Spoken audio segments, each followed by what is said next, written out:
Okay, ಎಷ್ಟು ಜನ join ಆಗಿದ್ದೀರಿ? ಬೇಗ ಬೇಗ ಜಾಯ್ನ್ ಆಗಿ.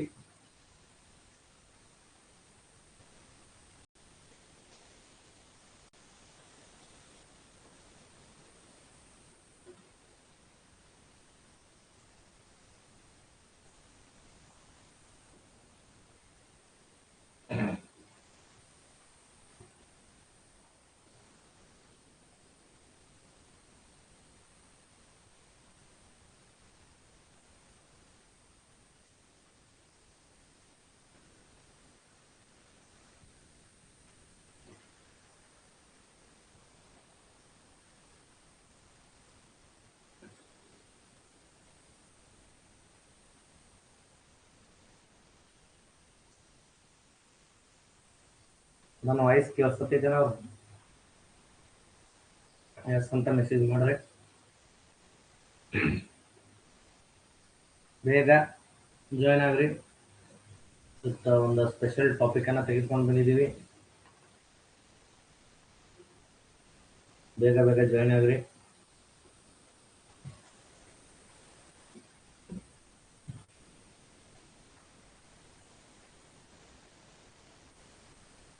ಇವತ್ತು ಯಾವುದೇ ರೀತಿ ಟೆಕ್ನಿಕಲ್ ಸಮಸ್ಯೆ ಆಗಲ್ಲ ನಿಮ್ಗೆ. ಸೌಂಡು, ಕರೆಂಟು ಇನ್ನೂ ಜಾಯ್ನ್ ಆಗಬೇಕು.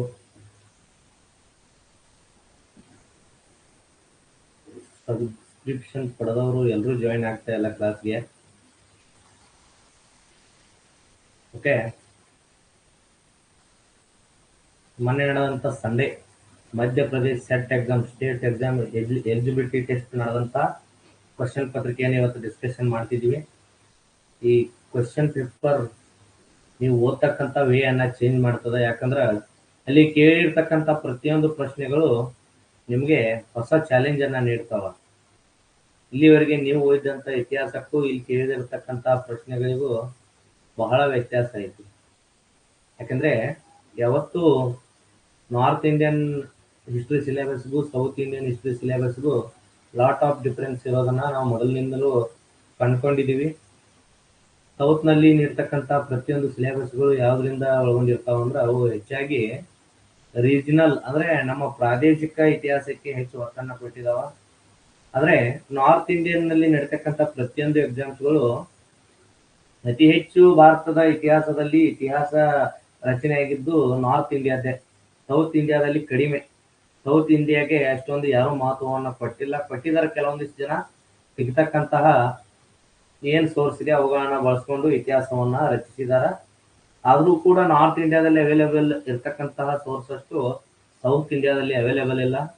ಹಾಗಾಗಿ ಇಲ್ಲಿ ಬರ್ತಕ್ಕಂಥ ಪ್ರತಿಯೊಂದು ಕ್ವಶನ್ಸ್ಗಳು ನಿಮ್ಗೆ ಯಾವ ಲೆವೆಲ್ಗೆ ಟಫ್ ಕಾಂಪಿಟೇಷನ್ ಕೊಡ್ತಾವ, ಆದ್ರ ಅವೆಲ್ಲ ಕ್ವಶನ್ಗಳು ಎಷ್ಟು ಈಸಿ ಆಗಿರ್ತಾವ ಅನ್ನೋದನ್ನ ಕೂಡ ನಾವಿಲ್ಲಿ ಎಕ್ಸ್ಪ್ಲನೇಷನ್ ಮಾಡ್ತೀವಿ ಇವತ್ತಿನ ಕ್ಲಾಸ್ನಾಗ. ಸ್ಟಾರ್ಟ್ ಮಾಡೋದ್ರೆ ಸ್ಟಾರ್ಟ್ ಮಾಡ್ತೀನಿ. ಇನ್ನೂ ಯಾರು ಜಾಯ್ನ್ ಆಗ್ಬೇಕು ನೋಡಿ ಜಾಯ್ನ್ ಆಗ್ರಿ. ಸ್ಟಾರ್ಟ್ ಮಾಡಿ ಅಂದ್ರೆ ಸ್ಟಾರ್ಟ್ ಅನ್ನೋ ಒಂದು ಮೆಸೇಜ್ ಹಾಕ್ರಿ ಯಾರಾದ್ರೂ ಒಬ್ರು. ಕ್ಲಾಸನ್ನ ಸ್ಟಾರ್ಟ್ ಮಾಡ್ತೀನಿ, ಯಾರಿಗಾಗೂ ವೇಟ್ ಮಾಡಲ್ಲ. ಯಾಕಂದ್ರೆ ಬರೋಬ್ಬರಿ 100 ಪ್ರಶ್ನೆಗಳಿದಾವೆ. 100 ಪ್ರಶ್ನೆಗಳನ್ನ ಚರ್ಚೆ ಮಾಡ್ಬೇಕಂದ್ರೆ ಸಾಕಷ್ಟು ಸಮಯಾವಕಾಶ ಬೇಕು. ಇವತ್ತಿನ ಒಂದೇ ಕ್ಲಾಸ್ನಾಗ ಇದು ಆಗುತ್ತೋ ಇಲ್ಲೋ ಗೊತ್ತಿಲ್ಲ, ಆದ್ರೂ ಟ್ರೈ ಮಾಡ್ತೀನಿ. ಓಕೆ, ಎಲ್ಲ ಕಾಣೈತಲ್ಲ ಕ್ವಶನ್ ಪೇಪರ್? ಎಷ್ಟು ಜನಕ್ಕೆ ಕ್ಲಿಯರ್ ಆಗಿ ಕಾಣಿಸೈತಿ? ಕ್ಲಿಯರ್ ಐತನ ಅವರು ಒಂದು ಕ್ಲಿಯರ್ ಅಂತ ಮೆಸೇಜ್ ಹಾಕಿ. ಎರಡೂ ಭಾಷೆದಾಗೈತಿ, ಹಿಂದಿ ಮತ್ತು ಇಂಗ್ಲಿಷ್ ಎರಡೂ ಭಾಷೆದಾಗೈತಿ. ನಾನು ಅದ್ರ ಬಗ್ಗೆ ನಿಮ್ಗೆ ಎಕ್ಸ್ಪ್ಲನೇಷನ್ ಕೊಡ್ತಾ ಹೋಗ್ತೀನಿ.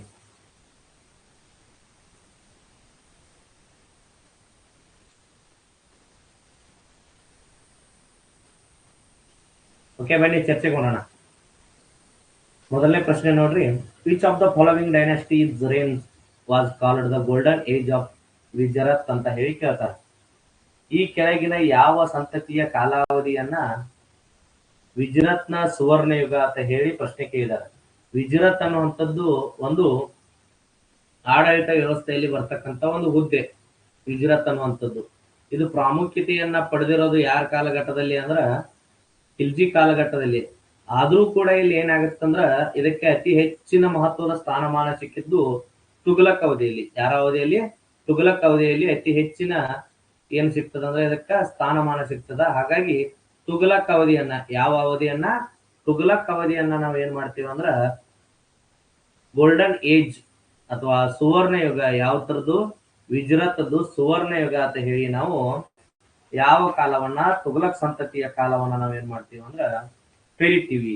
ಯಾವ ತರದ ವಿಜೃತ್ ಅನ್ನುವಂಥದ್ದು ಒಂದು ಅಡ್ಮಿನಿಸ್ಟ್ರೇಷನ್ ಪೋಸ್ಟ್, ಅದು ಆಡಳಿತದ ಒಂದು ಹುದ್ದೆ. ಆ ಹುದ್ದೆಗೆ ಒಂದು ಸುವರ್ಣ ಯುಗ ಅಂತ ಕಲ್ಪನೆ ನೀಡಿದ್ರು. ಅಂದ್ರ ಅದರ ಆ ಅವಧಿಯಾಗ ಅದು ಅತಿ ಹೆಚ್ಚು ಮಹತ್ವವನ್ನ ಪಡೆದಿತ್ತ ಹುದ್ದೆ ಯಾರ ಅವಧಿಯಲ್ಲಿ, ತುಘಲಕ್ ಅವಧಿಯಲ್ಲಿ. ಇನ್ನು ನೆಕ್ಸ್ಟ್ ಬರ್ತದ ಕ್ವಶನ್ ಯಾವ್ದು ನೋಡ್ರಿ, which of the following was supervised by ಖಾಜಾ appointed in the province in the Delhi sultanate. ಈ ಕೆಳಗಿನವುಗಳಲ್ಲಿ ಯಾವುದರ ಉಸ್ತುವಾರಿಗಾಗಿ ಖಾಜಾನನ್ನ ಡೆಲ್ಲಿ ಸುಲ್ತಾನರ ಕಾಲದಲ್ಲಿ ಪ್ರಾಂತ್ಯಗಳಲ್ಲಿ ನೇಮಿಸ್ತಿದ್ರು ಅನ್ನುವಂತ ಒಂದು ಕ್ವಶನ್ ಅನ್ನ ಕೇಳಿದಾರೆ. ಖಾಜಾ ಅನ್ನುವಂಥದ್ದು ಒಂದು ಪೋಸ್ಟ್ ಐತಿ, ಸೂಪರ್ವೈಸ್ಡ್ ಪೋಸ್ಟ್. ಅದು ಪ್ರಾಂತ್ಯಗಳಲ್ಲಿ ದೆಹಲಿ ಸುಲ್ತಾನರ ಕಾಲದಲ್ಲಿ ನೇಮಕ ಮಾಡ್ತಿದ್ರು.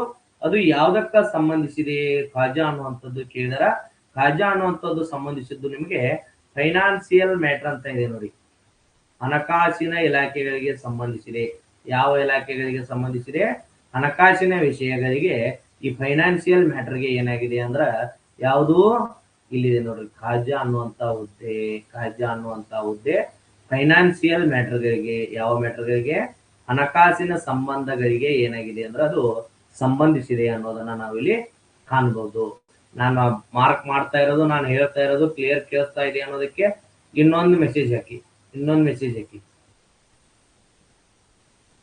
ಕೇಳಿಸ್ತಾ ಇದೆಯಾ? ಇನ್ನೊಂದು ಮೆಸೇಜ್ ಹಾಕಿ.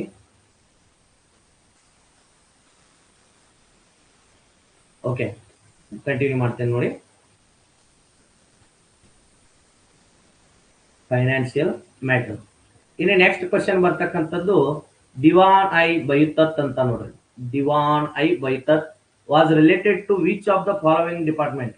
ಅಂದ್ರೆ ಈ ದಿವಾನ್ ಐ ಬೈತತ್ ಅನ್ನುವಂಥದ್ದು ಈ ಕೆಳಗಿನ ಯಾವ ಇಲಾಖೆಗೆ ಸಂಬಂಧಿಸಿದೆ ಅಂತ ಕೇಳಿದಾರೆ ನೋಡ್ರಿ. ಇದು ಮೊಘಲರ ಅವಧಿಯಲ್ಲಿಯೂ ಮತ್ತು ಯಾರ ಅವಧಿಯಲ್ಲಿ, ಈ ದೆಹಲಿ ಸುಲ್ತಾನರ ಅವಧಿಯಲ್ಲಿಯೂ ಪ್ರಾಮುಖ್ಯತೆಯನ್ನ ಪಡೆದಿತ್ತು. ಖಾರ್ಖಾನಾಜ್ ಅಂತ ಹೇಳ್ತಿರ್ತೀವಿ. ಖಾರ್ಖಾನಾಜ್ ಅನ್ನುವಂತ ಆನ್ಸರ್ ಇರ್ತದೆ. ಯಾವುದು? ದಿವಾನ್ ಐ ಬೈತುತ್ತದ್ದು ಆನ್ಸರ್ ಯಾವುದು? ಖಾರ್ಖಾನಾಜ್ಗಳಿಗೆ ಸಂಬಂಧಿಸಿದೆ. ಯಾವ ಇಲಾಖೆಗೆ ಸಂಬಂಧಿಸಿದೆ? ಕಾರ್ಖಾನಾ ಇಲಾಖೆಗೆ ಸಂಬಂಧಿಸಿದೆ. ಇಲ್ಲಿ ಕಾರ್ಖಾನಾ ಅಂದ್ರೆ ಇಲ್ಲಿ ಯಾವುದೋ ನೀವು ಅನ್ಕೊಂಡಂತೆ ಕೈಗಾರಿಕೆ ಉದ್ಯೋಗ ಅಥವಾ ಕೈಗಾರಿಕೆಗೆ ಸಂಬಂಧಿಸಿದಂತದ್ದಲ್ಲ. ಕಾರ್ಖಾನಾ ಅಂದ್ರೆ ಇಲ್ಲಿ ವಿಶೇಷವಾಗಿ ಬರ್ತಕ್ಕಂಥದ್ದು ಈ ಒಂದ್ ಯಾವ್ದಾದ್ರು ಒಂದು ಇದನ್ನ ಇರ್ತದಲ್ಲ, ಏನ್ರಿ ಇದು ರಾಜಮನೆತನ ಇರ್ತದ ನೋಡ್ರಿ. ಆ ರಾಜಮನೆತನದ ಸಾಮಾನುಗಳು ಇರ್ತಾವ, ರಾಜಕೋಶದ ವಸ್ತು ಸಂಗ್ರಹಗಳು ಇರ್ತಾವ. ಅದೇ ರೀತಿಯಾಗಿ ಅರಮನೆಗೆ ಸಂಬಂಧಿಸಿದ ಗೋದಾಮುಗಳು ಇರ್ತಾವ, ಯುದ್ಧೋಪಕರಣ, ಬಟ್ಟೆ ಸಂಗ್ರಹಣೆ ಮಾಡ್ತಕ್ಕಂತ ಏನು ಉಗ್ರಾಣಗಳು ಇರ್ತಾವಲ್ಲ, ಅವುಗಳ ಉಸ್ತುವಾರಿಯನ್ನ ದಿವಾನ್ ಐ ಬೈತುತ್ ಅಂತ ಕರಿತಿದ್ರು. ಅದನ್ನ ಕಾರ್ಖಾನಾ ಅಂತ ಹೇಳಿ ಕರಿತಿದ್ರು. ಯಾರ ಕಾಲದಲ್ಲಿ ಕರಿತಿದ್ರು? ದೆಹಲಿ ಸುಲ್ತಾನರ ಕಾಲದಲ್ಲೂ ಕರಿತಿದ್ರು ಮತ್ತು ಮೊಘಲರ ಅವಧಿಯಲ್ಲಿಯೂ ಕರಿತಿದ್ರು. ಹಾಗಾಗಿ ಯಾವುದನ್ನ ಕಾರ್ಖಾನಾಗೆ ಸಂಬಂಧಿಸಿದೆ, ಯಾವುದು? ದಿವಾನ್ ಐ ಬೈತುತ್ ಅನ್ನುವಂಥದ್ದು ಯಾವ್ದಕ್ಕೆ ಸಂಬಂಧಿಸಿದೆ ಅಂದ್ರ ಕಾರ್ಖಾನಾಗೆ ಸಂಬಂಧಿಸಿದೆ. ರಿಲಿಜಿಯಸ್ ಅಂದ್ರ ಧಾರ್ಮಿಕಕ್ಕೆ ಸಂಬಂಧಿಸಿಲ್ಲ, ಮತ್ತು ಮಿಲಿಟರಿಗೂ ಸಂಬಂಧಿಸಿಲ್ಲ, ಮತ್ತು ಪೋಸ್ಟಲ್ ಅಂದ್ರ ನಾವೇನಿದ ಅಂಚೆ ವ್ಯವಸ್ಥೆ ಐತ್ಲೆ ಅಂಚೆ ವ್ಯವಸ್ಥೆಗೂ ಸಂಬಂಧಿಸಿಲ್ಲ ಅನ್ನೋದನ್ನ ನಾವಿಲ್ಲಿ ಕಾಣಬಹುದು. ಇನ್ನು ನೆಕ್ಸ್ಟ್ ಕ್ವಶನ್ ಕೇಳಿದಾರೆ ನೋಡ್ರಿ ಇಲ್ಲಿ, which of the following was not a province ಸುಬಾ during the reign of Akbar. ನೋಡ್ರಿ ವೆರಿ ಇಂಪಾರ್ಟೆಂಟ್ ನೋಡ್ರಿ, ಸುಬಾಗಳ ಮ್ಯಾಗ ಕ್ವಶನ್ ಬಂದದ ನೋಡ್ರಿ. ಸುಬಾಗಳ ಮ್ಯಾಗ ಕ್ವಶನ್ ಬಂದಾಗ ನಿಮಗೊಂದು ವಿಶೇಷವಾದಂತಹ ನಮ್ಮ ಮೊದಲನೇ ಬುಕ್ನಾಗೂ ಕೊಟ್ಟಿದ್ದಾನೆ. ಸುಬಾ ಮ್ಯಾಗ ಕ್ವಶನ್ಸ್ ಬಂದಂತಹ ಸಂದರ್ಭದಲ್ಲಿ ಈ ಸುಬಾ ಮ್ಯಾಗ ಕ್ವಶನ್ಸ್ ಬಂದಾಗ ಸುಬಾ ವಾಟ್ ಎಟ್ ಇದ್ವು ಅನ್ನುವಂಥದ್ದು ನೋಡ್ರಿ. ಈ ಸುಬಾ ಬಗ್ಗೆ ನಿಮಗೆ ಹಲವಾರು ಡೌಟ್ಗಳಿದಾವ. ಏನದಾವ? ಹಲವಾರು ಡೌಟ್ಗಳಿದಾವ. ಇವತ್ತರ ಕುರಿತು ಈಗ ಡೀಟೇಲ್ ಆಗಿ ನಿಮ್ಗೆ ಎಕ್ಸ್ಪ್ಲೇನ್ ಮಾಡ್ತಾನೆ. ಈಗ ಏನಂದ್ರೆ ಡೀಟೇಲ್ ಎಕ್ಸ್ಪ್ಲೇನ್, ಸುಬಾಗಳು ಅನ್ನುವಂಥದ್ದು ಏನಂದ್ರ ಅವ್ ರೀತಿ ಒಂದ್ ರೀತಿ ಪ್ರಾಂತ್ಯಗಳಂತ ಇದ್ವು. ಸುಬಾಗಳು ಅನ್ನುವಂಥದ್ದು ಒಂದು ಪ್ರಾಂತ್ಯ ರೀತಿ ಅಂತ ಸಿಸ್ಟಮ್ ಇತ್ತು. ಯಾರ ಕಾಲದಾಗ ಸಿಸ್ಟಮ್ ಇತ್ತಂದ್ರ ಅದು ಮೊಘಲರ ಕಾಲದಾಗಿತ್ತು. ಅದರಲ್ಲೂ ವಿಶೇಷವಾಗಿ ಇದು ಏನೈತಂದ್ರ ಸೆಂಟ್ರಲ್ ಅಡ್ಮಿನಿಸ್ಟ್ರೇಷನ್ ಸಂಬಂಧಿಸಿತ್ತು. ಯಾವುದಕ್ಕೆ ಸಂಬಂಧಿಸಿತ್ತು? ಸೆಂಟ್ರಲ್ ಅಡ್ಮಿನಿಸ್ಟ್ರೇಷನ್ ಸಂಬಂಧಿಸಿತ್ತು. 1580ರಲ್ಲಿ ಎಷ್ಟರಲ್ಲಿ? 1580ರಲ್ಲಿ ಅಕ್ಬರ್, ಯಾರ್ರಿ? ಅಕ್ಬರ್ ಏನ್ ಮಾಡ್ತಾನಂದ್ರ ಒಟ್ಟು 12 ಸುಬಾಗಳನ್ನ ಡಿವೈಡೇಷನ್ ಮಾಡ್ತಾನೆ. ಎಷ್ಟು ಮಾಡ್ತಾನಂದ್ರ 12 ಸುಬಾಗಳು, ಟೋಟಲ್ ಆಗಿ 12 ಸುಬಾಗಳನ್ನ ಡಿವೈಡೇಷನ್ ಮಾಡ್ತಾನೆ. ಎಷ್ಟರಲ್ಲಿ? 1580ರಲ್ಲಿ ಅಕ್ಬರ್ ಡಿವೈಡೇಷನ್ ಮಾಡ್ತಾನ. ಐನಿ ಅಕ್ಬರಿ 12 ಸುಬಾಗಳ ಬಗ್ಗೆ ಬೆಳಕನ್ನ ನೀಡುತ್ತದೆ. ಅಬುಲ್ ಫಜಲ್ ಬರೆದಂತ ಐನಿ ಅಕ್ಬರಿ 12 ಸುಬಾಗಳ ಬೆಳಕು ನೀಡಿ ಪ್ಲಸ್ 3 ಸುಬಾಗಳನ್ನ ಅಕ್ಬರ್ ಕಾಲದಲ್ಲಿಯೇ ಸೇರಿಸಲಾಯಿತು. ಎಷ್ಟು ಸುಬಾಗಳು? 3 ಸುಬಾಗಳು. 12 ಪ್ಲಸ್ 3 ಸುಬಾಗಳು. ಟೋಟಲ್ ಎಷ್ಟದು? 15 ಸುಬಾಗಳಾದವು. ಎಷ್ಟು ಸುಬಾಗಳಾದವು? 15 ಸುಬಾಗಳು. ಮೊದಲಿದ್ದಂತ 12 ಸುಬಾಗಳು ಯಾವ್ಯಾವ ಅಂತ ನೋಡೋಣ. ಒಂದನೇದಾಗಿ ನೋಡ್ರಿ, ಅಲಹಾಬಾದ, ಆಗ್ರಾ, ಡೆಲ್ಲಿ, ಕಾಬುಲ್, ಲಾಹೋರ, ಮುಲ್ತಾನ, ಬಿಹಾರ, ಬೆಂಗಾಲ, ಅಹಮದಾಬಾದ, ಅಜ್ಮೇರ, ಅವಧ, ಮಾಳ್ವಾ ಮತ್ತ ಸೌತ್ದಾಗ 3 ಪ್ರಾವಿನ್ಸ್ ಅನ್ನ ಸೇರಿಸಿದಂತ ಹೇಳಿ ಯಾವ್ಯಾವ? ಖಾಂದೇಶ, ಬೇರಾರ ಮತ್ತು ಅಹಮದ್ ನಗರ್. ಇವೆಲ್ಲ ಸೇರಿಸಿ ಏನಾದ್ರು ಅಂದ್ರ 15 ಆದವು. ಏನಾದ್ರು? 15 ಆದವು. ಹಾಗಾದ್ರೆ ಈ ಕೆಳಗಿನ ಯಾವುದು 1580ರಾಗ ಅಕ್ಬರನ್ ಟೈಮ್ದಾಗ ಇಲ್ಲತ್ತ ಹೇಳ್ಯಾರೋ ಅವಧ್ ಐತಿ ಹೇಳಿ. ಮೊದಲಿನ 12 ಲಿಸ್ಟ್ದಾಗ ಅವಧ್ ಐತಿ. ಯಾವ್ದೈತಿ? ಅವಧ್ ಐತಿ. ಕರೆಕ್ಟ್ ಐತಿ. ಅಜ್ಮೇರ್ ಐತಿ, ಲಾಹೋರ್ ಐತಿ. ಹಾಗಾದ್ರೆ ನಾ ಎಲ್ಲಿಯೂ ಕೂಡ ಕಂದಹಾರದ ಬಗ್ಗೆ ಚರ್ಚೆ ಮಾಡ್ಲಿಲ್ಲ. ಯಾವ್ದ್ರ ಬಗ್ಗೆ ಚರ್ಚೆ ಮಾಡ್ಲಿಲ್ಲ? ಕಂದಹಾರದ ಬಗ್ಗೆ ಚರ್ಚೆ ಮಾಡ್ಲಿಲ್ಲ. ಆ ಕಂದಹಾರ ಬರ್ತಕ್ಕಂಥದ್ದು ಪ್ರೆಸೆಂಟ್ ಅಫ್ಘಾನಿಸ್ತಾನ್ದಾಗ ಐತಿ. ಎಲ್ಲಿತ್ರಿ? ಅಫ್ಘಾನಿಸ್ತಾನ್ದಾಗ ಐತಿ ಕಂದಹಾರ. ಇದು ಯಾರ ಕಾಲದಾಗ ಬರ್ತೈತಿ? ಜಹಂಗೀರ್ ಕಾಲದಾಗ ಬರ್ತದ, ಅಕ್ಬರ್ ಕಾಲದಾಗ ಬರೋದಿಲ್ಲ. ಹಾಗಾಗಿ ಅಕ್ಬರ್ ಕಾಲದಾಗ ಕಂದಹಾರ ಅನ್ನುವಂಥದ್ದು ಸುಬಾ ಇರ್ಲಿಲ್ಲ. ಯಾರ ಕಾಲದಾಗ ಇರ್ಲಿಲ್ಲ? ಅಕ್ಬರನ್ ಕಾಲದಾಗ ಕಂದಹಾರ ಅನ್ನುವಂಥ ಸುಬಾ ಇರ್ಲಿಲ್ಲ. ಕ್ಲಿಯರ್ ಆಯ್ತಾ? ಇನ್ನು ನೆಕ್ಸ್ಟ್ ಕ್ವಶನ್ ನೋಡ್ರಿ, during the reign of which of the following Mughal emperor and administrative unit called ಚಕ್ಲಾ? ನೋಡ್ರಿ, ಈ ಕೆಳಗಿನ ಯಾರ ಕಾಲದಲ್ಲಿ ಮೊಘಲ್ ಸುಲ್ತಾನನ ಕಾಲದಲ್ಲಿ ಚಕ್ಲಾ ಅನ್ನುವಂತ ಒಂದು ಯೂನಿಟ್ ಅನ್ನ ಸ್ಥಾಪನೆ ಮಾಡಲಾಯಿತು ಅಂತ ಕೇಳ್ಯಾರ. ಚಕ್ಲಾ ಯಾವ ಯೂನಿಟ್ ರೀ? ಚಕ್ಲಾ ಅನ್ನುವಂಥದ್ದನ್ನ ಯಾರ ಕಾಲದಲ್ಲಿ ಸ್ಥಾಪನೆ ಮಾಡಿತ್ತು ಅನ್ನುವಂಥದ್ದನ್ನ ಕೇಳಿದಾರ. ಈ ಮೊಘಲರ ಕಾಲದಲ್ಲಿ ಪ್ರೊವಿನ್ಸ್ ಗಳನ್ನ ಏನ್ ಮಾಡಿದ್ರು ಅಂದ್ರೆ ಡಿವೈಡೇಷನ್ ಮಾಡಿದ್ರು. ಯಾವ ರೀತಿ ಡಿವೈಡೇಷನ್ ಮಾಡಿದ್ರು ಅಂದ್ರ ಅವರು ಸರ್ಕಾರಗಳಂತ ಹೇಳಿ ಏನ್ ಮಾಡಿದ್ರು ಅಂದ್ರೆ ಡಿವೈಡೇಷನ್ ಮಾಡಿದ್ರು. ಯಾವ ರೀತಿ ಡಿವೈಡೇಷನ್ ಮಾಡಿದ್ರು? ಸರ್ಕಾರಗಳಂತ ಹೇಳಿ ಡಿವೈಡೇಷನ್ ಮಾಡಿದ್ರು ಮತ್ತು ಪರಗಣಗಳ ಅಂತ ಹೇಳಿ ಡಿವೈಡೇಷನ್ ಮಾಡಿದ್ರು. ಆದ್ರೆ ಯಾರ ಕಾಲದಲ್ಲಿ ಅಂದ್ರೆ ಶಹಜಹಾನನ ಕಾಲದಲ್ಲಿ. ಯಾರ ಕಾಲದಲ್ಲಿ? ಶಹಜಹಾನನ ಕಾಲದಲ್ಲಿ ಯಾವುದ್ರ ನಡುವೆ? ಸರ್ಕಾರ ಮತ್ತು ಪ್ರೊವಿನ್ಸ್ ಅಥವಾ ಪರಗಣ ಅಂತ ಏನ್ ಹೇಳ್ತೀನಿ ನೋಡ್ರಿ, ಇವೆರಡರ ಮಧ್ಯೆ ಚಕ್ಲಾ ಅನ್ನುವಂತ ಒಂದು ಪೋಸ್ಟ್ ಅನ್ನ ಶಹಜಹಾನ್ ಕ್ರಿಯೇಟ್ ಮಾಡ್ತಾನ. ಎಂತದನ್ನ? ಚಕ್ಲಾ ಅನ್ನುವಂತ ಒಂದು ಅಡ್ಮಿನಿಸ್ಟ್ರೇಟಿವ್ ಯೂನಿಟ್ ಅನ್ನ ಏನ್ ಮಾಡ್ತಾನಂದ್ರ ಶಹಜಹಾನ್ ಏನ್ ಮಾಡ್ತಾನಂದ್ರ ಕ್ರಿಯೇಟ್ ಮಾಡ್ತಾನ. ಯಾರು ಕ್ರಿಯೇಟ್ ಮಾಡ್ತಾರ? ಶಹಜಹಾನ್ ಕ್ರಿಯೇಟ್ ಮಾಡ್ತಾನೆ. ಯಾವುದ್ರ ಮಧ್ಯೆ? ಸರ್ಕಾರ ಮತ್ತು ಪರಗಣಗಳ ಮಧ್ಯೆ. ಸರ್ಕಾರ ಮತ್ತು ಪರಗಣಗಳ ಮಧ್ಯೆ ಯಾರು ಕ್ರಿಯೇಟ್ ಮಾಡ್ತಾರ? ಶಹಜಹಾನ್ ಕ್ರಿಯೇಟ್ ಮಾಡ್ತಾನ. ಅದು ಯಾವ್ದಾಗಿತ್ತು ಅಂದ್ರ ಚಕ್ಲಾ ಆಗಿತ್ತು. ಚಕ್ಲಾ ಅನ್ನುವಂಥದ್ದನ್ನ ಕ್ರಿಯೇಟ್ ಮಾಡ್ತಾನ. ಕ್ಲಿಯರ್ ಐತ್ರಿ? ನೆಕ್ಸ್ಟ್ ನೋಡ್ರಿ, which of the following was related to ರಾಯ್ ಪ್ರೊಪೌಂಡೆಡ್ ಬೈ ಶೇರ್ ಶಾ? ಅಂದ್ರೆ ಶೇರ್ ಶಾನ ಕಾಲದಲ್ಲಿ ರಾಯ್ ಅನ್ನುವಂಥದ್ದು ಏನೈತಿ ನೋಡ್ರಿ, ಯಾವುದಕ್ಕೆ ಸಂಬಂಧಿಸಿತ್ತು ಕೇಳಿದಾರೆ ನೋಡ್ರಿ. ರಾಯ್ ಅನ್ನುವಂಥದ್ದು ಪದ ಯಾವುದಕ್ಕೆ ಸಂಬಂಧಿಸಿತ್ತು? ಯಾರ ಕಾಲದಲ್ಲಿ? ಶೇರ್ ಶಾ ಸೂರಿ ಕಾಲದಲ್ಲಿ. ಯಾರ ಕಾಲದಲ್ಲಿ? ಶೇರ್ ಶಾ ಸೂರಿ ಕಾಲದಲ್ಲಿ. ವಿಶೇಷವಾಗಿ ರಾಯ್ ಅನ್ನುವಂಥದ್ದನ್ನ ಯೂಸ್ ಮಾಡಿದ್ದು ಯಾವ್ದಂದ್ರ ಲಿಸ್ಟ್ ಆಫ್ ಕ್ರಾಪ್ ರೇಟ್ಸ್, ಅಂದ್ರೆ ಬೆಳೆಗಳ ಧಾರಣೆಯನ್ನ ಮಾಡೋದಿಕ್ಕೆ ಮಾಡಿದಂತ ಒಂದು ಲಿಸ್ಟ್. ಅದು ಬೆಳೆಗಳ ರೇಟ್ ಗಳನ್ನ ನಿರ್ಧಾರ ಮಾಡ್ಲಿಕ್ಕೆ ಮಾಡಿದಂತ ಲಿಸ್ಟ್ ಅನ್ನ ಏನಂತ ಕೇಳ್ತಾರ ಅಂದ್ರ ರಾಯ್ ಅಂತ ಹೇಳಿ ಕೇಳ್ತಾರ. ಏನಂತ ಕೇಳ್ತಾರ? ರಾಯ್ ಅಂತ ಹೇಳಿ ಕೇಳ್ತಾರ ಅನ್ನೋದನ್ನ ನಾವಿಲ್ಲಿ ಕಾಣಬಹುದು. ಯಾರ ಕಾಲದಲ್ಲಿ? ಶೇರ್ ಶಾ ಸೂರಿ ಕಾಲದಲ್ಲಿ. ಯಾರ ಕಾಲದಲ್ಲಿ? ಶೇರ್ ಶಾ ಸೂರಿ ಕಾಲದಲ್ಲಿ ರಾಯ್ ಅನ್ನುವಂತ ಶಬ್ದ ಬಳಕೆ ಆಗ್ತಿತ್ತು. ಅದು ಅದಕ್ಕೆ ಸಂಬಂಧಿಸಿದ್ದು ಕೇಳಿದಾರ. ರಾಯ್ ಅನ್ನುವಂತ ಶಬ್ದ ಸಂಬಂಧಿಸಿದ್ದು ಅದು ಶೇರ್ ಶಾ ಸೂರಿ ಕಾಲದಲ್ಲಿ ಬೆಳೆಗಳ ಬೆಲೆ ನಿರ್ಧಾರಕ್ಕೆ ಮಾಡ್ತಕ್ಕಂಥ ಒಂದು ಲಿಸ್ಟ್. ಆ ವರದಿ ಏನಿತ್ತಲ್ಲ ಆ ಲಿಸ್ಟ್ ಗೆ ಸಂಬಂಧಿಸಿದಂತ ಪದ ರಾಯ್ ಅನ್ನುವಂತ ಪದ. ನೆಕ್ಸ್ಟ್ ಕ್ವಶನ್ ಕೇಳಿದಾರ ನೋಡ್ರಿ, the Mughal emperor who started the monthly pay scale? ಯಾರ್ರಿ? ಮಂತ್ಲಿ ಪೇ ಸ್ಕೇಲ್ ಅಂದ್ರ ಮಾಸಿಕ ವೇತನವನ್ನ ಯಾರಿಗೆ? ಮನ್ಸಬ್ದಾರಿ ಸಿಸ್ಟಮ್, ಮನ್ಸಬ್ದಾರಿ ವ್ಯವಸ್ಥೆಯಲ್ಲಿ ಮಾಸಿಕ ವೇತನವನ್ನ ಪ್ರಾರಂಭಿಸಿದಂತ ಮೊಘಲ ಸುಲ್ತಾನ ಯಾರತ್ತ ಕೇಳಿದಾರ? ಯಾರು ಕೇಳಿದಾರೆ? ಮೊಘಲ ಸುಲ್ತಾನ ಮನ್ಸಬ್ದಾರಿ ಸಿಸ್ಟಮ್ನಾಗ ಮಾಸಿಕ ವೇತನವನ್ನ ಜಾರಿಗೆ ತಂದವನು ಯಾರಂತ ಕೇಳ್ಯಾರ.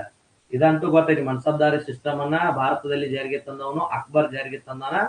ಆತನ 19ನೇ ವರ್ಷದಾಗ 1574 ಮತ್ತು 75ರ ಕಾಲಾವಧಿಯಲ್ಲಿ ಜಾರಿಗೆ ತರ್ತಾನ. ಇದರಲ್ಲಿ ಎರಡು ಇದ್ದು, ಜಾಟ ಸವಾರ ಅನ್ನುವಂತ ಎರಡು ಕೆಟಗರಿ ಇದ್ದು, ಅವತ್ರ ಮ್ಯಾಗ ಮನ್ಸಬ್ದಾರಿ ಸಿಸ್ಟಮ್ ಏನಾಗ್ತಿತ್ತು ಅಂದ್ರ ಡೆವಲಪ್ಮೆಂಟ್ ಹಾಕೋತ ಹೋದನ್ನ ಕಾಣ್ಬೋದು. ಟೋಟಲ್ ಆಗಿ 33 ಎಷ್ಟಿದ್ದು ರೀ, 33 ಏನಿದ್ದು ಅಂದ್ರೆ ವ್ಯವಸ್ಥೆಗಳಿದ್ದು, ಅಂದ್ರ 33 ಹಂತಗಳಿದ್ದು. ಇವು ಇಂಟು 2 ಆಗಿ 66 ಪೋಸ್ಟ್ ಅಂದ್ರೆ 66 ವಿಭಾಗಗಳು ಮನ್ಸಬ್ದಾರಿ ವ್ಯವಸ್ಥೆಯಲ್ಲಿ ಇದ್ದು ಅಂತ ಹೇಳಿ ಅಬುಲ್ ಫಜಲ್ ತನ್ನ ಗ್ರಂಥದಾಗ ಮೆನ್ಷನ್ ಮಾಡ್ತಾನ. 5ನೇ ಅಕ್ಬರಿ ಗ್ರಂಥದಾಗ ಎಷ್ಟ್ರಿ, ಟೋಟಲ್ 33 ಇಂಟು 2.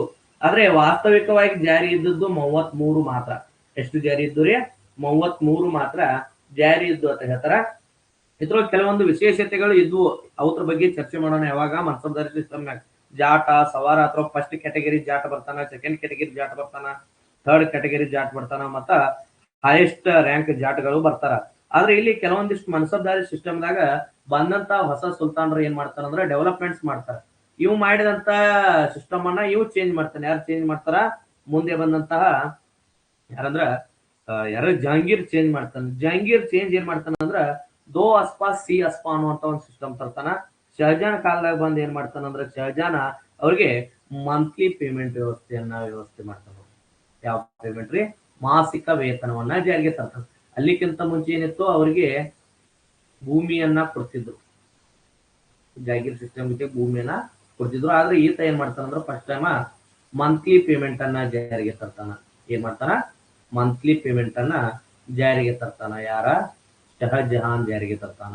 ಯಾವ ವ್ಯವಸ್ಥೆಯಲ್ಲಿ, ಮನ್ಸಬ್ದಾರಿ ವ್ಯವಸ್ಥೆಯಲ್ಲಿ. ನಾವು ಹಳಿ ಪುಸ್ತಕದಾಗ ಅದ್ರ ಬಗ್ಗೆ ಕೊಟ್ಟಿನ ನೋಡ್ಬೋದು. ಇನ್ನ ನೆಕ್ಸ್ಟ್ ಬರ್ತಕ್ಕಂಥ ಕ್ವಶನ್ ನೋಡ್ರಿ, ತರಪ್ ಇಂದ ಬಹಮನಿ ಕಿಂಗ್ಡಮ್ ವಾಸ್. ನೋಡ್ರಿ, ಬಹಮನಿ ಸಾಮ್ರಾಜ್ಯದಲ್ಲಿ ತರಪ್ ಅಂದ್ರೆ ಇದೊಂದು ಪ್ರಾಂತ್ಯ. ಇದ್ರ ಬಗ್ಗೆ ಏನ್ ಚರ್ಚೆ ಮಾಡೋ ಅವಶ್ಯಕತೆ ಇಲ್ಲ. ನೀವೇನ ಕನ್ನಡ ಶಾಲೆ ಸ್ಟೂಡೆಂಟ್ ಅಲ್ಲ, PU ಕಾಲೇಜ್ ಸ್ಟೂಡೆಂಟ್ ಅಲ್ಲ, ಆಲ್ರೆಡಿ ಟೀಚರ್ ಆಗ್ತಕ್ಕಂಥವ್ರು. ಇದ್ರ ಬಗ್ಗೆ ನಿಮ್ಗೆ ಗೊತ್ತೈತಿ. ಕ್ಲಿಯರ್ ಆಯ್ತಾ? ಪ್ರೊವಿನ್ಸ್ ಅಂದ್ರ ಪ್ರಾಂತ್ಯ, ತರಪ್ ಅಂದ್ರೆ ಪ್ರಾಂತ್ಯ ಅನ್ನುವಂಥದ್ದು. ಯಾಕಂದ್ರೆ ಇದು ನಮ್ ರೀಜನಲ್ ಇದ್ದಾಗ ನಾವು ಬಿಟ್ಟು ಕೊಡಬಾರ್ದು ಕ್ವಶನ್. ಬಹಮನಿ ಕಿಂಗ್ಡಮ್ ಅನ್ನುವಂಥದ್ದು ನಮ್ ಸೌತ್ ನಾಗ ಬರ್ತದ. ಇದ್ರ ಬಗ್ಗೆ ನಾವು ತಿಳ್ಕೊಂಡಿರ್ಬೇಕು. ತರಪ್ ಅಂದ್ರೆ ಪ್ರಾಂತ್ಯ. ಇನ್ನು ನೆಕ್ಸ್ಟ್ ಬರ್ದೈತಿ ನೋಡ್ರಿ, ಅಠವಣೆ ಅನ್ನುವಂಥದ್ದು ಬರ್ತ ನೋಡ್ರಿ ಇಲ್ಲಿ ವಿಜಯನಗರ ಕಾಲಕ್ಕೆ. ಅಥವಣೆ ಅಂತ ಕೇಳಿದಾರೆ ನೋಡ್ರಿ. ಅಠವಣೆ ವ್ಯವಸ್ಥೆ ವಿಜಯನಗರ ಕಾಲದಲ್ಲಿ ಯಾವುದಕ್ಕೆ ಸಂಬಂಧಿಸಿದೆ? ರೆವಿನ್ಯೂ ಡಿಪಾರ್ಟ್ಮೆಂಟ್, ಕಂದಾಯ ಇಲಾಖೆಗೆ ಸಂಬಂಧಿಸಿದೆ. ತೆರಿಗೆ ಸಂಗ್ರಹ ಮುಂತಾದ ವ್ಯವಸ್ಥೆಗಳಿಗೆ ಸಂಬಂಧಿಸಿದಂಥದ್ದು ಅಠವಣೆ. ರೆವಿನ್ಯೂ ಡಿಪಾರ್ಟ್ಮೆಂಟ್ ಅಂದ್ರ ಕಂದಾಯ ಇಲಾಖೆಗೆ ಸಂಬಂಧಿಸಿದೆ. ಯಾವ ಇಲಾಖೆಗೆ ಸಂಬಂಧಿಸಿದೆ? ಅಥವಣೆ ಅನ್ನುವಂಥದ್ದು ವಿಜಯನಗರ ಕಾಲದಲ್ಲಿ ಕಂದಾಯ ಇಲಾಖೆಗೆ ಸಂಬಂಧಿಸಿದೆ. ಯಾವ ಇಲಾಖೆಗೆ? ಕಂದಾಯ ಇಲಾಖೆಗೆ ಸಂಬಂಧಿಸಿದೆ. ಇನ್ನು ನೆಕ್ಸ್ಟ್ ಕ್ವಶನ್ ಕೇಳ್ತಾರ ನೋಡ್ರಿ, who among the following allowed Mongols to settle in Delhi neo Muslims. ಈ ಕೆಳಗಿನ ಯಾರು ಮಂಗೋಲರಿಗೆ ದೆಹಲಿಯಲ್ಲಿ ನವ ಮುಸಲ್ಮಾನರಾಗಿ ವಸ್ತಿ ಅಂದ್ರೆ ಅಲ್ಲೇ ಸೆಟ್ಲ್ ಆಗೋದಿಕ್ಕೆ ಇರೋದಿಕ್ಕೆ ಅವಕಾಶ ಮಾಡಿ ಕೊಡ್ತಾರೋ ಅಂತ ಕೇಳಿದಾರ. ಇಲ್ಲಿ ನಿಮಗೆ ಆನ್ಸರ್ ಬರುವಂತದ್ದು ಅಲ್ಲಾವುದ್ದೀನ್ ಖಿಲ್ಜಿ ನೋಡ್ರಿ. ಯಾರ್ರಿ? ಅಲ್ಲಾವುದ್ದೀನ್ ಖಿಲ್ಜಿ. ಮಂಗೋಲರ ಮೇಲೆ ದಾಳಿ ಮಾಡಿದಂತ ಅಲ್ಲಾವುದ್ದೀನ್ ಖಿಲ್ಜಿ ಅವರನ್ನ ಮುಸ್ಲಿಂ ಕನ್ವರ್ಟ್ ಮಾಡಿ ಅವ್ರಿಗೆ ನವ ಮುಸಲ್ಮಾನರು ಅಂತ ಹೇಳಿ ಇರೋದಕ್ಕೆ ಅವಕಾಶ ಮಾಡಿಕೊಡ್ತಾನ. ಯಾರು ಮಾಡಿಕೊಡ್ತಾರ? ಅಲ್ಲಾವುದ್ದೀನ್ ಖಿಲ್ಜಿ ಮಾಡಿಕೊಡ್ತಾನ. ಖಿಲ್ಜಿ ಸಂತತಿಗೆ ಸಂಬಂಧಿಸಿದಂತಹ ಅಲ್ಲಾವುದ್ದೀನ್ ಖಿಲ್ಜಿ ಮಾಡಿಕೊಡೋದನ್ನ ನಾವಿಲ್ಲಿ ಕಾಣ್ತೀವಿ. ಏನ್ ಕ್ವಶನ್ ಕೇಳಿದಾರ? ಯಾರು ಮಂಗೋಲರಿಗೆ ನವ ಮಂಗೋಲರು ಅಂತ ಹೇಳಿ ಹಾಕೊಂಡು ದೆಹಲಿಯಲ್ಲಿ ಇರೋದಕ್ಕೆ ಅವಕಾಶ ಮಾಡಿ ಕೊಟ್ರು ಅಂತ ಹೇಳಿ ಕೇಳಿದಾರ. ಅಲ್ಲಾವುದ್ದೀನ್ ಖಿಲ್ಜಿ ಕೊಡ್ತಾನ. ಯಾರು ಕೊಡ್ತಾರ? ಅಲ್ಲಾವುದ್ದೀನ್ ಖಿಲ್ಜಿ ಕೊಡ್ತಾನ. ಕ್ಲಿಯರ್ ಆಯ್ತ್ರಿ? ಅಲ್ಲಾವುದ್ದೀನ್ ಖಿಲ್ಜಿ ಕೊಟ್ಟದನ್ನ ನಾವಿಲ್ಲಿ ಕಾಣ್ಬೋದು. ಇನ್ನು ನೆಕ್ಸ್ಟ್ ಕ್ವಶನ್ ಬರ್ತದ ನೋಡ್ರಿ. ಏನ್ ಕ್ವಶನ್ ಕೇಳಿದಾರ ಅಂದ್ರೆ next question, whose paintings were inspirational at the time of victory of Delhi by Akbar ಅಂತ ಹೇಳಿ ಕ್ವಶನ್ ಕೇಳಿದಾರ ನೋಡ್ರಿ. ಅಕ್ಬರ್ ದೆಹಲಿಯನ್ನ ಜಯಿಸಿದಂತ ಸಂದರ್ಭದಲ್ಲಿ ಆತನ ಮೇಲೆ ಇನ್ಸ್ಪಿರೇಷನ್ ಅಂದ್ರ ಒಂದ್ ರೀತಿ ಪ್ರಭಾವ ಬೀರಿದಂತಹ ಪೇಂಟಿಂಗ್ಸ್ ಈ ಕೆಳಗಿನವ್ರು ಯಾರು ಬಿಡಿಸಿದ್ರು ಅಂತ ಹೇಳಿ ಕೇಳಿದಂಗ ಅರ್ಥ. Whose paintings were inspirational at the time of victory of Delhi by Babur. Babur ದೆಹಲಿಯನ್ನ ಜಯಿಸಿದಂತ ಸಮಯದಲ್ಲಿ ಈ ಕೆಳಗಿನ ಯಾರ ಪೇಂಟಿಂಗ್ ಆತನ ಮೇಲೆ ಪ್ರಭಾವವನ್ನ ಬೀರಿತ್ತು ಅನ್ನುವಂಥದ್ದು ಕ್ವಶನ್ ಅನ್ನ ಹೇಳಿದಾರ. ಇದ್ರ ಕುರಿತು ಆತ ಏನ್ ಮಾಡ್ತಾನಂದ್ರ, ಬಾಬರ್ ತನ್ನ ಗ್ರಂಥವಾದಂತಹ ಚಗಟೈ ತುರ್ಕಿ ಭಾಷೆಯಲ್ಲಿ ಬರೆದಂತಹ ಬಾಬರ್ ನಾಮದಾಗ ಏನ್ ಮಾಡಿದಾನಂದ್ರ ಸ್ವಲ್ಪ ತಿಳಿಸಾನ. ಆತ ಇಬ್ಬರು ಜನರ ಬಗ್ಗೆ ಉಲ್ಲೇಖ ನೀಡ್ತಾನೆ. ಎಷ್ಟು ಜನರ ಬಗ್ಗೆ? ಇಬ್ಬರು ಜನರ ಬಗ್ಗೆ ಉಲ್ಲೇಖ ಮಾಡ್ತಾನ. ಒಂದನೇದಾಗಿ ಬಿರ್ಜಾದ್, ಮೂರನೇ ಸಿ ಆಪ್ಷನ್ ಐತಿ ನೋಡ್ರಿ, ಬಿರ್ಜಾದನ್ ಬಗ್ಗೆ ಉಲ್ಲೇಖ ಮಾಡ್ತಾನ. ಇನ್ನೊಬ್ಬಂದು ಶಾ ಮುಜಾಫರ್ ಅಂತ ಬರ್ತಾನ. ಯಾರು ಬರ್ತಾರ? ಶಾ ಮುಜಾಫರ್ ಅನ್ನುವಂಥವ್ರ ಬಗ್ಗೆ ಇಬ್ಬರು ಜನರ ಬಗ್ಗೆ ಏನ್ ಮಾಡ್ತಾನ ತನ್ನ ಗ್ರಂಥದಾಗ ಅಂದ್ರ ತನ್ನ ಆತ್ಮಚರಿತ್ರೆದಾಗ ಉಲ್ಲೇಖ ಮಾಡ್ತಾನ. ಇದ್ರಾಗ ಬಿಹಿಜಾದ್ ಅತಿ ಹೆಚ್ಚು ಮಹತ್ವವನ್ನ ಪಡೆದಿದ್ದ. ಯಾರು ಪಡೆದಿದ್ರು? ಬಿಹಿಜಾದ್ ಅತಿ ಹೆಚ್ಚು ಮಹತ್ವವನ್ನ ಪಡೆದಿದ್ದ. ಈ ಬಿಹಿಜಾದನಿಗೆ ಏನಂತ ಬಿರುದು ಕೊಟ್ಟಿದ್ರಂದ್ರ ಈತ ಹೆರಾತ್ ಅವನು. ಇಲ್ಲಿ ಅವನು ಹೆರಾತ್ ಏನಿತ್ತಲ್ಲ ಪೂರ್ವ ಏಷ್ಯಾದ ಹೆರಾತ್ ಪ್ರಾಂತ್ಯದಿಂದ ಬಂದವನು. ಹಾಗಾಗಿ ಈತನಿಗೆ ರೆಫೆಲ್ ಆಫ್ ದಿ ಈಸ್ಟ್ ಅನ್ನುವಂತಹ ಬಿರುದನ್ನ ನೀಡಲಾಗಿತ್ತು. ಯಾರಿಗೆ? ಬಿಹಿಜಾದನಿಗೆ. ಬಿಹಿಜಾದನಿಗೆ ಏನ್ ಬಿರುದು ನೀಡಲಾಗಿತ್ತು ಅಂದ್ರ ರಫೇಲ್ ಆಫ್ ದ ಈಸ್ಟ್ ಅನ್ನುವಂತಹ ಬಿರುದನ್ನ ನೀಡಲಾಗಿತ್ತು. ಈತ ಸುಲ್ತಾನ್ ಹುಸೈನ್ ಬಕ್ಯಾರ ಅನ್ನುವಂತಹ ಒಬ್ಬ ತಿಮ್ರೂಡ್ ಮನೆತನದ ಅವಧಿಯಲ್ಲಿ ಏನಾಗಿದ್ದನಂದ್ರ ಈತ ಪೇಂಟರ್ ಆಗಿದ್ದ. ಅವನ ಏನ್ ಮಾಡಿದ್ದಾನಂದ್ರ ಬಾಬರ್ ಮ್ಯಾಗ ಅಷ್ಟೊಂದು ಪ್ರಭಾವವನ್ನ ಬೀರಿದ್ದನ್ನ ಕಾಣಬಹುದು. ಯಾವ ಟೈಮ್ದಾಗ ಇವನ್ ಬಾಬರ್ ಡೆಲ್ಲಿಯನ್ನ ಜಯಿಸಿದ್ದ. ಎಷ್ಟರಾಗ ಜಯಿಸ್ತಾನ? 1526ರಾಗ ಏನ್ ಡೆಲ್ಲಿಯನ್ನ ಗೆಲ್ತಾನಲ್ಲ ಮೊದಲ ಪಾನಿಪತ್ತದಾಗ, ಆ ಸಂದರ್ಭದಲ್ಲಿ ಆತನ ಮೇಲೆ ಪ್ರಭಾವ ಬೀರಿದಂತಹ ವ್ಯಕ್ತಿ ಯಾರಂದ್ರ ಬಿರ್ಜಾದ್.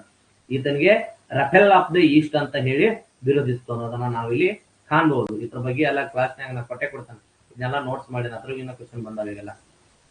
Which of the following kings of Rajasthan gave a shelter to statue of Shrinath ji in the period of Aurangzeb? ನೋಡ್ರಿ ಕ್ವಶನ್ ಕೇಳ್ಯಾರ ನೋಡಿ. ಏನ್ ಕ್ವಶನ್ ಕೇಳ್ಯಾರ ಅಂದ್ರ ಶ್ರೀನಾಥ್ ಜಿಗೆ ಅದ ಒಬ್ಬ ರಾಜಸ್ಥಾನದ ಪ್ರಮುಖವಾದಂತ ಒಬ್ಬ ವ್ಯಕ್ತಿ, ಆತ ಶ್ರೀನಾಥ್ ಜಿ ಅಂತ ಹೇಳಿ ಔರಂಗಜೇಬನ ಕಾಲದಲ್ಲಿ ಆತನಿಗೆ ಯಾರು ಆತನಿಗೆ ಆಶ್ರಯವನ್ನ ನೀಡಿದ್ರು ಅನ್ನುವಂತ ಆತನ ಸ್ಟ್ಯಾಚ್ಯೂ ಆಫ್ ಶ್ರೀನಾಥ್ ಜಿ ಅಂದ್ರ ಆತನ ಒಂದು ಸ್ಟ್ಯಾಚ್ಯೂ ಅಂತವಲ್ಲ ಅದಕ್ಕೇನ್ರಿ ಕನ್ನಡದಾಗ, ಒಂದು ಮೂರ್ತಿಗೆ ರಾಜಸ್ಥಾನದಾಗ ಯಾರು ಏನ್ ಮಾಡಿದ್ರು ಅಂದ್ರ ನೀಡಿದ್ರು ಅನ್ನುವಂತ ಪ್ರಶ್ನೆಯನ್ನ ಕೇಳಿದಾರ. ಯಾರು ನೀಡಿರ್ಬಹುದು? ಹೇಳಿ. ರಾಜ ಜಗತ್ ಸಿಂಗೋ, ರಾಜ ರಾಣಾ ಜೈಸಿಂಗೋ, ಅಥವಾ ಜೈಸಿಂಗೋ, ರಾಣಾ ಅಮರ್ ಸಿಂಗೋ? ಇದರಲ್ಲಿ ಯಾರು ನೀಡಿರ್ಬೋದು? ಕೇಳಿದಂತ ಕ್ವಶನ್ ನೋಡ್ರಿ ಏನೈತಿ, ಔರಂಗಜೇಬನ ಕಾಲಕ್ಕೆ ಐತಿ. ನೆನ್ಪಿಟ್ಕೋಬೇಕು. ಇದರಲ್ಲಿ ಯಾರ್ಯಾರು ಇರ್ತಾರೋ? ರಾಣಾ ಜಗತ್ ಸಿಂಗ್ ಇರ್ತಾನ, ರಾಜ ಜೈಸಿಂಗ್ ಇರ್ತಾನ, ಅಮರ್ ಸಿಂಗ್ ಇರ್ತಾನ. ಇವ್ರು ಯಾರ ಸಮಕಾಲೀನರಿದಾನ ಅಂತ ತಿಳ್ಕೊಬೇಕು. ಇದರಲ್ಲಿ ರಾಣಾ ಜೈಸಿಂಗ್ ಯಾರ್ರಿ? ರಾಣಾ ಜೈಸಿಂಗ್ ಏನ್ ಮಾಡ್ತಾನಂದ್ರ ಶೆಲ್ಟರ್ ಅಂದ್ರ ಆತನಿಗೆ ನೀಡಿದ್ದ ಅನ್ನುವಂಥದ್ದನ್ನ ಕಾಣ್ತೇವೆ. ಇನ್ ನೋಡ್ರಿ ನೆಕ್ಸ್ಟ್ ಕ್ವಶನ್ ಕೇಳ್ತಾರ, what was the meaning of the theory of ವಹದತುಲ್ ಅಂಡ್ ಉಜುದ್ ಅನ್ನುವಂತ supported by Mughal emperor Akbar? What was the meaning? ಅದರ ಅರ್ಥ ಏನು? ಯಾವುದು? ಥಿಯರಿ, ಸಿದ್ಧಾಂತ. ಯಾವ ಸಿದ್ಧಾಂತ? ವಹದತ್ ಉಲ್ ಉಜುದ್ ಅನ್ನುವಂತಹ ಒಂದು ಮೊಘಲರ ಅಕ್ಬರ್ಗೆ ಸಂಬಂಧಿಸಿದಂತಹ ಸಿದ್ಧಾಂತ ಈ ಕೆಳಗಿನವುಗಳಲ್ಲಿ ಯಾವುದಕ್ಕೆ ಬೆಂಬಲವನ್ನ ನೀಡ್ತೈತಿ ಅನ್ನೋದನ್ನ ಕೇಳಿದಾರ. ಇಸ್ಲಾಂನ ಪವಿತ್ರತೆ, ಮತ್ತ ಇಲ್ಲಿ ನೋಡ್ರಿ ಏನ್ ಕೇಳಿದ್ರೆ ಬ್ಯಾಟಲ್ ಅಗೇನ್ಸ್ಟ್ ಹೆರೆಟಿಕ್ಸ್ ಅಂದ್ರೆ ಸಂಪ್ರದಾಯಗಳ ವಿರುದ್ಧ ನಡೆಸ್ತಕ್ಕಂತಹ ಯುದ್ಧ, abolition of the caste system ಅಂದ್ರೆ ಜಾಸ್ತಿ ವ್ಯವಸ್ಥೆಯನ್ನ ಕೊನೆಗಾಣಿಸುವುದು, ಮತ್ತು ಯುನಿಟಿ ಆಫ್ ಡಿವೈನ್ ದೈವಿ ಸಿದ್ಧಾಂತದ ಕುರಿತು ಹೇಳ್ತದ. ಇದು ಯುನಿಟಿ ಆಫ್ ಡಿವೈನ್ಗೆ ಸಂಬಂಧಿಸಿದೆ. ಯಾವುದಕ್ಕೆ ಸಂಬಂಧಿಸಿದೆ? ದೈವೀಕರಣಕ್ಕೆ ಸಂಬಂಧಿಸಿದೆ. ಯಾವುದು? ವಹದತ್ ಉಲ್ ಉಜುದ್ ಅನ್ನುವಂಥದ್ದು ದೈವೀಕರಣಕ್ಕೆ ಸಂಬಂಧಿಸಿದಂತ ಒಂದು ಮ್ಯಾಟರ್ ಆಗಿತ್ತು ಅನ್ನೋದನ್ನ ನಾವಿಲ್ಲಿ ಕಾಣಬಹುದು. ಇನ್ನು ನೆಕ್ಸ್ಟ್ ಕ್ವಶನ್ ಯಾವ್ದು ಬಂದದಂದ್ರೆ, which of the following the finest example of Nagara style temple is ಅಂತ ಕೇಳಿದಾರೆ ನೋಡ್ರಿ. ಈ ಕೆಳಗಿನ ಯಾವುದು ನಾಗರ ಶೈಲಿಗೆ ಅತ್ಯುತ್ತಮವಾದಂತಹ ಉದಾಹರಣೆಯಾಗಿದೆ, ದೇವಾಲಯಗಳಲ್ಲಿ ಅತ್ಯುತ್ತಮವಾದ ಉದಾಹರಣೆಯಾಗಿದೆ ಅಂತ ಕೇಳಿದಾರ. ಆಪ್ಷನ್ ಐತಿ Kailasanatha temple, next Brihadeeswara temple, gopuram of Vaishnava temple Vrindavan, Lingaraja temple Bhubaneswar.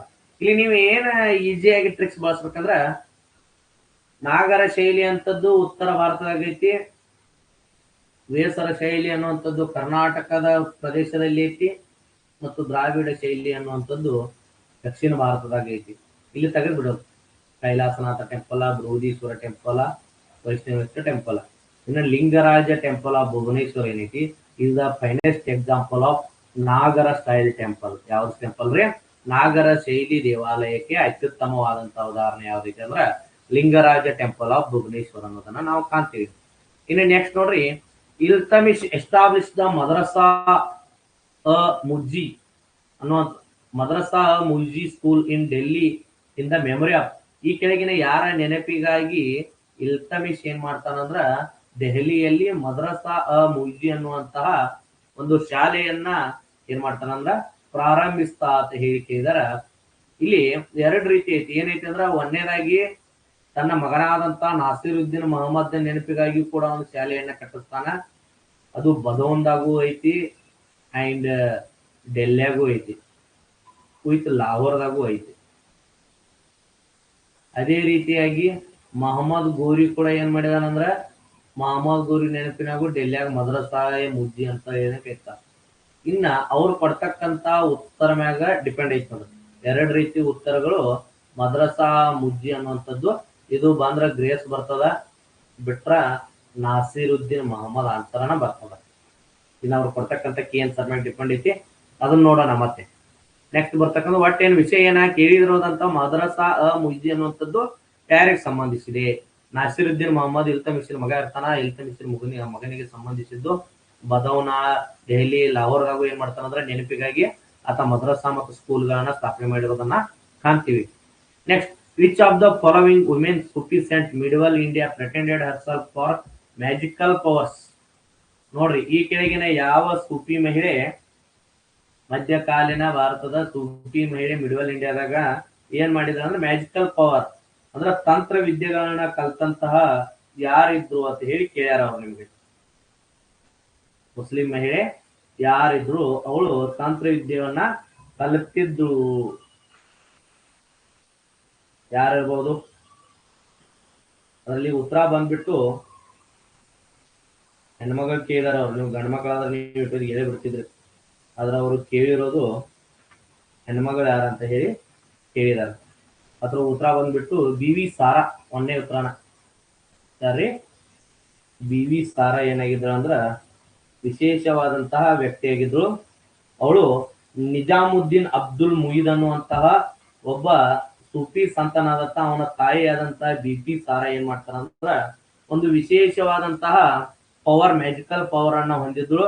ಇವಳು ದೆಹಲಿ ನಿವಾಸಿಯಾಗಿ, ಎಲ್ಲಿ ದೆಹಲಿಯನ್ನ ತನ್ನ ಕೇಂದ್ರವಾಗಿ ಇಟ್ಕೊಂಡು ಏನ್ ಮಾಡಿದ್ರು ಅಂದ್ರ ಗುರುತಿಸಿಕೊಂಡಂತಹ ಒಬ್ಳು ಸೂಫಿ ಮಹಿಳೆ ಅಥವಾ ಸೂಫಿ ಸಂತ, ಮಹಿಳಾ ಸೂಫಿ ಸಂತ ಅಂತ ಹೇಳಿ ಕರಿತೀವಿ. ಯಾರ್ರಿ? B V Sara. ನೋಡ್ರಿ ಎಂತ ಕ್ವಶನ್ ಕೇಳ್ತಾರ. ನೀವ್ ಇನ್ನೂ ಎಲ್ಲಿದ್ದೀರಿ ಅಂದ್ರ ಅಜ್ಮೇರ, ನಿಜಾಮುದ್ದೀನ್ ಔಲಿಯಾ, ಅಜ್ಜಾ ಬಂದೆ ನವಾಜ ಇಲ್ಲಿ ಅದ್ರ ಅವ್ರು ಎಲ್ಲಿ ಹೋಗ್ಯಾರ ಕ್ವಶನ್ ಕೇಳವ್ರು. ನೋಡ್ರಿ ನಿಮ್ಮ ಎಕ್ಸ್ಪೆಕ್ಟೇಷನ್ ಎಲ್ಲೈತಿ, ಅವ್ರು ಕೇಳ್ತಕ್ಕಂಥ ಕ್ವಶನ್ ಎಲ್ಲೈತಿ ನೋಡ್ರಿ. ವುಮೆನ್ಸ್ ಬಗ್ಗೆ ಹೋಗ್ಯಾರ, ನಾವಿನ್ನೂ ಬಾಯ್ಸ್ದಾಗ ಇದೇವ್. ಹಾಗಾಗಿ ಮಾಡೋಣ, ನಾವಂತೂ ಹೇಳ್ತೇವ ಇದ್ರ ಬಗ್ಗೆ ಐತಿ ನಮ್ತ್ಯಾಕ ಮಟೀರಿಯಲ್ದಾಗಿಂದ ಉತ್ತರ ಬಂದಾವ. ಆದ್ರೂ ಕ್ವಶನ್ ಪೇಪರ್ ಅನ್ನೋದು ಯಾವ ರೀತಿ ಇರ್ತೈತಿ, ಕಾಂಪಿಟೇಷನ್ ನೀವು ಯಾವ ರೀತಿ ರೆಡಿ ಆಗ್ಬೇಕು.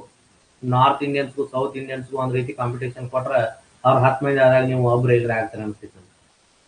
ಅದ ಸೌತ್ ಇಂಡಿಯಾದಾಗ ಕೊಟ್ರೆ ಇದನ್ನೆಲ್ಲ ನೀವು ರೆಡಿ ಇದ್ರ ಇಲ್ಲಿ 100 ಮಂದಿ ಇದ್ರು ಫಸ್ಟ್ ನೀವೇ ಇರ್ತಾರೆ ನೋಡ್ರಿ, ಇದಂತೂ ಪಕ್ಕ. ಈ ಲೆವೆಲ್ ಬರ್ತಕ್ಕಂಥ ಕ್ವಶನ್ ಗಳಿಗೆ ನೀವು ಏನಾದ್ರು ರೆಡಿ ಆದ್ರಿ ಅಂತ ತಿಳ್ಕೊಳ್ಳಿ, ಅಸಿಸ್ಟೆಂಟ್ ಪ್ರೊಫೆಸರ್ದಾಗ ಟಾಪ್ 10 ಆದಾಗ ನೀವೇ ಇರ್ತೀರಿ. ಮತ್ತೆ ಬೇರೆ ಯಾರು ಇರೋದಿಲ್ಲ. ಇಂಥವ್ ಯಾವ ಕ್ವಶನ್ ಇವ್ರಿಗೆ ಗೊತ್ತಿರೋದಿಲ್ಲ ಕರ್ನಾಟಕದವ್ರಿಗೆ. ಇಂಥದ್ರ ಬಗ್ಗೆ ಯಾರು ಇನ್ನೂ ಸ್ಟಡಿನೂ ಮಾಡಾಕತ್ತಿಲ್ಲ. ಇದ್ರ ಏನಾದ್ರೂ ಚರ್ಚೆ ಮಾಡತ್ತೀವಿ ಅಂದ್ರೆ ನಮ್ಮ ಕ್ಲಾಸ್ನಾಗ ಚರ್ಚೆ ಮಾಡತ್ತೀವಿ. ಇನ್ನೆಲ್ಲಾದ್ರೂ ಒಬ್ಬರ ಚಾನಲ್ ಬೇರೆ ಚಾನಲ್ದಾಗ ನೋಡಿರ್ತಾರೋ, ಆದ್ರೆ ಅವ್ರ ಏನೋ ಆನ್ಸರ್ ಹೇಳ್ಕೊತ ಹೋಗಿರ್ತಾರೋ, ಇದ್ರ ಬಗ್ಗೆ ಡೀಟೇಲ್ ಕೊಡ್ಕೊತ ಹೋಗಿರೋದಿಲ್ಲ. ಇದೆಲ್ಲವನ್ನ ಏನ್ ಮಾಡಿರ್ತೀವಿ ಅಂದ್ರೆ ನಾವು ಕವರ್ ಮಾಡಿರ್ತೀವಿ. ಚೆನ್ನಾಗಿ ಪ್ರತಿಯೊಂದು ಕ್ವಶನ್ ಯಾವ ರೀತಿ ಬರೋದಾವ ಅನ್ನೋದನ್ನ ನೋಡ್ಕೋರಿ. ನೀವು ಮೊನ್ನೆ ಹೇಳಿದ ಕ್ವಶನ್ ಪೇಪರ್ ಯಾವ ರೀತಿ ಟೆಸ್ಟ್ ಮಾಡ್ತಾರೋ, ಯಾವ ರೀತಿ ಕ್ವಶನ್ಸ್ಗಳು ಬರ್ತಾವ. ಇಲ್ಲಿ ಎಲ್ಲಾ ಕ್ವಶನ್ ಡೈರೆಕ್ಟ್ ಕ್ವಶನ್ ಬಂದಾವ. ನೀವು ಇದನ್ನ ನೆನಪಿಟ್ಕೋರಿ. ಆದ್ರೆ ಕರ್ನಾಟಕದಾಗ ಹಿಂಗ ಎಂದೂ ಡೈರೆಕ್ಟ್ ಕ್ವಶನ್ ಕೇಳಲ್ಲ. ಇವು ಬರ್ತಕ್ಕಂಥದ್ದು ಎಷ್ಟು ಕ್ವಶನ್ ಅದಾವ? ಈಗ 16ನೇ ಕ್ವಶನ್ ಚರ್ಚೆ ಮಾಡತನ್ನ ಎಲ್ಲಾ ಡೈರೆಕ್ಟ್ ಕ್ವಶನ್ ಅದಾವ. ಒಂದು ಅಸರ್ಟೇಷನ್ ರೀಸನ್ ಇಲ್ಲ, ಒಂದು ಕಾಲಾನುಕ್ರಮಣಿಕೆ ಬಂದಿಲ್ಲ, ಒಂದು ಹೊಂದಿಸಿ ಬೇರೆ ಬಂದಿಲ್ಲ. ಎಲ್ಲಾ ಡೈರೆಕ್ಟ್ ಕ್ವಶನ್ ಅದಾವ ನೋಡ್ರಿ. ಮಹಾರಾಷ್ಟ್ರ, ಇದು ಮಧ್ಯಪ್ರದೇಶ ಚಟ್ಟದಾಗ. ಕ್ಲಿಯರ್ ಆಯ್ತಾ? ಇದನ್ನ ಗಮನಿಸ್ಕೋರು. ಮೊದಲು ಕ್ವಶನ್ ಪೇಪರ್ ಪ್ಯಾಟರ್ನ್ ಯಾವ ರೀತಿ ನಡೆದೈತಿ ಅನ್ನೋದನ್ನ ಗಮನ ಕೊಡ್ರಿ. ಅದ್ರ ಮ್ಯಾಗ ನಿಮ್ಗೆ ಗೊತ್ತಾಗ್ತದ. ಕ್ವಶನ್ ಪೇಪರ್ ಪ್ಯಾಟರ್ನ್ ಮ್ಯಾಗ ನಿಮ್ಗೆ ಗೊತ್ತಾಗ್ತದೆ ಯಾವ ರೀತಿ ನಡೀತಿದಿ ಅನ್ನೋದು. ಕ್ಲಿಯರ್ ಆಯ್ತು? ಇಲ್ಲಿ ನೋಡ್ರಿ, ಹಿಂಗೆ ಕಂಟಿನ್ಯೂ ಮಾಡೋಣ, ಯಾಕಂದ್ರೆ 100 ಕ್ವಶನ್ ಅದಾವ, ಹೋಗೋಣ ಮುಂದೆ. Which of the following is the speciality of tomb of Ghiyasuddin Tughlaq? ಈ ಕೆಳಗಿನ ಗಿಯಾಸುದ್ದೀನ್ ಅಂದ್ರ ಗಿಯಾಸುದ್ದೀನ್ ತುಘಲಕ್ ಅವರ ಏನ್ ಟಾಂಬ್ ಐತಲ್ಲ, ಗೋರಿ, ಯಾವ ವಿಶೇಷತೆಯನ್ನ ಹೊಂದೈತಿ ಅಂತ ಕೇಳಿದಾರೆ. ಸರ್ಕ್ಯುಲರ್ ಟಾಂಬ್, ವೃತ್ತಾಕಾರದಂತಹ ಗೋರಿಯನ್ನ ಹೊಂದಿತ್ತು. ಸ್ಲೋಪಿಂಗ್ ವಾಲ್ಸ್ ಅಂದ್ರ ಜಾರ್ತಕ್ಕಂತಹ ಗೋಡೆಗಳನ್ನ ಹೊಂದಿದೋ. ಲ್ಯಾಕ್ ಆಫ್ ಮಾರ್ಬಲ್ ಅಂದ್ರ ಮಾರ್ಬಲ್ ಕಲ್ಲುಗಳಿಂದ ಕಟ್ಟ್ಯಾರೋ. ಹೈಯರ್ ಮಿನಾರೆಟ್ಸ್ ಅಂದ್ರ ಮಿನಾರ್ಗಳನ್ನ, ಎತ್ತರದ ಮಿನಾರ್ಗಳನ್ನ ಹೊಂದಿತ್ತು ಅಂತ ಹೇಳಿ ಕ್ವಶನ್ ಕೇಳಾರ. ವಿಶೇಷತೆ ಏನಂದ್ರೆ ಇಲ್ಲಿ ಸ್ಲೋಪಿಂಗ್ ವಾಲ್ ಸಿಸ್ಟಮ್ ಅನ್ನ ಫಸ್ಟ್ ಟೈಮ್ ಯೂಸ್ ಮಾಡ್ಯಾರ ಗಿಯಾಸುದ್ದೀನ್ ತುಘಲಕ್. ಇಲ್ಲಿ ಗಿಯಾಸುದ್ದೀನ್ ತುಘಲಕ್ಗ ಸ್ಲೋಪಿಂಗ್ ವಾಲ್ ಅಂದ್ರೆ ಜಾರ್ತಕ್ಕಂತ ಅಂದ್ರ ಫುಲ್ಲಿ ಪ್ಲೇನ್ಡ್, ನಾವ್ ಏನತ್ತೀವಿ ಅಂದ್ರ ಮನೆಗಳು ಮಾಡಿರ್ತೀವಲ್ಲ ವಾಲ್ ಪುಟ್ಟಿ ಸಿಸ್ಟಮ್, ಆ ವಾಲ್ ಪುಟ್ಟಿ ಸಿಸ್ಟಮ್ ನ ಫಸ್ಟ್ ಟೈಮ್ ಗಿಯಾಸುದ್ದೀನ್ ತುಘಲಕ್ನ ಟಾಂಬ್ಗ ಯೂಸ್ ಮಾಡ್ತಾರ. ಅದ ಸ್ಲೋಪಿಂಗ್ ವಾಲ್ಸ್ ಅಂತ ಹೇಳಿ ಕರೆದಾರ ಅವ್ರ. ಆದ್ನ ಏನ್ ಮಾಡಿದಾರ ಅಂದ್ರೆ ಇಲ್ಲಿ ಬಳಕೆ ಮಾಡ್ಯಾರ ಗಿಯಾಸುದ್ದೀನ್ ತುಘಲಕ್ ಕಟ್ಟಡಕ್ಕ, ಗೋರಿಗೆ. ಇನ್ನೆಲ್ಲಾನು ಬರ್ತದೆ ದೆಹಲಿ ಸುಲ್ತಾನರ ಆರ್ಕಿಟೆಕ್ಚರ್ದಾಗ ಎಲ್ಲ ಹೇಳ್ತಾನ, ಯಾವ ರೀತಿ ಟಾಂಬ್ಗಳ ಡೆವಲಪ್ಮೆಂಟ್ ಆದ್ರು, ಫಸ್ಟ್ ಯಾವ ರೀತಿ ಗೋರಿಗಳ ಕಟ್ಸಿದ್ರು, ಆಮೇಲೆ ಗೋರಿಗಳದಾಗ ಏನೇನು ಬದಲಾವಣೆ ಅದು. ವಿಶೇಷವಾಗಿ ಇವ್ರಕ್ಕಿಂತ ಡೆವಲಪ್ಮೆಂಟ್ಸ್ ಮೊಘಲರ ಕಾಲದಾಗ ಆಗ್ತಾವ. ಅದರಲ್ಲೂ ನೂರ್ ಜಹಾನ್ರ ತಂದೆ ಇರ್ತಲ್ಲ, ಅವ್ರ ಕಾಲ ತಂದೆ ಗೋರಿದಿಂದ ಒಂದು ಕೆಲವೊಂದಿಷ್ಟು ಬದಲಾವಣೆಗಳು ಸ್ಟಾರ್ಟ್ ಆಗ್ತಾವ. ಅದ್ರ ಬಗ್ಗೆ ನಾನು ಚರ್ಚೆ ಮಾಡ್ತೀನಿ. ನೆಕ್ಸ್ಟ್ ಕೇಳ್ತಾರೆ ನೋಡ್ರಿ, which of the following Mughal emperor prohibited the use of tobacco? ಈ ಕೆಳಗಿನ ಯಾವ ಮೊಘಲ ಸುಲ್ತಾನ ತಂಬಾಕನ್ನ ನಿಷೇಧಿಸಿದ್ದ ಅಂತ ಕೇಳಿದರೆ ಗೊತ್ತಾಯ್ತು ನಿಮಗೆ, ಜಹಂಗೀರ್ ನಿಷೇಧಿಸಿದ್ದ. ಜಹಂಗೀರ್ ಏನ್ ಮಾಡಿದ್ದಂದ್ರೆ ತಂಬಾಕನ್ನ ನಿಷೇಧ ಮಾಡಿರೋದನ್ನ ಕಾಣ್ತೀವಿ.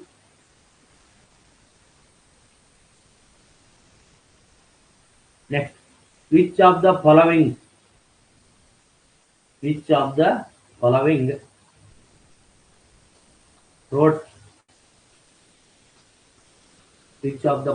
ರೋಟ ಅಂದ್ರ ಈ ಕೆಳಗಿನವರು ಯಾರು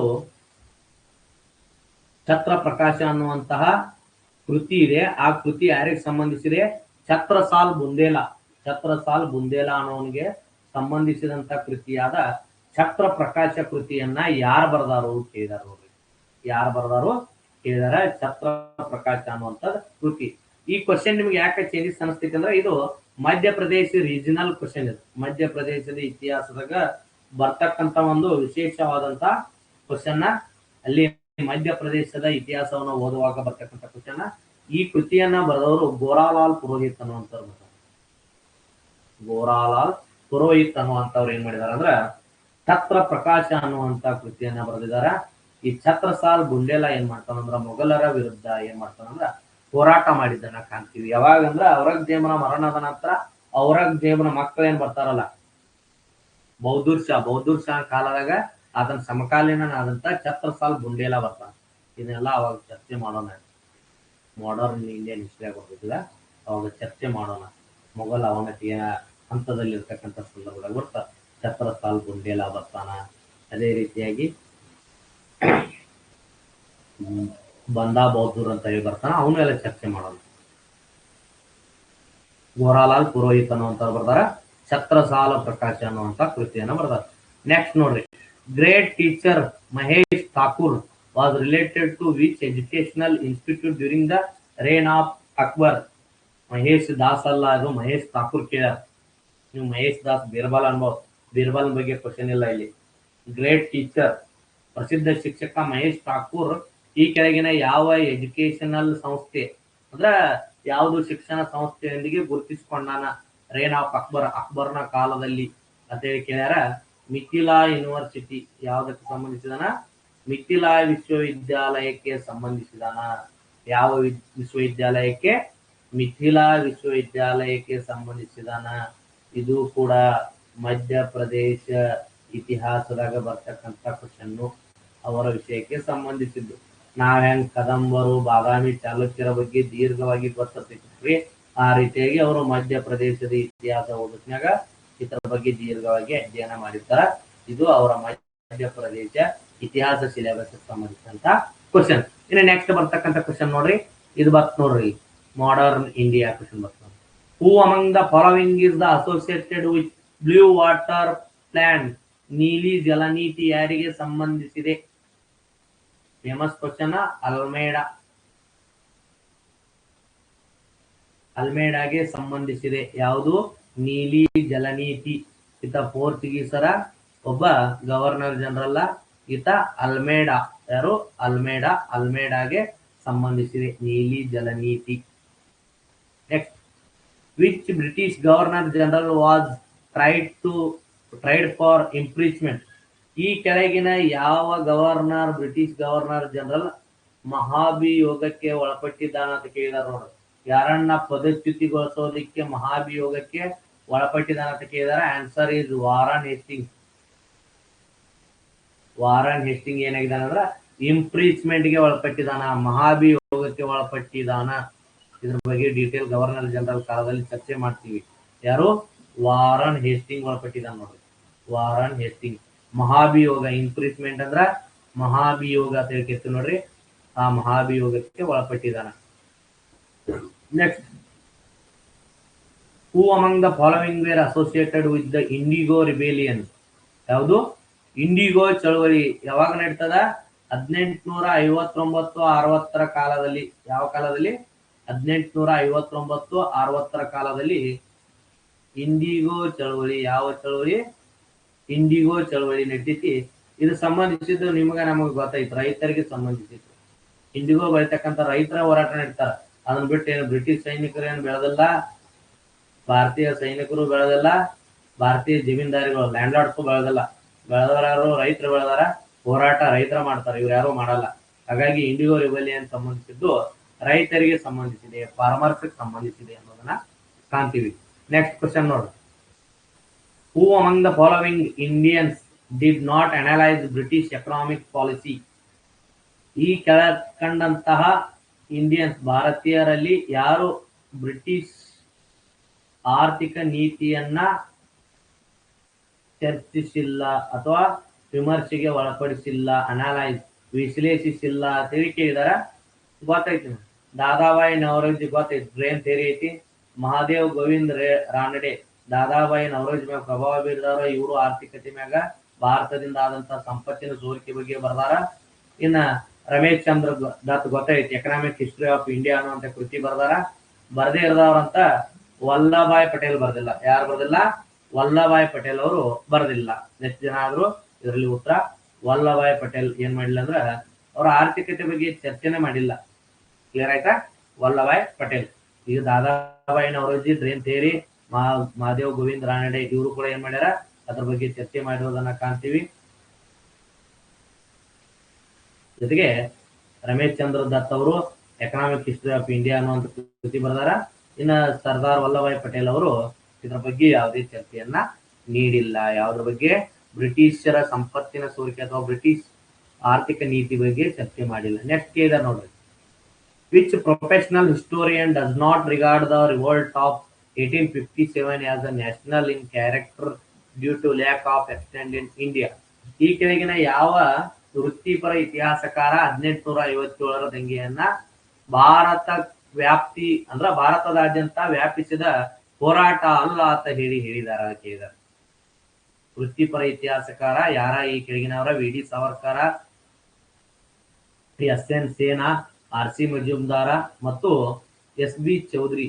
ಇವುಗಳಲ್ಲಿ ಯಾರು ಇದು ಲ್ಯಾಕ್ ಆಫ್ ಎಕ್ಸ್ಟೆಂಟ್ ಅಂದ್ರ ಭಾರತ ವ್ಯಾಪಿ ಹೋರಾಟ ಆಗಿರ್ಲಿಲ್ಲ ಅಂತ ಹೇಳಿ ಯಾರು ಹೇಳ್ಯಾರು ಕೇಳಿದಾರ.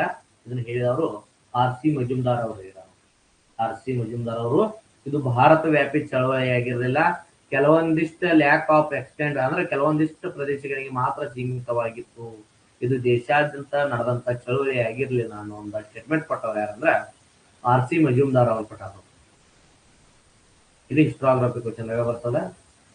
ಇದು ಇಲ್ಲ 1850. ಇನ್ ನೆಕ್ಸ್ಟ್ ಬರ್ತದ.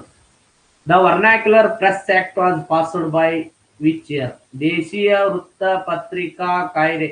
ದೇಶೀಯ ವೃತ್ತಪತ್ರಿಕಾ ಕಾಯ್ದೆಯನ್ನ ಯಾವಾಗ ಜಾರಿಗೆ ತಂದ್ರು? 1878ರಲ್ಲಿ ಜಾರಿಗೆ ತಂದ್ರು. ಎಷ್ಟ್ರಾಗ್ ತಂದ್ರು? 1878ರಲ್ಲಿ ದೇಶೀಯ ವೃತ್ತಪತ್ರಿಕಾ ಕಾಯ್ದೆ ವರ್ನಾಕ್ಯುಲರ್ ಪ್ರೆಸ್ ಆಕ್ಟ್ ಅನ್ನ ಜಾರಿಗೆ ತರ್ತಾರ. 1878ರಾಗ ವರ್ನಾಕ್ಯುಲರ್ ಪ್ರೆಸ್ ಆಕ್ಟ್ ಅನ್ನ ಜಾರಿಗೆ ತಂದದ್ದನ್ನ ನಾವು ಕಾಣ್ತೀವಿ. ನೆಕ್ಸ್ಟ್ ನೋಡಿ. During the tenure of which governor general system of circles of thanas headed by an Indian daroga was established. ಈ ಕೆಳಗಿನ ಯಾರ ಕಾಲಾವಧಿಯ ಜನರಲ್ನ ಕಾಲಾವಧಿಯಲ್ಲಿ ಸರ್ಕಲ್ ಥಾನಾ ಅಂದ್ರ ವಲಯಗಳು ಮತ್ತು ಪೊಲೀಸ್ ಠಾಣೆಗಳಲ್ಲಿ ಇಂಡಿಯನ್ ದರೋಗಾ ಸಿಸ್ಟಮ್ ಅನ್ನ ಜಾರಿಗೆ ತರಲಾಯಿತು ಅನ್ನುವಂತ ಕ್ವಶನ್ ಅನ್ನ ಕೇಳಿದಾರ. ಪೊಲೀಸ್ ಕೋಡ್ ಯಾರಿಗೆ ಸಂಬಂಧಿಸಿದೆ ಅಂದ್ರ ಲಾರ್ಡ್ ಕಾರ್ನ್ವಾಲಿಸ್ ಸಂಬಂಧಿಸಿದೆ. ಇದು ಯಾರಿಗಾದ್ರೂ ಗೊತ್ತ. ಲಾರ್ಡ್ ಕಾರ್ನ್ವಾಲಿಸ್ ಏನ್ ಮಾಡ್ತಾನಂದ್ರ ಪೊಲೀಸ್ ಕೋಡ್ ಅನ್ನ ಪರಿಚಯ ಮಾಡ್ತಾನ. ಆ ಪೊಲೀಸ್ ಕೋಡ್ನಾಗ ಇಂಡಿಯನ್ ದರೋಗಾ ಸಿಸ್ಟಮ್ ಬರ್ತದ. ಯಾವ ಸಿಸ್ಟಮ್ ಬರ್ತದ? ಇಂಡಿಯನ್ ದರೋಗಾ ಸಿಸ್ಟಮ್ ಬರ್ತದ ಅನ್ನೋದನ್ನ ಕಾಣ್ತೀವಿ. ನೆಕ್ಸ್ಟ್ ಕ್ವಶನ್ ನೋಡ್ರಿ, who was the publisher of Amrit Bazaar ಪತ್ರಿಕಾ? ಈ ಕೆಳಗಿನ ಯಾರು ಅಮೃತ್ ಬಜಾರ್ ಪತ್ರಿಕೆಯನ್ನ ಹೊರಡಿಸಿದಾರ ಅಂತ ಕೇಳಿದಾರ ನೋಡ್ರಿ. ಇದೊಂದು ಅಮೃತ್ ಬಜಾರ್ ಪತ್ರಿಕೆ. ಇದು ಭಾರತದ ಯಾವ ಮೂಲೆಯಿಂದ ಬಂದಂತ ಪತ್ರಿಕೆ? ಈಶಾನ್ಯ ಮೂಲೆಯಿಂದನೋ ಅಥವಾ ಪೂರ್ವ ಭಾರತದಿಂದನೋ, ದಕ್ಷಿಣ ಭಾರತದಿಂದನೋ, ವಾಯುವ್ಯ ಭಾರತದಿಂದನೋ, ಉತ್ತರ ಭಾರತದಿಂದನೋ, ದಕ್ಷಿಣ ಭಾರತದಿಂದನೋ ಅಥವಾ ಸೆಂಟ್ರಲ್ ಇಂಡಿಯಾದಿಂದನೋ ಬಂದು. ಅಮೃತ್ ಬಜಾರ್ ಪತ್ರಿಕೆ ಬಂದದ್ದು ಪೂರ್ವ ಭಾರತ, ಸ್ಪೆಷಲ್ ಆಗಿ ಬಂಗಾಳದಿಂದ ಬಂದೈತಿ. ಎಲ್ಲಿಂದ ಬಂದೈತಿ? ಬಂಗಾಳದಿಂದ ಬಂದೈತಿ. ಇದನ್ನ ಹೊರಡಿಸಿದವರು ಶಿಶಿರ್ ಕುಮಾರ್ ಘೋಷ್. ಯಾರು ಹೊರಡಿಸ್ತಾರ? ಶಿಶಿರ್ ಕುಮಾರ್ ಘೋಷ್ ಅವರು ಅಮೃತ್ ಬಜಾರ್ ಪತ್ರಿಕೆಯನ್ನ ಪಬ್ಲಿಷ್ ಮಾಡ್ತಾರ. ಯಾವ ಪತ್ರಿಕೆಯನ್ನ? ಅಮೃತ್ ಬಜಾರ್ ಪತ್ರಿಕೆಯನ್ನ ಪಬ್ಲಿಷ್ ಮಾಡ್ತಾರ ಶಿಶಿರ್ ಕುಮಾರ್ ಘೋಷ್. ಇನ್ ನೆಕ್ಸ್ಟ್ ಕ್ವಶನ್ ಕೇಳಿದಾರ ನೋಡಿ, which viceroy undertook first step to separate central and provisional financial system in 1870? ಈ ಕೆಳಗಿನ ಯಾವ ವೈಸರಾಯ ಫಸ್ಟ್ ಸ್ಟೆಪ್ ಮೊದಲ ಹೆಜ್ಜೆ ಇಟ್ಟ? ಯಾವುದಕ್ಕೆ?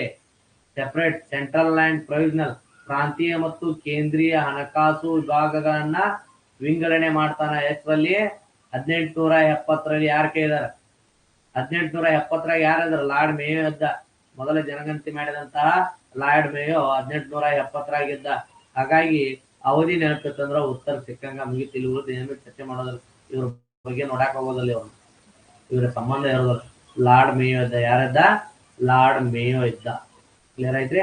ಭಾರತದಲ್ಲಿ ಹತ್ಯೆ ಆದಂತ ಮೊದಲ ವ್ಯಕ್ತಿ ಅಥವಾ ಮೊದಲ ಗವರ್ನರ್ ಜನರಲ್ ಲಾರ್ಡ್ ಮೇಯೋ 1870ರಲ್ಲಿ ಏನ್ ಮಾಡ್ತಾನಂದ್ರ ಸೆಂಟ್ರಲ್ ಮತ್ತು ಕೇಂದ್ರ ಮತ್ತು ಪ್ರಾಂತೀಯದಲ್ಲಿ ಇರ್ತಕ್ಕಂತ ಹಣಕಾಸು ವಿಭಾಗಗಳನ್ನ ಅಂದ್ರೆ ಹಣಕಾಸು ವ್ಯವಸ್ಥೆಯನ್ನ ಕೇಂದ್ರ ಮತ್ತು ಪ್ರಾಂತೀಯವಾಗಿ ವಿಭಾಗಿಸಿದ್ದು. ಅದರ ಮೊದಲ ಹೆಜ್ಜೆ ಯಾರ ಕಾಲದಾಗ ಆಗ್ತಿದೆ ಅಂದ್ರೆ ಲಾರ್ಡ್ ಮೇಯೋ ಕಾಲದಲ್ಲಿ 1870ರಲ್ಲಿ ಆಗೈತೆ ಅನ್ನೋದನ್ನ ಕಾಣ್ತೀವಿ. ಇನ್ನು ನೆಕ್ಸ್ಟ್ ಬರ್ತಕ್ಕಂಥ ಕ್ವಶನ್ ನೋಡಿ, by which government of India act system of diarchy was introduced in province? ಪ್ರಾಂತ್ಯಗಳಲ್ಲಿ ಡಯಾರ್ಕಿ ಸಿಸ್ಟಮ್ ಅನ್ನ ಯಾರು ಪರಿಚಯಿಸ್ತಾರ ಅಥವಾ ಯಾವ ಕಾಯ್ದೆ ಪರಿಚಯಿಸ್ತೈತಿ ಅನ್ನೋದನ್ನ ಇಲ್ಲಿ ಕೇಳ್ಯಾರ. ಡಯಾರ್ಕಿ ಸಿಸ್ಟಮ್ ಅನ್ನೋದು ಗೊತ್ತೈತಿ? 1919 government of India act. Government of India act ಏನ್ ಮಾಡ್ತದ? ಇಲ್ಲಿ ಪ್ರತ್ಯೇಕ ಮತದಾನ ವ್ಯವಸ್ಥೆ. ಇದು ಭಾರತೀಯ ಕಾಯ್ದೆ. 1919ರಲ್ಲಿ diarchy was introduced. Diarchy system ಅನ್ನ ಏನ್ ಮಾಡ್ತಾರ ಅಂದ್ರ ಮೊದಲ ಬಾರಿಗೆ ಪರಿಚಯಿಸ್ತಾರ 1919ರ ಕಾಯ್ದೆಯಲ್ಲಿ. ಇನ್ನು ನೆಕ್ಸ್ಟ್ ಕ್ವಶನ್ ಬಂದದ್ ನೋಡ್ರಿ, ಇಲ್ಲಿ ಹಿಸ್ಟೋಗ್ರಫಿ ಕ್ವಶನ್ ಬಂದಿತ್ತು ನೋಡ್ರಿ. History of British India was written by whom? History of British India ಕೃತಿಯನ್ನ ಯಾರು ಬರ್ದವರು ಕೇಳ್ಯಾರ. ಬರ್ದವರು ಜೇಮ್ಸ್ ಮಿಲ್ ಬರ್ದಾರ. ಯಾರು ಬರ್ದಾರ? ಜೇಮ್ಸ್ ಮಿಲ್ ಅವರು ಹಿಸ್ಟರಿ ಆಫ್ ಬ್ರಿಟಿಷ್ ಇಂಡಿಯಾ ಕೃತಿಯನ್ನ ಬರ್ದಾರ. ಯಾವ ಕೃತಿಯನ್ನ ಬರ್ದಾರ? The history of British India ಅನ್ನುವಂತ ಕೃತಿಯನ್ನ ಜೇಮ್ಸ್ ಮಿಲ್ ಅವರು ಬರೆದಿರೋದನ್ನ ಕಾಣ್ತೀವಿ. ಇನ್ ನೆಕ್ಸ್ಟ್ ನೋಡಿ, ಹೂ ಕಾಯಿನ್ಡ್ ದ ಸ್ಲೋಗನ್? ಈ ಕೆಳಗಿನ ಹೇಳಿಕೆಯನ್ನ ಯಾರು ನೀಡಿದಾರು ಅನ್ನೋದನ್ನ ಕೇಳಿದಾರ. ಆ ಹೇಳಿಕೆ ಯಾವ್ದಂದ್ರ one caste one religion one god for all. ಒಂದು ಜಾತಿ ಒಂದು ಧರ್ಮ ಒಂದು ದೇವರು ಎಲ್ಲರಿಗೂ ಅನ್ನುವಂತ ಒಂದು ಹೇಳಿಕೆಯನ್ನ ಕೊಟ್ಟವರು, ಅಂದ್ರೆ ಜಾತಿ ವ್ಯವಸ್ಥೆಯನ್ನ ಇಟ್ಕೊಂಡು ಹೇಳಿಕೆಯನ್ನು ಕೊಟ್ಟವ್ರು ಯಾರು ಕೇಳಿದಾರ? ಈ ಹೇಳಿಕೆ ಸಂಬಂಧಿಸಿದ್ದು ನಾರಾಯಣ್ ಗುರು ಸಂಬಂಧಿಸಿದ್ದು. ಹೇಗೆ ಸಂಬಂಧಿಸಿದ? ನಾರಾಯಣ್ ಗುರು ಅವರು ಈ ಹೇಳಿಕೆಯನ್ನ ಕೊಟ್ಟಾರ. One caste one religion one god for all ಅಂತ ಹೇಳಿ ಹೇಳಿಕೆಯನ್ನ ಕೊಟ್ಟವ್ರು ಯಾರು ಕೊಟ್ಟಾರ ಅಂದ್ರ ನಾರಾಯಣ್ ಗುರು ಅವರು ನೀಡಿದಾರ. ಸಮಾಜೋ ಧಾರ್ಮಿಕ ಚಳವಳಿದಾಗ ಮಾಡರ್ನ್ ಇಂಡಿಯಾದಾಗ ನಾರಾಯಣ್ ಗುರು ಅವರು ನೀಡಿದ್ದನ್ನ ಕಾಣ್ತೀವಿ.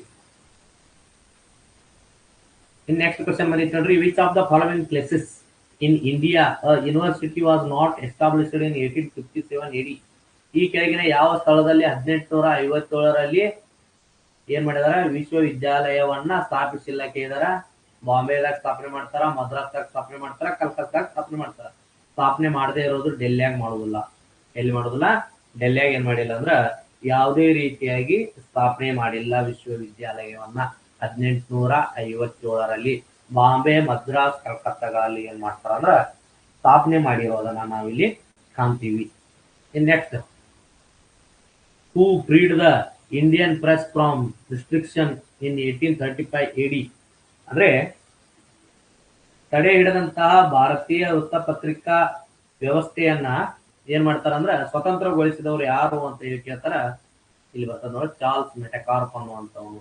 ಯಾರು? ಚಾರ್ಲ್ಸ್ ಮೆಟಕಾರ್ಪ್ ನನ್ನ ಏನಂತ ಕರಿತೀವಿ? ಭಾರತೀಯ ವೃತ್ತ ಪತ್ರಿಕಾ ಕಾಯ್ದೆ ಪಿತಾಮಹ ಅಂತನೂ ಕರಿತೀವಿ. ಇವನ್ ಮಾಡ್ತಾನಂದ್ರ ಅದ್ರ ಮೇಲೆ ಇರ್ತಕ್ಕಂಥ ಎಲ್ಲ ನಿಷೇಧಗಳನ್ನ ಮುಕ್ತಗೊಳಿಸ್ತಾನ. ಏನ್ ಮಾಡ್ತಾನ? ಮುಕ್ತಗೊಳಿಸ್ತಾನ. ಯಾರ ಅಂದ್ರ ಚಾರ್ಲ್ಸ್ ಮೆಟಕಾರ್ಪ್. ಯಾರು? ಚಾರ್ಲ್ಸ್ ಮೆಟಕಾರ್ಪ್ ಅನ್ನೋನು 1835ರಲ್ಲಿ. ಇನ್ next question, in which year was the report of Deccan riots commission presented in the British parliament? ನೋಡ್ರಿ, ದಕ್ಕನ್ ರೈತ ವರದಿಯನ್ನ ಅಥವಾ ಏನು ಸಮಿತಿಯ ವರದಿ ಕಮಿಷನ್ ಐತಿ, ಆಯೋಗವನ್ನ ಪ್ರೆಸೆಂಟ್ ಬ್ರಿಟಿಷ್ ಪಾರ್ಲಿಮೆಂಟ್ ಮುಂದೆ ಯಾವಾಗ ಏನ್ ಮಾಡ್ತಾರ ಅಂದ್ರೆ ಹಾಜರುಪಡಿಸ್ತಾರ ಅನ್ನೋದನ್ನ, ರಿಪೋರ್ಟ್ ಅನ್ನ, ವರದಿಯನ್ನ ಸಲ್ಲಿಸ್ತಾರ ಅನ್ನೋದನ್ನ ಕೇಳಿದಾರ. ಎಷ್ಟಾಗಿ ಸಲ್ಲಿಸ್ತಾರ ಅಂದ್ರ 1878ರಲ್ಲಿ. ಎಷ್ಟರಲ್ಲಿ? 1878ರಲ್ಲಿ ಲಿಟ್ಟನ್ ಕಾಲದಲ್ಲಿ. ಯಾರ ಕಾಲದಲ್ಲಿ? 1878ರಲ್ಲಿ ಲಿಟ್ಟನ್ ಕಾಲದಲ್ಲಿ ಏನ್ ಮಾಡ್ತಾರ ಅಂದ್ರ ಆ ವರದಿಯನ್ನ ಒಪ್ಪಿಸ್ತಾರ, Deccan rivers commission. Next, in which language was the newspaper Kesari published under the editorship of Balagangadhar Tilak? Balgangadhar Tilak ಅವರ ಎಡಿಟರ್ಶಿಪ್ ನಲ್ಲಿ ಕೇಸರಿ ಅನ್ನುವಂತ ಪತ್ರಿಕೆ ಏನಾಗ್ತೈತೆ ಅಂದ್ರ ಪಬ್ಲಿಷ್ ಆಗ್ತೈತೆ.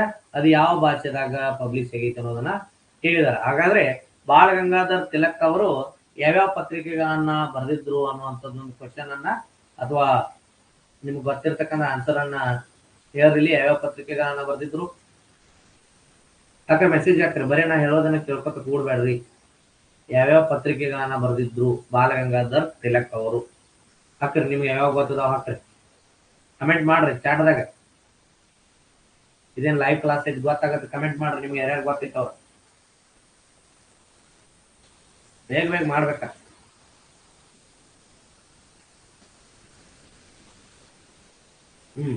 ಕೇಸರಿ ಮತ್ತೆ ಯಾವ್ಯಾವ ಕೃತಿಯನ್ನು ಬರೆದಾರ ಬಾಲಗಂಗಾಧರ್ ತಿಲಕ್? ಪತ್ರಿಕೆಗಳು ಬಾಲಗಂಗಾಧರ್ ತಿಲಕ್ ಅವರು 3 ಪತ್ರಿಕೆ ಅದಾವರು. ಪ್ರಸಿದ್ಧವಾದಂತ ಪತ್ರಿಕೆ ಕೇಸರಿ, ಮತ್ತ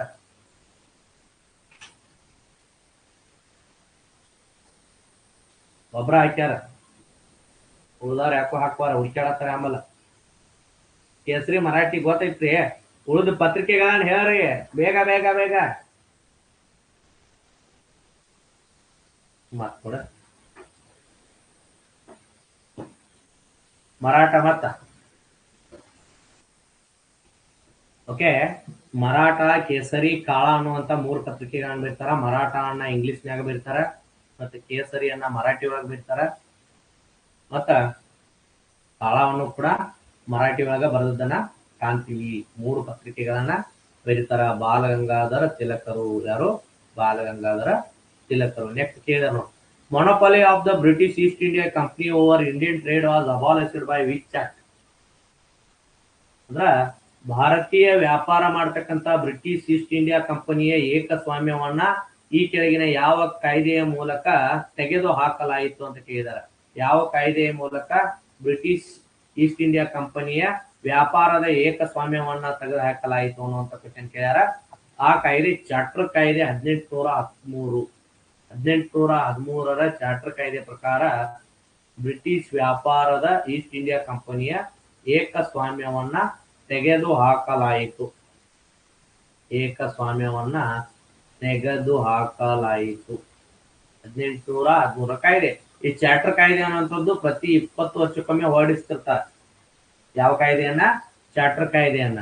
ಈ ಚಾರ್ಟರ್ ಕಾಯ್ದೆಗಳು ಏನಾಗಿರ್ತಾವ ಅಂದ್ರ ಮೂಲ ಕಾಯ್ದೆಗಳಲ್ಲಿ ಇರ್ತಕ್ಕಂಥ ಎಡಿಷನ್ ಮತ್ತು ಸಬ್ಸ್ಟಿಟ್ಯೂಟ್ ಗಳನ್ನ ಮಾಡೋದಕ್ಕಾಗಿ ಕೆಲವೊಂದಿಷ್ಟು ಚೇಂಜಸ್ ಗಳನ್ನ ಮಾಡೋದಕ್ಕಾಗಿ ಪ್ರತಿ 20 ವರ್ಷಕ್ಕೊಮ್ಮೆ ಏನ್ ಮಾಡ್ತಿರ್ತಾರ ಅಂದ್ರೆ ಹೊರಡಿಸ್ತಿರ್ತಾರ. ಅಂತ ಹೊರಡಿಸಿದಂತಹ 1813 ಚಾರ್ಟರ್ ಕಾಯ್ದೆ, ಯಾವ ಕಾಯ್ದೆ? 1813 ಚಾರ್ಟರ್ ಕಾಯ್ದೆ ಪ್ರಕಾರ ಬ್ರಿಟಿಷ್ ಈಸ್ಟ್ ಇಂಡಿಯಾ ಕಂಪನಿಯ ವ್ಯಾಪಾರದ ಏಕಸ್ವಾಮ್ಯವನ್ನ ರದ್ದುಪಡಿಸಿದ್ದನ್ನ ನಾವು ಕಾಣ್ತೀವಿ. ನೆಕ್ಸ್ಟ್ ಕ್ವಶನ್ ನೋಡಿ. Who remarked on permanent settlement that under the permanent settlement since 1793 the landholders have adopted every measure to raise the rents by means of the power put in their hands ಅಂತ ಕೇಳ್ತಾರ. ಅಂದ್ರೆ ಇದು ಖಾಯಂ ಗೊತ್ತಾ ಪದ್ಧತಿಗೆ ಸಂಬಂಧಿಸಿದ್ದು 1793ರಲ್ಲಿ ಇದಕ್ಕೆ ಸಂಬಂಧಿಸಿದಂತೆ ಸ್ಟೇಟ್ಮೆಂಟ್ ಕೊಟ್ಟಾರ ನೋಡಿ. Under the permanent settlement since 1793 the landholders have adopted every measure to raise the rents by means of the power put in their hands. 1793 ಇಸ್ವಿ ಐತಿ ನೋಡ್ರಿ. ಈ ಕೆಳಗಿನ ಅವ್ರು ನೋಡ್ರಿ: ದಯಾನಂದ ಸರಸ್ವತಿ, ರಾಜಾರಾಮ್ ಮೋಹನ್ ರಾಯ, ಜ್ಯೋತಿಬಾ ಫುಲೆ, ಬಾಲ ಗಂಗಾಧರ ತಿಲಕ್. ಈ ಇಸ್ವಿಗೂ ಈ ಕೆಳಗಿನವರಿಗೂ ಸಂಬಂಧ ಇರೋದಿಲ್ಲ. ಜ್ಯೋತಿಬಾ ಫುಲೆನೂ ಇಲ್ಲ, ಬಾಲ ಗಂಗಾಧರ ತಿಲಕೂ ಇಲ್ಲ, ದಯಾನಂದ ಸರಸ್ವತಿನೂ ಇಲ್ಲ. ಇದ್ದವ್ರು ಯಾರಂದ್ರೆ ರಾಜಾರಾಮ್ ಮೋಹನ್ ರಾಯ್ ಅವರು. ಈ ರೀತಿ ಆನ್ಸರ್ಗಳನ್ನ ಆಯ್ಕೆ ಮಾಡಬೇಕು. ಯಾವ್ದಾದ್ರು ಒಂದು ಕ್ಲೂ ಬಿಟ್ಟಿರ್ತಾನ ನಾವು, ಆ ಕ್ಲೂ ಅನ್ನ ನೀವೇನ್ ಮಾಡ್ಕೋಬೇಕಂದ್ರೆ ಹುಡ್ಕೋಬೇಕ. ಯಾಕಂದ್ರೆ ಈ ಸ್ಟೇಟ್ಮೆಂಟ್ ಯಾವಾಗ ಕೊಟ್ಟಾರತ್ತ ನೀವು ಹುಡ್ಕೋತ್ ನಿಲ್ಲಕ್ ಯಾವ ಪುಸ್ತಕದಾಗೂ ಸಿಗುದಿಲ್ಲ. ಅವ್ನು ಹುಡ್ಕೋತ್ ನಿಲ್ಲಕ್ ನಿಮ್ಗೆ ಅಲ್ಲಿ ಏನ್ ಪುಸ್ತಕ ಕೊಟ್ಟಿರೋದಿಲ್ಲ, ಯಾವ ಮೊಬೈಲ್ ಚಾಟ್ GPT ಕೊಟ್ಟಿರೋದಿಲ್ಲ ನೀವು ಹುಡ್ಕೊಂಡು ಆನ್ಸರ್ ಮಾಡಕ್. ಅಲ್ಲಿ ನಿಮ್ಗೆ ಇರ್ತಕ್ಕಂಥ ಟ್ರಿಕ್ಸ್ ಯಾವಂದ್ರೆ 1793. ಪ್ರತಿಯೊಂದು ಕೂಡ ಇಂಥದ್ರಾಗಿಂದ ಬರ್ತಾವ ಅಂತ ಹೇಳಕ್ ಬರಲ್ಲ. ಕೆಲವೊಂದಿಷ್ಟು ನಿಮಗೆ ಅಲ್ಲಿ ಏನ್ ಕೊಟ್ಟಿರ್ತಾನ ಅಂದ್ರೆ ಆಯ್ಕೆಗಳನ್ನ ಕೊಟ್ಟಿರ್ತಾನ. ಆ ಆಯ್ಕೆಗಳನ್ನ ನೀವು ಸರಿಯಾಗಿ ಕ್ವಶನ್ ಪೇಪರ್ ಅನಾಲಿಸಿಸ್ ಮಾಡುವಾಗ ಬರ್ಕೋಬೇಕು. 1793 ಕೊಟ್ಟನ 1790ರಾಗ ರಾಜಾರಾಮ್ ಮೋಹನ್ ರಾಯರ್ ಇರ್ತಾರೆ. ಯಾಕಂದ್ರೆ 1772ರಾಗ ಹುಟ್ಟಿರ್ತಾರ ಅವ್ರು. 93 ಏನಾಗಿರ್ತಾರ ಅಂದ್ರೆ ದೊಡ್ಡವರಾಗಿರ್ತಾರ ಅವ್ರು. 1793ರಾಗ ಏನಾಗಿರ್ತಾರ ಅಂದ್ರ ರಾಜಾರಾಮ್ ಮೋಹನ್ ರಾಯ್ ಇರ್ತಾರು. ರಾಜಾರಾಮ್ ಮೋಹನ್ ರಾಯರು ಏನಾಗಿರ್ತಾರ ಅಂದ್ರ ಅದ್ರ ಬಗ್ಗೆ ಹೇಳ್ತೀನಿ. Next, who formed the first trade union of India? Madras labour union in April 1918. ನೋಡ್ರಿ, ಭಾರತದಲ್ಲಿ ಮೊದಲ ಟ್ರೇಡ್ ಯೂನಿಯನ್ ಆದಂತಹ ಮದ್ರಾಸ್ ಲೇಬರ್ ಯೂನಿಯನ್ ಅನ್ನ ಏಪ್ರಿಲ್ ನಲ್ಲಿ 1918 ಏಪ್ರಿಲ್ ನಲ್ಲಿ ಸ್ಥಾಪನೆ ಮಾಡಿದವರು ಯಾರು ಕೇಳಿದಾರೆ? NM ಲೋಖಂಡೆ. ಈ ಹೆಸರು ಹೇಳ್ತೈತಿ, ಇಂತ ಮಹಾರಾಷ್ಟ್ರದ ವ್ಯಕ್ತಿ ಅಂತ ಹೇಳಿ. SA ಢಾಂಗೆ, ಇವನು ಕೂಡ ಮಹಾರಾಷ್ಟ್ರ ಕರ್ನಾಟಕ ಇರ್ಬೋದು. MN ರಾಯ್, ಇವನು ಕರ್ನಾಟಕ ಇರ್ಬೋದು. BP ವಾಡಿಯಾ ಇಟ್ಲ, ಇವನು ತಮಿಳುನಾಡು ಇರ್ತಾನೆ. ಹಾಗಾಗಿ ಸ್ಥಾಪನೆ ಮಾಡಿದವನು ಯಾರು? BP ವಾಡಿಯಾ ಸ್ಥಾಪನೆ ಮಾಡ್ತಾರೆ. ಯಾರು ಮಾಡ್ತಾರ? BP Wadia Madras labour union. ಇದ್ರ ಬಗ್ಗೆ ನಿಮ್ಗೆ ಮಾಡರ್ನ್ ಇಂಡಿಯಾದಾಗ ಬರ್ತಕ್ಕಂತಹ ಕಾರ್ಮಿಕ ಚಳವಳಿಗಳು ಬರ್ತಾವಲ್ಲ, ಆ ಟಾಪಿಕ್ದಾಗ ಇದ್ರ ಬಗ್ಗೆ ನಾವ್ ಏನ್ ಮಾಡ್ತೀವಿ ಅಂದ್ರೆ ಚರ್ಚೆ ಮಾಡ್ತೀವಿ. ಆಲ್ರೆಡಿ ಇದ್ರ ಬಗ್ಗೆ ಕೊಟ್ಟೇನೆ ಮತ್ತಕ್ಕ ನಮ್ಮ ಹರಿ ಬುಕ್ ಹತ್ರ ಅದ್ರೊಳಗಿರ್ತೈತಿ, ನೋಡ್ಕೊಳ್ಳಿ. BP ವಾಡಿಯಾ ಅವರು ಏನ್ ಮಾಡ್ತಾರಂದ್ರ, ಇವರೇ BP ವಾಡಿಯಾ ಕೂಡ ಇನ್ನೊಂದು ಪಾತ್ರ ವಹಿಸ್ತಾರೆ. ಯಾವಾಗಂದ್ರ ಈ ಏಕೀಕರಣ ಮಾಡ್ತಿರ್ತಾರಲ್ಲ ಆ ಸಂದರ್ಭದಾಗ, ದೇಶೀಯ ಸಂಸ್ಥಾನಗಳನ್ನ ಒಗ್ಗೂಡಿಸುವ ಸಂದರ್ಭದಾಗ ಈ BP ವಾಡಿಯಾ ಅವರು ವಲ್ಲಭಾಯ್ ಪಟೇಲ್ ಅವರಿಗೆ ಹೆಲ್ಪ್ ಮಾಡ್ತಾರೆ. Who led the tribal revolt in 1910 in Bastar region? ನೋಡ್ರಿ, ಏನ್ ಕೇಳಂದ್ರೆ 1910ರಲ್ಲಿ ನಡೆದಂತಹ ಟ್ರೈಬಲ್ ರಿವೋಲ್ಟ್ ಅಂದ್ರೆ ಬುಡಕಟ್ಟು ದಂಗೆ ಎಲ್ಲಿ? ಬಸ್ತಾರ್ ರೀಜನ್, ಬಸ್ತಾರ್ ಪ್ರದೇಶದಾಗ ನಡೆದಂತಹ 1910ರಲ್ಲಿ ನಡೆದಂತಹ ಯಾವ ದಂಗೆ? ಬುಡಕಟ್ಟು ದಂಗೆದ ನಾಯಕತ್ವವನ್ನ ಯಾರು ವಹಿಸ್ಕೊಂಡಿದ್ರು ಅಂತ ಹೇಳಿ ಕೇಳ್ಯಾರ. ನಾಯಕತ್ವವನ್ನು ವಹಿಸ್ಕೊಂಡವರು ಲಾಲಾ ಖಲೇಂದರ್ ಸಿಂಗ್ ವಹಿಸ್ಕೊಂಡಿದ್ರು. ಯಾರು ವಹಿಸ್ಕೊಂಡಿದ್ರು? ಲಾಲಾ ಖಲೇಂದರ್ ಸಿಂಗ್ ಅವರು ಬಸ್ತಾರ್ ರೀಜನ್ ನಲ್ಲಿ. ಇದು ಒಂದು ಮಧ್ಯಪ್ರದೇಶಕ್ಕೆ ಸಂಬಂಧಿಸಿದಂತ ಕ್ವಶನ್. ಬಸ್ತಾರ್ ಪ್ರದೇಶದಲ್ಲಿ ಏನ್ ಮಾಡಿದ್ರು ಅಂದ್ರ ಲಾಲಾ ಖಲೇಂದರ್ ಸಿಂಗ್ ಅವರು ಏನ್ ಮಾಡಿದ್ರು ಅಂದ್ರ ಅದರ ನಾಯಕತ್ವವನ್ನ ವಹಿಸಿಕೊಂಡಿದ್ರು. ಯಾವುದರ ನಾಯಕತ್ವವನ್ನ? ಟ್ರೈಬಲ್ ರಿವೋಲ್ಟ್, ಬುಡಕಟ್ಟು ದಂಗೆ 1910ರಲ್ಲಿ ಬಸ್ತಾರ್ ಪ್ರದೇಶದಲ್ಲಿ ನಡೆದಿತ್ತು. ನೆಕ್ಸ್ಟ್ ಕ್ವಶನ್ ಕೇಳ್ಯಾರ ನೋಡಿ. In the Congress session of 1886 AD, who described in detail the advantage of the British rule? 1886ರಲ್ಲಿ ನಡೆದಂತಹ ಕಾಂಗ್ರೆಸ್ ಅಧಿವೇಶನದಲ್ಲಿ ಏನ್ ಮಾಡ್ತಾರಂದ್ರೆ ಬ್ರಿಟಿಷ್ ನೀತಿಯ ಬಗ್ಗೆ ವಿಸ್ತೃತವಾದಂತಹ ವಿವರವನ್ನ ನೀಡಿದವರು ಯಾರು ಕೇಳಿದಾರ? 1886ರಾಗ ಯಾರ ಅಧ್ಯಕ್ಷತೆ ವಹಿಸಿರ್ತಾರೆ? 1886 ಕಲ್ಕತ್ತಾದಾಗ ನಡೆದಿರ್ತೈತಿ. ಎಲ್ಲಿ ನಡೆದಿರ್ತೈತಿ? ಕಲ್ಕತ್ತಾದಾಗ ನಡೆದಿರ್ತೈತಿ. ದಾದಾಬಾಯಿ ನವರೋಜಿ. ಇಲ್ಲಿ ಸ್ವರಾಜ್ ಅನ್ನುವಂಥ ಪದವನ್ನ ಮೊದಲು ಬಳಸ್ತಾರೆ. ಸ್ವರಾಜ್ ಅನ್ನುವಂಥ ಪದವನ್ನ ಮೊದಲು ಬಳಸಿದ್ದನ್ನ ಕಾಣ್ತೀವಿ. ದಾದಾಬಾಯಿ ನವರೋಜಿ. ಯಾರು? ದಾದಾಬಾಯಿ ನವರೋಜಿ ಅವರು ಏನ್ ಮಾಡ್ತಾರ ಅಂದ್ರೆ ಬ್ರಿಟಿಷ್ ನೀತಿಯ ಕುರಿತು ಚರ್ಚೆ ಮಾಡ್ತಾರ. 1886ರಲ್ಲಿ ಕಲ್ಕತ್ತಾದಲ್ಲಿ ನಡೆದಂತ ಕಾಂಗ್ರೆಸ್ ಅಧಿವೇಶನ. ಹೂ ಫೌಂಡೆಡ್ ದ ಡೆಕ್ಕನ್ ಸಭಾ? ಕೇಳಿದಾರ ನೋಡ್ರಿ ಕ್ವಶನ್. ಡೆಕ್ಕನ್ ಸಭಾ ಅನ್ನುವಂತ ಒಂದು ಸಂಸ್ಥೆಯನ್ನ ಹುಟ್ಟು ಹಾಕಿದವರು ಯಾರು ಅನ್ನುವಂತ ಒಂದು ಪ್ರಶ್ನೆ ಕೇಳಿದಾರೆ. ಈ Deccan Sabha related to two peoples. ಒಂದನೇದಾಗಿ ಎಂ.ಜಿ. ರಾನಡೆ ಅಂಡ್ ಗೋಪಾಲ್ ಕೃಷ್ಣ ಗೋಖಲೆ. ಇಬ್ರು ಏನ್ ಮಾಡಿದಾರ ಅಂದ್ರೆ ಇದಕ್ಕೆ ಸಂಬಂಧಿಸಿದವರ. ಎಂ.ಜಿ. ರಾನಡೆ ಇದಕ್ಕೆ ಮಾರ್ಗದರ್ಶನ ನೀಡಿದವರು, ಗೋಖಲೆ ಇದಕ್ಕ ಪ್ರಮುಖ ಪಾತ್ರವನ್ನ ವಹಿಸಿದವರು. ಹಾಗಾಗಿ ಇಬ್ರು ಈ ಕ್ವಶನ್ ದಾಗ ಇದ್ದಾರ. ಮತ್ತ ಒಂದು ಇದು ಗ್ರೇಸ್ ಬರ್ಬೋದು ಅಥವಾ ಪಟ್ರ ಮಹಾದೇವ ಗೋವಿಂದ ರಾನಡೆನ ಕೊಡ್ತಾರೆ. ಯಾಕಂದ್ರೆ ಪರಿಕಲ್ಪನೆ ಡೆಕ್ಕನ್ ಸಭಾ ಪರಿಕಲ್ಪನೆ ಯಾರಂದ್ರ ಮಹಾದೇವ್ ಗೋವಿಂದ ರಾನಡೆ ಅವ್ರದ್ದು ಪರಿಕಲ್ಪನೆ. ಅದು ಜಾರಿಗೆ ತರದಂತ ಪ್ರಯತ್ನಗಳಲ್ಲಿ ಗೋಪಾಲಕೃಷ್ಣ ಗೋಖಲೆ ಅವರ ಪ್ರಯತ್ನ ಹೆಚ್ಚಿನ ಪ್ರಯತ್ನ ಇದೆ. ಆದ್ರೆ ಆ ಪರಿಕಲ್ಪನೆ ಯಾರ್ದಿತ್ತಂದ್ರ ಮಹಾದೇವ್ ಗೋವಿಂದ ರಾನಡೆ ಅವ್ರದ್ದು ಇತ್ತು. ಹಾಗಾಗಿ ನನಗನ್ಸಿದ ಮಟ್ಟಿಗೆ ಇದು ರಾನಡೆ ಆನ್ಸರ್ ಬರ್ಬೋದು. ರಾನಡೆ ಕೊಡ್ಲಿಲ್ಲ ಅಂದ್ರೆ ಗೋಪಾಲಕೃಷ್ಣ ಗೋಖಲೆ ಸ್ವತಂತ್ರ ಆನ್ಸರ್ ಕೊಡಕ್ ಸಾಧ್ಯವೇ ಇಲ್ಲ, ಪಟ್ರ ಗ್ರೇಸ್ ಕೊಡ್ತಾರೆ. ಅವ್ರೇನಾದ್ರು ಗೋಪಾಲಕೃಷ್ಣ ಗೋಖಲೆ ಕೊಟ್ರ ಅಂದ್ರೆ ನಾವಂತೂ ಬರ್ದಿಲ್ಲ. ಇದನ್ನೇನಾದ್ರು ಕರ್ನಾಟಕದಾಗ ಕೇಳಿದ್ರಂದ್ರೆ ನಾವಂತೂ ಅಬ್ಜೆಕ್ಷನ್ ಹಾಕಕ್ ತಯಾರಿದ್ದೆವು. ನೀವಂತೂ ಬೆಂಬಲಕ್ಕೆ ಇದ್ದೇ ಇರ್ತೇವೆ. Okay, next question. Who committed the first political murder of Europeans in India? ಯಾರು ಭಾರತದಲ್ಲಿ ಮೊದಲ ಬಾರಿಗೆ ಬ್ರಿಟಿಷರ ರಾಜಕೀಯ ಹತ್ಯೆಯನ್ನ ಅಥವಾ ಯುರೋಪಿಯನ್ನರ ರಾಜಕೀಯ ಹತ್ಯೆಯನ್ನ, ಫಸ್ಟ್ ಪೊಲಿಟಿಕಲ್ ಮರ್ಡರ್ ರಾಜಕೀಯ ಹತ್ಯೆಯನ್ನ ಯಾರ್ದ? Europeans in India. ಎಲ್ಲಿ? ಇಂಡಿಯಾದಾಗ ಯುರೋಪಿಯನ್ರದ ಯಾರು ಮಾಡಿದ್ರು ಫಸ್ಟ್ ಕೇಳ್ತಾರ. ಮಾಡಿದವರು ಚಾಪೇಕರ್ ಸಹೋದರ ಮಾಡಿದ್ರು. ಯಾರು ಮಾಡಿದ್ರು? ಚಾಪೇಕರ್ ಸಹೋದರರು ಏನ್ ಮಾಡ್ತಾರಂದ್ರ ಬ್ರಿಟಿಷ್ ಭಾರತದಲ್ಲಿ ಮೊದಲ ಬಾರಿಗೆ ಏನ್ ಮಾಡ್ತಾರಂದ್ರ ಅವರು ಮಹಾರಾಷ್ಟ್ರದಲ್ಲಿ ಕೈಗೊಳ್ತಾರೆ ಕ್ರಾಂತಿಕಾರಿ ಚಟುವಟಿಕೆಯನ್ನ. ಚಾಪೇಕರ್ ಸಹೋದರರು ಯಾವ ಕೇಸಿಗೆ ಸಂಬಂಧಿಸಿದ? 1897 ನಡೆದಂತ ರ್ಯಾಂಡ್ ಮರ್ಡರ್ ಕೇಸ್. ಯಾವ ಕೇಸ್ ರೀ? Rand murder case. ಎಲ್ಲೇ? ಪೂನಾದಾಗ. ಡೀಟೇಲ್ ಎಲ್ಲ ಇಟ್ಕೊಂಡಿರ್ಬೇಕ. ಪೂನಾದಾಗ 1897 ರ್ಯಾಂಡ್ ಅನ್ನ ಏನ್ ಮಾಡ್ತಾರಂದ್ರ ಚಾಪೇಕರ್ ಸಹೋದರರು ಹತ್ಯೆ ಮಾಡ್ತಾರ. ಇದನ್ನ ಯುರೋಪಿಯನ್ನರ ಭಾರತೀಯ ಇತಿಹಾಸದಲ್ಲಿ ಯುರೋಪಿಯನ್ನರ ಮೊದಲ ರಾಜಕೀಯ ಕೊಲೆ ಎಂದು ಕರೆಯಲಾಗಿದೆ. ಪೇಜ್ ನಂಬರ್ 93 ನಮ್ಮ ಹಳಿ ಪುಸ್ತಕದಾಗ ಆಧುನಿಕ ಭಾರತದ ಇತಿಹಾಸದಾಗ ಪೇಜ್ ನಂಬರ್ 93ದಾಗ 2ನೇ ಸಾಲದಾಗ ಐತಿ ನೋಡ್ರಿ, ನೋಡ್ಕೋರಿ. ರ್ಯಾಂಡ್ ಕೊಲೆ ಪ್ರಕರಣ. ಯಾಕಂದ್ರ 1897 ಸಂದರ್ಭದಾಗ ಬೇಸಿಗೆಯಲ್ಲಿ ಅತಿ ದೊಡ್ಡ ಪ್ಲೇಗ್ ಜ್ವರ ಬಂದಿರ್ತೈತಿ, ಅಥವಾ ಪ್ಲೇಗ್ ಅನ್ನುವಂತ ಒಂದು ಸಾಂಕ್ರಾಮಿಕ ರೋಗ ಬಂದಿರ್ತೈತಿ. ಎಲ್ಲಿ? ಪೂನಾದಾಗ. ಪ್ಲೇಗ್ ವಿಶೇಷವಾಗಿ ಬರ್ತಕ್ಕಂಥದ್ದು ಇಲಿಯಿಂದ ಬರ್ತಕ್ಕಂಥ ರೋಗ. ಯಾವ್ದ್ರಿಂದ? ಇಲಿಯಿಂದ. ನಿಮ್ಮ ಮನ್ಯಾಗ ಇಲಿ ಸತ್ತೈತಿ ಅಂದ್ರೆ ಪ್ಲೇಗ್ ಬಂದಿರ್ತೈತಿ ತಿಳ್ಕೊಬೇಕ. ಆ ರೋಗ ಹರಡ್ತಕ್ಕಂಥ ಸಂದರ್ಭದಾಗ ಆ ಇಲಿಯಿಂದ ಬರ್ತಕ್ಕಂಥ ಪ್ಲೇಗ್ ರೋಗ ಇರ್ತಲ್ಲ, ಆ ಪ್ಲೇಗ್ ರೋಗದ ಸಂದರ್ಭದಲ್ಲಿ ಆ ಪ್ಲೇಗ್ ಕಮಿಷನ್ ಅನ್ನ ನೇಮಕ ಮಾಡಿರ್ತಾರೆ. ಏನ್ ಮಾಡಿರ್ತಾರ? ಪ್ಲೇಗ್ ಕಮಿಷನ್ ನೇಮಕ ಮಾಡಿರ್ತಾರ. ಅದರ ಮುಖ್ಯಸ್ಥನಾಗಿ ರ್ಯಾಂಡ್ ಬಂದಿರ್ತಾರ. ಯಾರು ಬಂದಿರ್ತಾರ? ರ್ಯಾಂಡ್ ಬಂದಿರ್ತಾನ. ಆ ರ್ಯಾಂಡ್ ಬಂದವನು ಏನ್ ಮಾಡ್ತಾರ ಅಂದ್ರ ಅವ್ರಿಗೆ ಎಲ್ಲಿ ಭಾರತೀಯ ಜನರಿಗೆ ಹೆಲ್ಪ್ ಮಾಡ್ಬೇಕಾಗಿರ್ತೈತಿ. ಯಾವ ಸಂದರ್ಭದಾಗ? ಪ್ಲೇಗ್ ರೋಗ ಬಂದಾಗ ಅವ್ರಗಳನ್ನ ಪ್ರತ್ಯೇಕ ಶಿಬಿರಗಳಿಗೆ ಸ್ಥಳಾಂತರಿಸುವುದು, ವೈಯಕ್ತಿಕ ಆಸ್ತಿಗಳನ್ನ ಕಾಪಾಡುವುದು, ಮತ್ತ ಅವ್ರಿಗೆ ಏನೇನು ಬೇಕಲ್ಲ ಅಂದ್ರ ವೈದ್ಯಕೀಯ ಸಹಾಯವನ್ನ ನೀಡಬೇಕು, ಇಂತ ಎಲ್ಲಾ ವ್ಯವಸ್ಥೆಗಳನ್ನ ಕಲ್ಪಿಸೋದಕ್ಕೆ ಕಮಿಷನ್ ನೇಮಕ ಮಾಡಿರ್ತಾರ.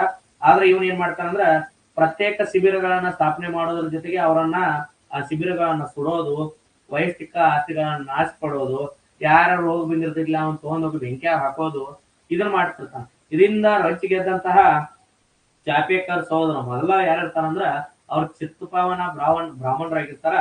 ಆ ಚಾಪೇಕರ್ ಸಹೋದರರಾದಂತ ದಾಮೋದರ ಮತ್ತ ಬಾಲಕೃಷ್ಣ ಏನ್ ಮಾಡ್ತಾರ ಅಂದ್ರ ರ್ಯಾಂಡನ್ ಗುಂಡಿಟ್ಟು 22 ಜೂನ್ 1897 ಗುಂಡಿಟ್ಟು ಕೊಂದ್ ಬಿಡ್ತಾರ. ಪುಣೆದಾಗ ಪುಣ್ಯಾಗನ ನಾಟಕ ತೆಲಿಗೆ ಒಳಗ್ ಬಿಡ್ತಾರ. ಅವ್ರು ದಡ್ಡತೆ ಏನ್ ಬಿದ್ದಾವಣ ರ್ಯಾಂಡ್ ಏನ್ ಬಿಡ್ತಾನಲ್ಲ, ಅವಾಗ ಯುರೋಪಿಯನ್ನರಿಗೆ ಒಂದು ಎಚ್ಚರಿಕೆ ಸಂದೇಶ ಹೋಗ್ತಿದೆ.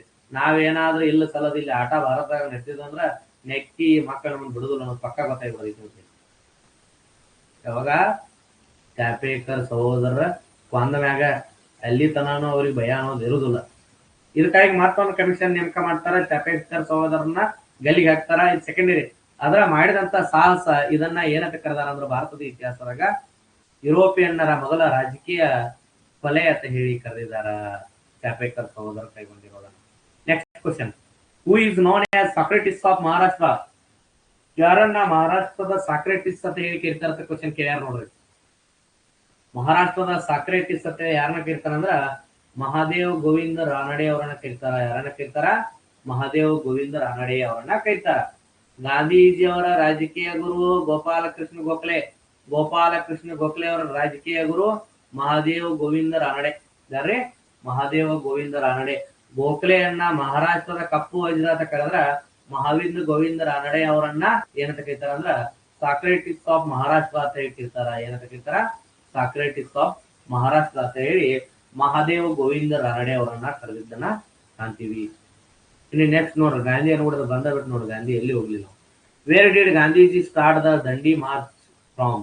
ಅಂದ್ರ ಗಾಂಧೀಜಿ ಅವರು ದಂಡಿ ಸತ್ಯಾಗ್ರಹವನ್ನ ಎಲ್ಲಿಂದ ಪ್ರಾರಂಭ ಮಾಡಿದ್ರು? ಪನ್ವಾರ ಆಶ್ರಮ, ಸೇವಾಗ್ರಾಮ ಆಶ್ರಮ, ಶಾಂತಿ ಆಶ್ರಮ, ಸಬರಮತಿ ಆಶ್ರಮ. ಸಬರಮತಿ ಆಶ್ರಮ ಎಲ್ಲಿಂದ ಸ್ಟಾರ್ಟ್ ಮಾಡಿದ್ರು? ಸಬರಮತಿ ಆಶ್ರಮದಿಂದ ದಂಡಿ ಮಾರ್ಚ್ ಅನ್ನ ಪ್ರಾರಂಭಿಸಿದರು. ಯಾವ ಮಾರ್ಚ್ ಅನ್ನ? ಮಾರ್ಚ್ ಅಂದ್ರೆ ಇಲ್ಲಿ ತಿಂಗಳಲ್ಲ, ಸತ್ಯಾಗ್ರಹ, ದಂಡಿ ಸತ್ಯಾಗ್ರಹವನ್ನ ಪ್ರಾರಂಭ ಮಾಡಿದ್ರು ಸಬರಮತಿ ಆಶ್ರಮದಿಂದ. ಎಲ್ಲಿಂದ ಪ್ರಾರಂಭ ಮಾಡಿದ್ರು? ಸಬರಮತಿ ಆಶ್ರಮದಿಂದ ಪ್ರಾರಂಭ ಮಾಡಿದ್ರು. Next, when did Subhash Chandra Bose forward bloc ಪಕ್ಷವನ್ನ ಕಟ್ಟಿದ್ರು? ಸುಭಾಷ್ ಚಂದ್ರ ಬೋಸ್ ಅವರು ಫಾರ್ವರ್ಡ್ ಬ್ಲಾಕ್ ಪಕ್ಷವನ್ನ ಯಾವ ವರ್ಷದಲ್ಲಿ ಕಟ್ಟಿದರು ಅನ್ನುವಂತ ಒಂದು ಕ್ವಶನ್ ಬಂದೈತೆ ನೋಡಿ.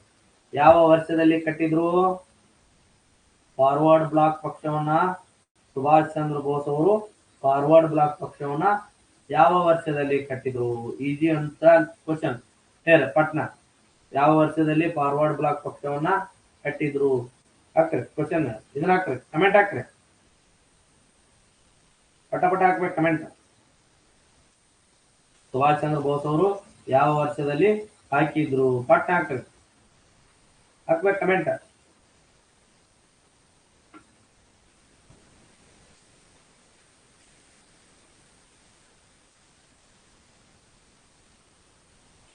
ಗೀತ ರಹಸ್ಯ ಸರ್ ಯಾವ ವರ್ಷ ಹಾಕಿದ್ರ? ಗೂಗಲ್ದಾಗ ಸರ್ಚ್ ಮಾಡ್ತಾರೆ ಮಾತ್ರ.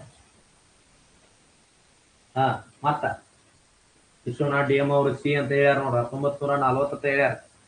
ಮತ್ತ ಏರ್ಪಾಟ್ನ ಹೇಳ್ಬೇಕ, ಯಾವ ವರ್ಷ? ಹುಡುಕಾಡ್ಕೋತ ನಿಲ್ಬೇಡ್ರಿ ಯಾರು, ಪಟ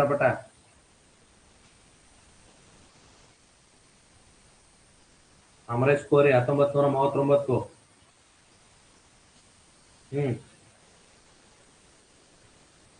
ಸರ್ ಮುಂದ ಇಂಟ್ರೆಸ್ಟ್ ಕೊಡ್ರಿ ಜರ, ಪಟ ಇದೇನು ಕಾಮನ್ ಕ್ವಶನ್ ಐತಿ.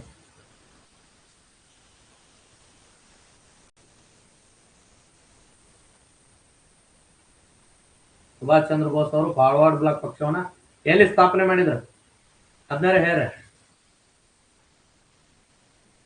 ಸಿಂಗಾಪುರದಾಗ ಸ್ಥಾಪನೆ ಮಾಡಿರೋ, ಜರ್ಮನಿಯಾಗ ಸ್ಥಾಪನೆ ಮಾಡಿರೋ, ಭಾರತದಾಗ ಸ್ಥಾಪನೆ ಮಾಡಿರೋ, ಎಲ್ಲಿ ಸ್ಥಾಪನೆ ಮಾಡಿದ್ರ? ನಾ ಹೇಳೋದು ಕೆಲಸ ಐತ್ರಿ ಇಲ್ರಿ? ಕೆಲಸ ಐತೆ ಅನ್ನೋರು ಕೆಲ ಐತೆ ಯಾರ? ಇಂಥ ಸಿಂಪಲ್ ಕ್ವಶನ್ಕು ಫಾರ್ವರ್ಡ್ ಬ್ಲಾಕ್ ಯಾರ ಪಟ್ನ ಒಬ್ರ ಕೊಟ್ಟಾರ ಆನ್ಸರ್.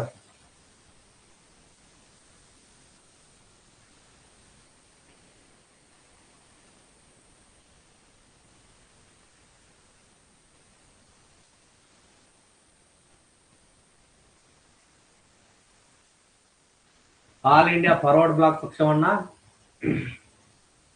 1939 ಎಷ್ಟಾಗ? 1939 ಸ್ಥಾಪನೆ ಮಾಡ್ತಾರ ನೋಡ್ರಿ.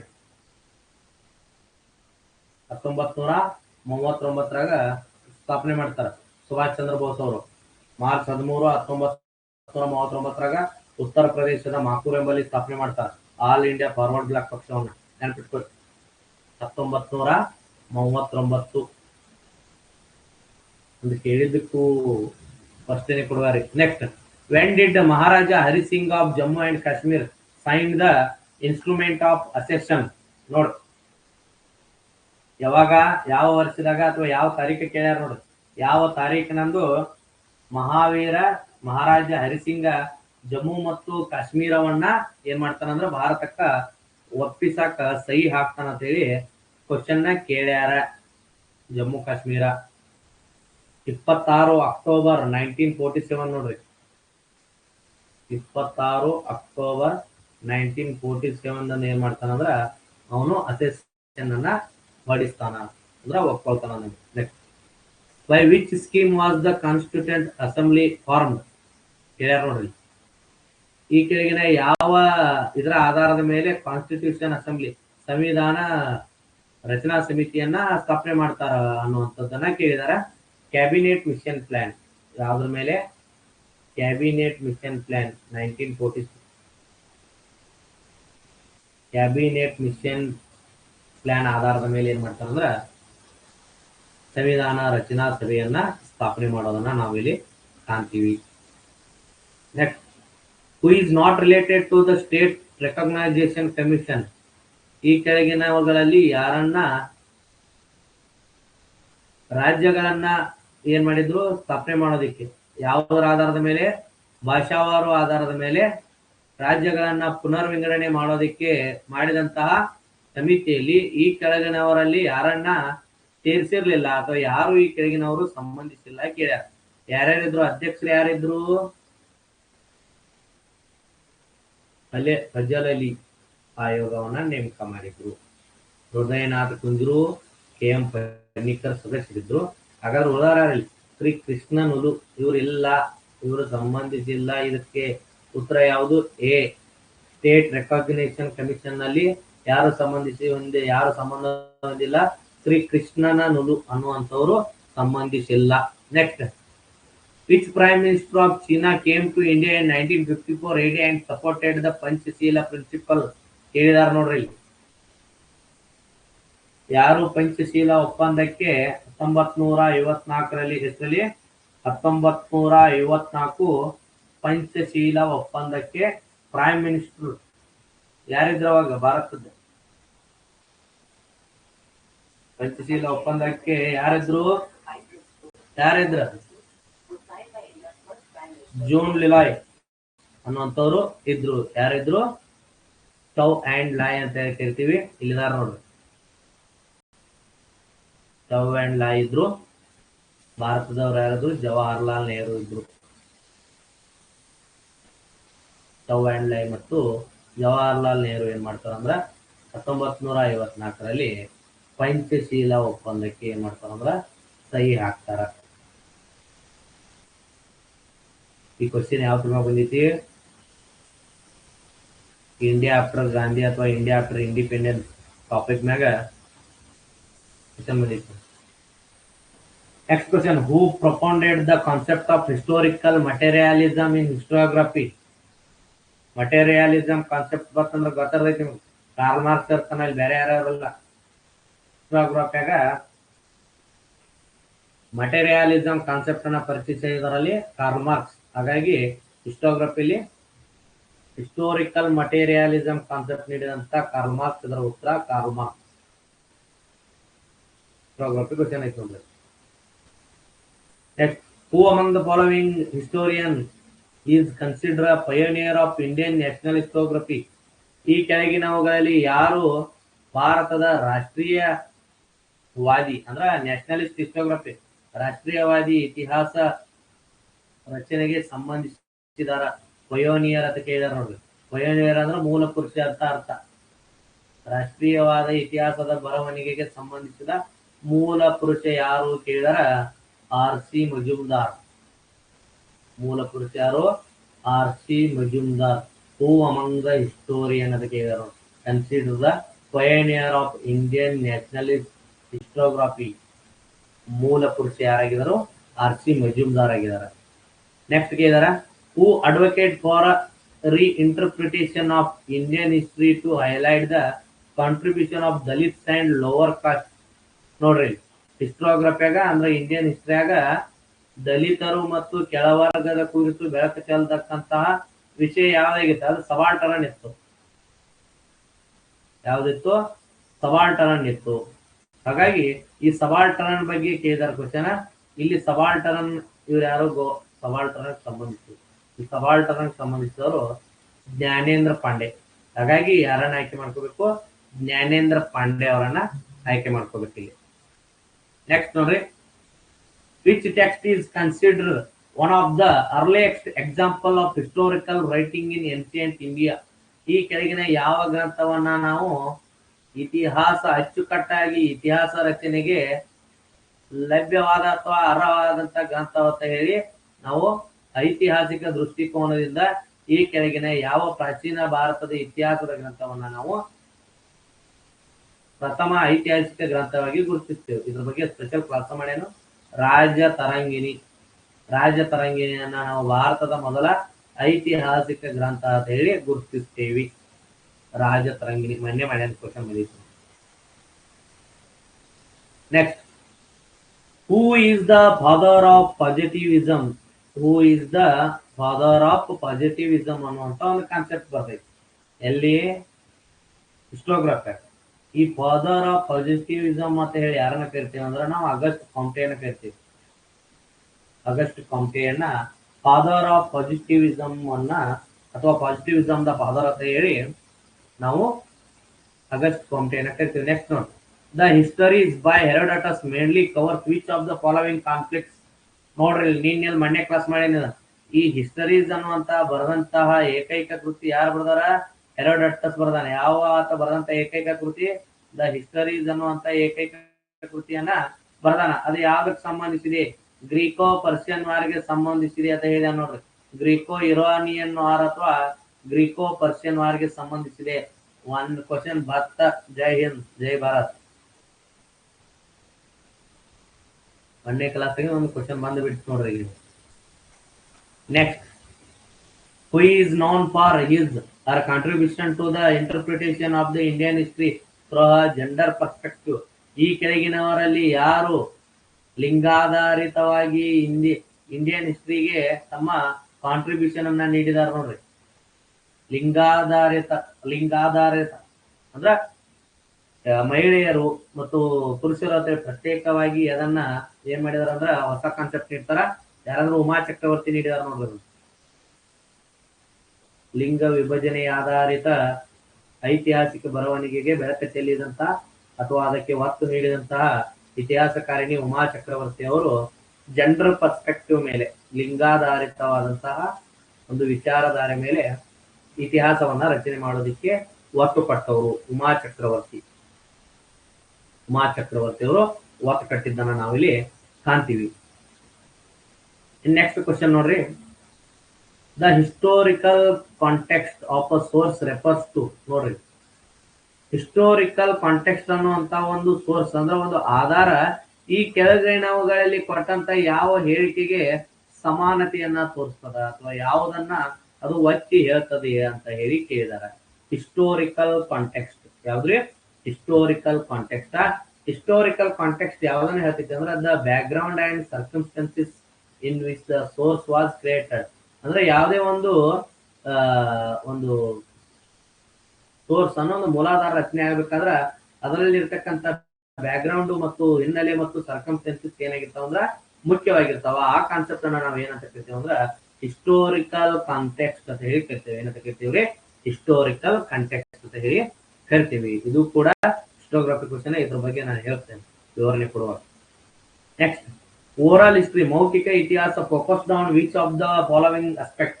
ಮೌಖಿಕ ಇತಿಹಾಸ ಅಂತ ಏನ್ ಕರಿತೀವಿ ಅದು ಈ ಕೆಳಗಿನವುಗಳಲ್ಲಿ ಯಾವುದಕ್ಕೆ ಸಂಬಂಧಿಸಿದೆ, ಯಾವ ಆಸ್ಪೆಕ್ಟಕ್ಕ ಸಂಬಂಧಿಸೈತಿ ಅನ್ನೋದನ್ನ ಕೇಳಿದಾರೆ ಅವರು. ಯಾವುದು? ಓರಲ್ ಹಿಸ್ಟ್ರಿ ಅನ್ನುವಂಥದ್ದು. ಓರಲ್ ಹಿಸ್ಟ್ರಿ ಅನ್ನುವಂಥದ್ದು ಬಾಯಿಂದ ಬರೋದ್ರಿಂದ ಅದು ಯಾವತ್ತೂ ಏನಿರ್ತೈತಿ ಅಂದ್ರ ಪರ್ಸನಲ್ ಇಂಟರ್ವ್ಯೂಗೆ ಸಂಬಂಧಿಸಿರ್ತೈತಿ. ವ್ಯಕ್ತಿಗತ ನಾವು ಏನ ಇಂಟರ್ವ್ಯೂಗಳನ್ನ ಮಾಡ್ತೇವೆ ನೋಡ್ರಿ, ಒಬ್ಬ ವ್ಯಕ್ತಿಯನ್ನ ಮಾತಾಡಿಸಿ ಅವನ ಬಾಯಿಂದ ಕೇಳ್ತೇವಲ್ಲ ಅವೆಲ್ಲ ಎಂತ ಬರ್ತಾವ ಅಂದ್ರ ಪರ್ಸನಲ್ ಇಂಟರ್ವ್ಯೂ. ಅವನ್ನೆಲ್ಲ ಓರಲ್ ಹಿಸ್ಟ್ರಿ ಅಂತ ಕರಿತೀವಿ. ಏನಂತ ಕರಿತೀವ್ರಿ?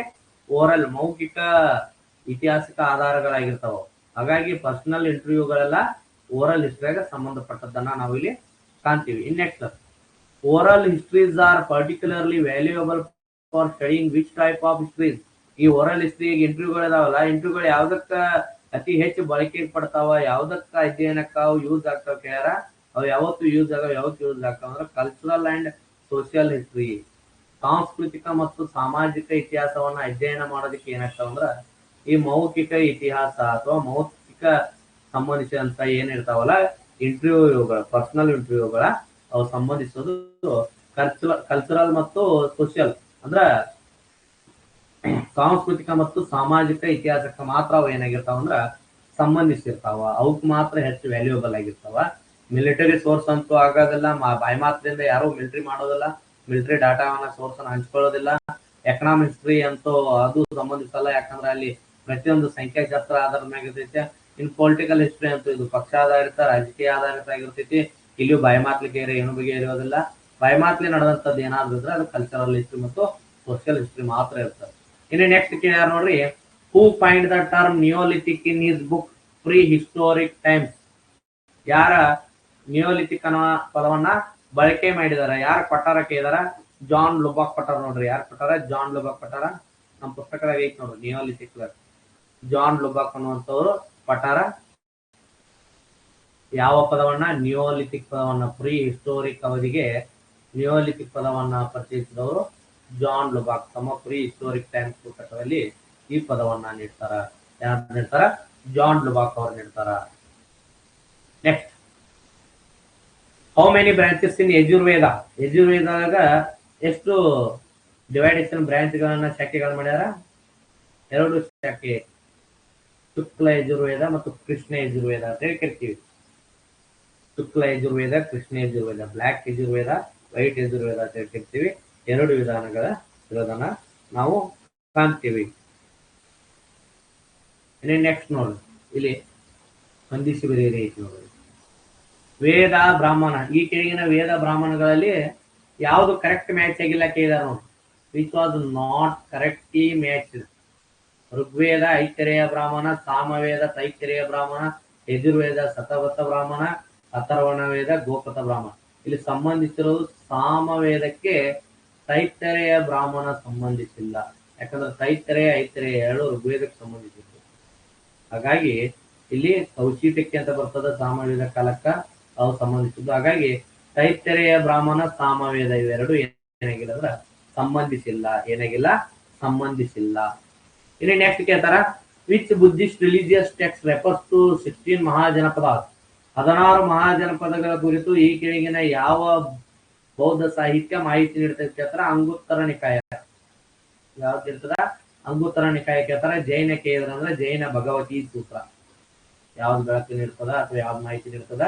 ಜೈನರದ ಕೇಳಿದ್ರ ಭಗವತಿ ಸೂತ್ರ, ಬೌದ್ಧರದ ಕೇಳಿದ್ರ ಅಂಗುತ್ತರ ನಿಕಾಯ 16 ಮಹಾಜನಪದಗಳ ಬಗ್ಗೆ ತಿಳಿಸ್ತೈತೆ ಅನ್ನೋದನ್ನ ನಾವಿಲ್ಲಿ ಕಾಣಬಹುದು. ಇನ್ನು Rigveda, to whom Sudasa appointed his priest after removing the Vishwamitra. ಋಗ್ವೇದದಲ್ಲಿ ಉಲ್ಲೇಖಿಸಿದಂತೆ ಸುದಾಸ ಯಾರನ್ನ ಬದಿಗೊತ್ತಿ ಅಂದ್ರ ವಿಶ್ವಾಮಿತ್ರನನ್ನ ಬದಿಗೊತ್ತಿ ಯಾರನ್ನ ತನ್ನ ಮುಖ್ಯ ಪುರೋಹಿತನಾಗಿ ಆಯ್ಕೆ ಮಾಡ್ಕೊತಾನಂತ ಹೇಳಿ ಕೇಳಿದಾರ? ಆತ ವಶಿಷ್ಠ. ಯಾರನ್ನ? ವಶಿಷ್ಠನನ್ನ ಆಯ್ಕೆ ಮಾಡ್ಕೊತಾನ. ಇದೇ ಕಾರಣಕ್ಕೆ ಏನಾಗ್ತೈತಿ ಅಂದ್ರ ದಶರಾಜರ ಯುದ್ಧ ನಡಿತೈತಿ. ಯಾವ ಯುದ್ಧ ನಡಿತೈತಿ? ದಶರಾಜರ ಯುದ್ಧ ನಡಿತೈತಿ. ಋಗ್ವೇದದ 7ನೇ ಮಂಡಲದಾಗ ಇದ್ರ ಬಗ್ಗೆ ಉಲ್ಲೇಖ ಐತಿ. ಇದ್ರ ಬಗ್ಗೆ ಋಗ್ವೇದ ಸಾಹಿತ್ಯದ ಬಂದಾಗ ಚರ್ಚೆ ಮಾಡೋಣ. ವಶಿಷ್ಠ ಯಾರೇ? ವಶಿಷ್ಠ. ನೆಕ್ಸ್ಟ್ ನೋಡ್ರಿ, ಮ್ಯಾಚ್ ಆಫ್ ದ ಫಾಲೋವಿಂಗ್. ಇಲ್ಲಿ ಕೊಟ್ಟಾರ ನೋಡ್ರಿ 16 ಮಹಾಜನಪದಗಳಲ್ಲಿ ಕೆಲವೊಂದು ಮಹಾಜನಪದ ಕೊಟ್ಟಾರ, ಅವುಗಳ ರಾಜಧಾನಿಯನ್ನ ಕೊಟ್ಟಾರ ನೋಡ್ರಿ. ಸ್ಟೇಟ್ ಕ್ಯಾಪಿಟಲ್ ಮತ್ಸ್ಯ, ವತ್ಸ, ವಜ್ಜಿ, ಅಂಗ, ವೈಶಾಲಿ, ಚಂಪಾ, ವಿರಾಟನಗರ, ಕೌಶಂಬಿ. ಇಂಥ ಕ್ವಶನ್ದಾಗ ಎಲ್ಲಕ್ಕೂ ಜೋಡಿಸ್ಕೋತ ನಿಲ್ಲೋದಿಲ್ಲ. ಯಾವ್ದಾದ್ರು ಒಂದು ಎಕ್ಸಾಂಪಲ್ ಆನ್ಸರ್ ಇರ್ತೈತಲ್ಲ, ಅದನ್ನೇ ಏನ್ ಮಾಡೋದಂದ್ರ ನಾವಿಲ್ಲಿ ಗುರುತು ಮಾಡ್ಕೊಂಡ್ರೆ ಸಾಕು. ಈಗ ಮತ್ಸ್ಯ ಐತಿ, ಮತ್ಸ್ಯ ವಿರಾಟನಗರ, A3 ಇದ ಆನ್ಸರ್. ಇಷ್ಟು ಮಾಡಿದ್ರೆ ನಿಮ್ಗೆ ಆನ್ಸರ್ ಬಂತು. ಕ್ಲಿಯರ್ ಆಯ್ತಾ? ಮತ್ಸ್ಯ ವಿರಾಟನಗರ ಅದ ಹೊಂದಿಸಿ ಬರೀರಿ, ಕರೆಕ್ಟ್ ಇರ್ತೈತಿ. ಬಿ ವತ್ಸ, ಕೌಸಂಬಿ, ವಜ್ಜಿ, ವೈಶಾಲಿ, ಅಂಗ, ಚಂಪಾ. ಮುಗಿದೋಯ್ತು. ಇಷ್ಟೇ ಆನ್ಸರ್. ಇದಕ್ಕೆ ನೀವು ದೊಡ್ಡ ತಲೆ ಕೆಡಿಸ್ಕೊಳ್ಳೋದಂತಂದಿರಲ್ಲ, ಒಂದಾದ್ರೂ ಗೊತ್ತಿರ್ಬೇಕು ಫಸ್ಟ್ ನಿಮ್ಗೆ ಅದ್ರ. Next, who was the father of 23rd ತೀರ್ಥಂಕರ ಶ್ರೀ ಪಾರ್ಶ್ವನಾಥ? ನೋಡ್ರಿ, ನೀವು ಏನ್ ಮಾಡಿರ್ತೀರಿ, ಗೌತಮ ಬುದ್ಧ ನೋಡಿರ್ತೀರಿ, ಮಹಾವೀರ ನೋಡಿರ್ತೀರಿ. ಆದ್ರೆ ಇಲ್ಲಿ ಪಾರ್ಶ್ವನಾಥನ ತಂದೆ ಯಾರು ಕೇಳಿದಾರ, ಅಶ್ವಸೇನ. ಇಲ್ಲಿ ತಗೋಬೇಕು, ಮಹಾಸೇನ ಅಂತೂ ಅಲ್ಲ. ಪ್ರಸನ್ನಜಿತ ಕೋಸಲದ ಮಹಾರಾಜ, ಉದಯನ್ ಈತ ಮಗಧದ ಅರಸ. ಮಹಾಸೇನ ಈತ ಒಬ್ಬ ಬೌದ್ಧ ಪಂಥಕ್ಕೆ ಸಂಬಂಧಿಸಿದವನು. ಕೇಳಿದಾರ ಜೈನರು ಕೇಳ್ಯಾರ, ಉಳಿದೈತಾರ ಅಶ್ವಸೇನ ಉದಾನ. ಉತ್ತರ ಯಾವ್ದಾಗಿರ್ತೈತಿ, ಅಶ್ವಸೇನ. ಯಾರು, ಅಶ್ವಸೇನ. ಪಾರ್ಶ್ವನಾಥನ ತಂದೆ Ashvasena. Next, how many major trade routes are mentioned in Rhys Davids in the book Buddhist India? ನೋಡ್ರಿ, ಇಂಥ ಕ್ವಶನ್ ಕೇಳಿದ್ರೆ ಇವನ ನಾವತ ಅಲ್ಲ, ಆ ತಗದಾವ ಯಾರು ತಗದಾವ ಗಟ್ಟ ಗೊತ್ತಿರ್ತೈತಿ. ಅದು ಏನ್ ಕ್ವಶನ್ ಕೇಳ್ಯಾರ ನೋಡ್ರಿ. ರೈಸ್ ಡೇವಿಡ್ ಬರೆದಂತ ಬುಕ್ ಐತಿ. ಯಾವ ಬುಕ್? Buddhist India. ಈ ಬುದ್ಧಿಸ್ಟ್ ಇಂಡಿಯಾ ಬುಕ್ದಾಗ ಎಷ್ಟು ಟ್ರೇಡ್ ರೂಟ್ಸ್ ಇದ್ದು, ಎಷ್ಟು ವ್ಯಾಪಾರದ ರೂಟ್ಗಳಿದ್ದು, ಅದನ್ನ ಎಷ್ಟು ರೂಟ್ಗಳನ್ನ ಮೆನ್ಷನ್ ಮಾಡ್ಯಾರ ಅಂತ ಕೇಳ್ಯಾರ ನೋಡ್ರಿ. ಇಂಥ ಕ್ವಶನ್ ಒಂದ್ ಇರ್ತಾವ, 100ಕ್ಕ 95 ಇದ್ರ 5 ಕ್ವಶನ್ ಇಂತಾವ್ ಬರ್ತಾವ. ಈ 5 ಕ್ವಶನ್ ಅಂದ್ರ ಇವನ ವೆರಿ ಕ್ರಿಟಿಕಲ್ ಕ್ವಶನ್ ಅಂತ ತೆಗೆದಿಟ್ಟಿರ್ತಾರ. ಇವನ್ ಯಾರು ಟಚ್ ಮಾಡಕ್ ಬರಲ್ಲ. ಸುಮ್ ಟಚ್ ಹೆಂಗ್ ಮಾಡ್ಬೇಕು, ನೀವು ಅಂದಾಜ್ ಹಾಕ್ಬೇಕು. ನಿಮ್ಗೆ ಕರೆಕ್ಟ್ ಇತ್ತು, ನಿಮ್ ಟೈಮ್ ಸರಳ ಇತ್ತು ಅಂದ್ರೆ ಕರೆಕ್ಟ್ ಆಗಿರ್ತಾವ. ಈ ರೈಸ್ ಡೇವಿಡ್ ಬುಕ್ ಓದಿದವ ಗೊತ್ತಿರ್ತೈತದ ಅದ್ರೊಳಗ ಎಷ್ಟ್ ಟ್ರೇಡ್ ರೂಟ್ ಕೊಟ್ಟಾರ ಅನ್ನೋದ. ಆ ಕ್ವಶನ್ ಯಾರು ತೆಗಿಯಾಕ ಕ್ವಶನ್ ಪೇಪರ್ ಸಮಿತಿ ಆಗಿರ್ತಾನಲ್ಲ, ಅವ್ ಮಾತ್ರ ಗೊತ್ತಿರ್ತೈತಿ, ಅದು ಓದಾಗ ಗೊತ್ತಿರೋದಿಲ್ಲ. ಅದು ರೈಸ್ ಡೇವಿಡ್ ಬುಕ್. ಓಕೆ, ಇಂಥ ಕ್ವಶನ್ ಇದ್ದಾಗ ಗುದ್ದಾಡ್ಬೇಕ, 4 ಕತೆ ಗುದ್ದಾಡ್ಬೇಕಲ್ಲ, ಮತ್ತೆ ಇನ್ನೇನ್ ಮಾಡ್ಬೇಕು. 4 ಟ್ರೇಡ್ ರೂಟ್ಗಳ ಬಗ್ಗೆ ತಿಳ್ತಾನೆ. Next, after the death of Mahatma Buddha in how many parts were relics divided? ಇದ್ ಎಷ್ಟು ಸಲ ಹೇಳೇನ ಕ್ಲಾಸ್ನ್ಯಾಗ, ಬುದ್ಧನ ಕುರಿತು ಹೇಳ್ತಾನೆ. ನಮ್ಮ ಪುಸ್ತಕದಾಗೂ ಪಠ್ಯನ್ ನೋಡ್ರಿ. ಬುದ್ಧ ಡೆತ್ ಆದಂತ ಸಂದರ್ಭದಾಗ ಏನಾಗ್ತಾನ ಅಂದ್ರೆ, ಕುಶಿನಗರದಾಗ ಡೆತ್ ಆಗ್ತಾನ. ಯಾರ? ಬುದ್ಧ. ಎಷ್ಟರಲ್ಲಿ ಡೆತ್ ಆಗ್ತಾನ? ಅಕ್ರ ಮೆಸೇಜ್ ಹಾಕ್ರಿ ನೋಡೋಣ. ಬುದ್ಧ ಕುಶಿನಗರದಾಗ ಯಾವ ವರ್ಷದಾಗ ಡೆತ್ ಆಗ್ತಾನ? ಬರ್ಲ ಕಮೆಂಟ್ ಬರ್ಲ, ಯಾವ ವರ್ಷದಾಗ ಬುದ್ಧ ಡೆತ್ ಆಗ್ತಾನ? ಯಾಕಂದ್ರೆ ಬುದ್ಧನ ಬಗ್ಗೆ ಬಹಳ ಓದಿರಿ ನೀವು. ಸರ್ ಪಟ್ನಾಕರ್ ಮೆಸೇಜ್ ಕಮೆಂಟ್ ಮಾಡ್ರಿ.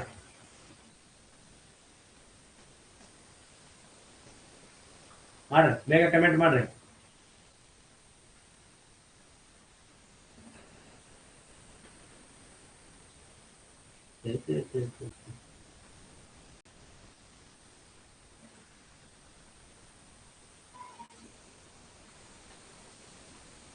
ನಾಲ್ಕುನೂರ ಗೊತ್ತಿಲ್ಲ.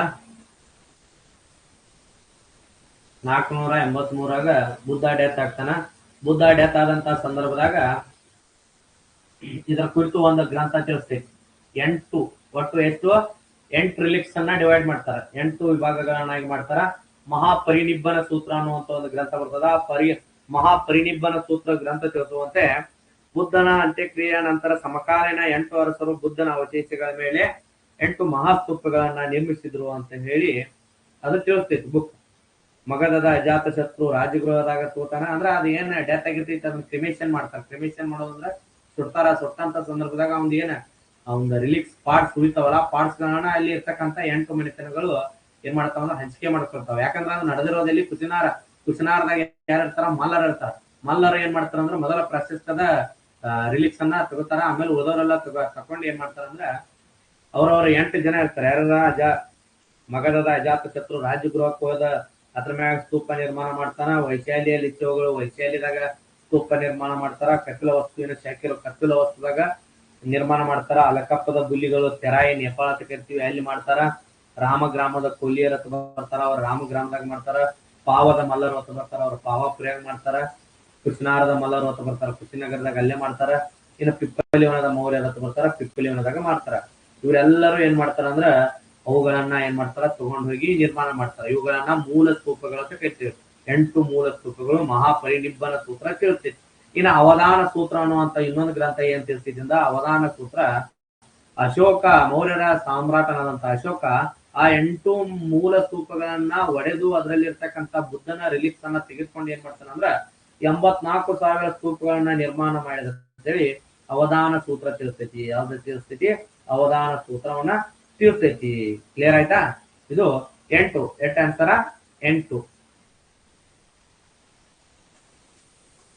ಬರೋಣ ವಿಷಯಕ್ಕೆ ಬರೋಣ. Next, in Rigveda the agricultural is described in how many versus? ನೋಡ್ರಿ ಎಷ್ಟು ಶ್ಲೋಕಗಳಲ್ಲಿ ಏನ್ ಮಾಡಿದಾರ ಅಂದ್ರ ಅಗ್ರಿಕಲ್ಚರ್ ಬಗ್ಗೆ ಋಗ್ವೇದದಾಗ ಉಲ್ಲೇಖ ಮಾಡ್ಯಾರ. 24 ಶ್ಲೋಕಗಳ ಬಗ್ಗೆ. ಎಷ್ಟು ಶ್ಲೋಕ ಉಲ್ಲೇಖ ನೀಡ್ತಾವ ಅಂದ್ರೆ 24 ಶ್ಲೋಕಗಳು ನೀಡ್ತಾವ.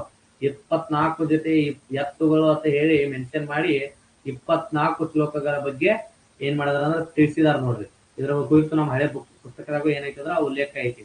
24 ಶ್ಲೋಕಗಳು ಕೃಷಿ ವ್ಯವಸ್ಥೆ ಬಗ್ಗೆ ಋಗ್ವೇದದಾಗ ಉಲ್ಲೇಖ ಅದಾವ. ಇನ್ next, in which inscription Ashoka the Great has talked about listening and imbibing the thoughts of 7 books? ಅಂದ್ರ 7 ರೀತಿಯ ವಿಶೇಷವಾದಂತಹ ವಿಚಾರಧಾರೆಗಳ ಕುರಿತು ಏನ್ ಮಾಡ್ತಾನ ಅಂದ್ರ ಯಾವ ತನ್ನ ಶಾಸನದಲ್ಲಿ ಅಶೋಕ ಏನ್ ಮಾಡಿದಾನ ಅಂದ್ರ ತಿಳಿಸಿದಾನ ಅಂತ ಹೇಳಿ ಕೇಳ್ಯಾರ. ಅದು ಬಂದು ಬಬ್ರು ಅಥವಾ ಭೈರತ್ ಶಾಸನ. ಯಾವ ಶಾಸನ?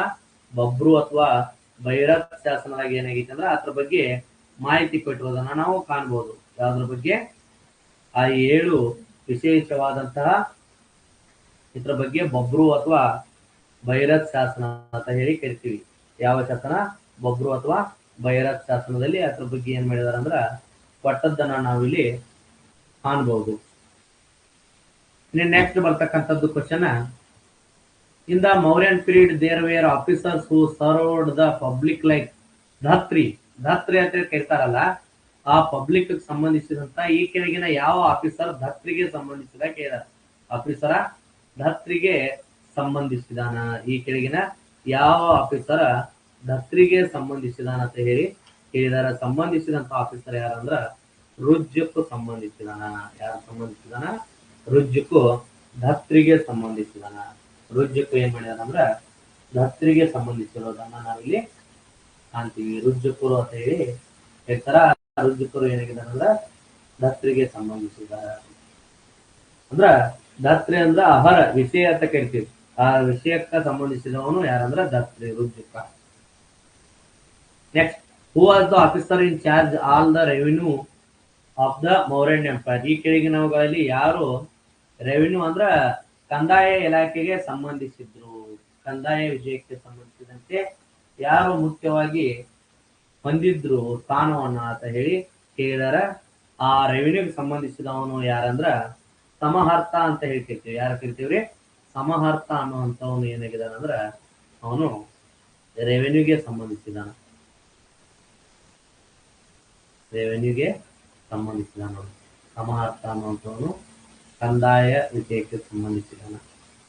ಸಮಹರ್ತ.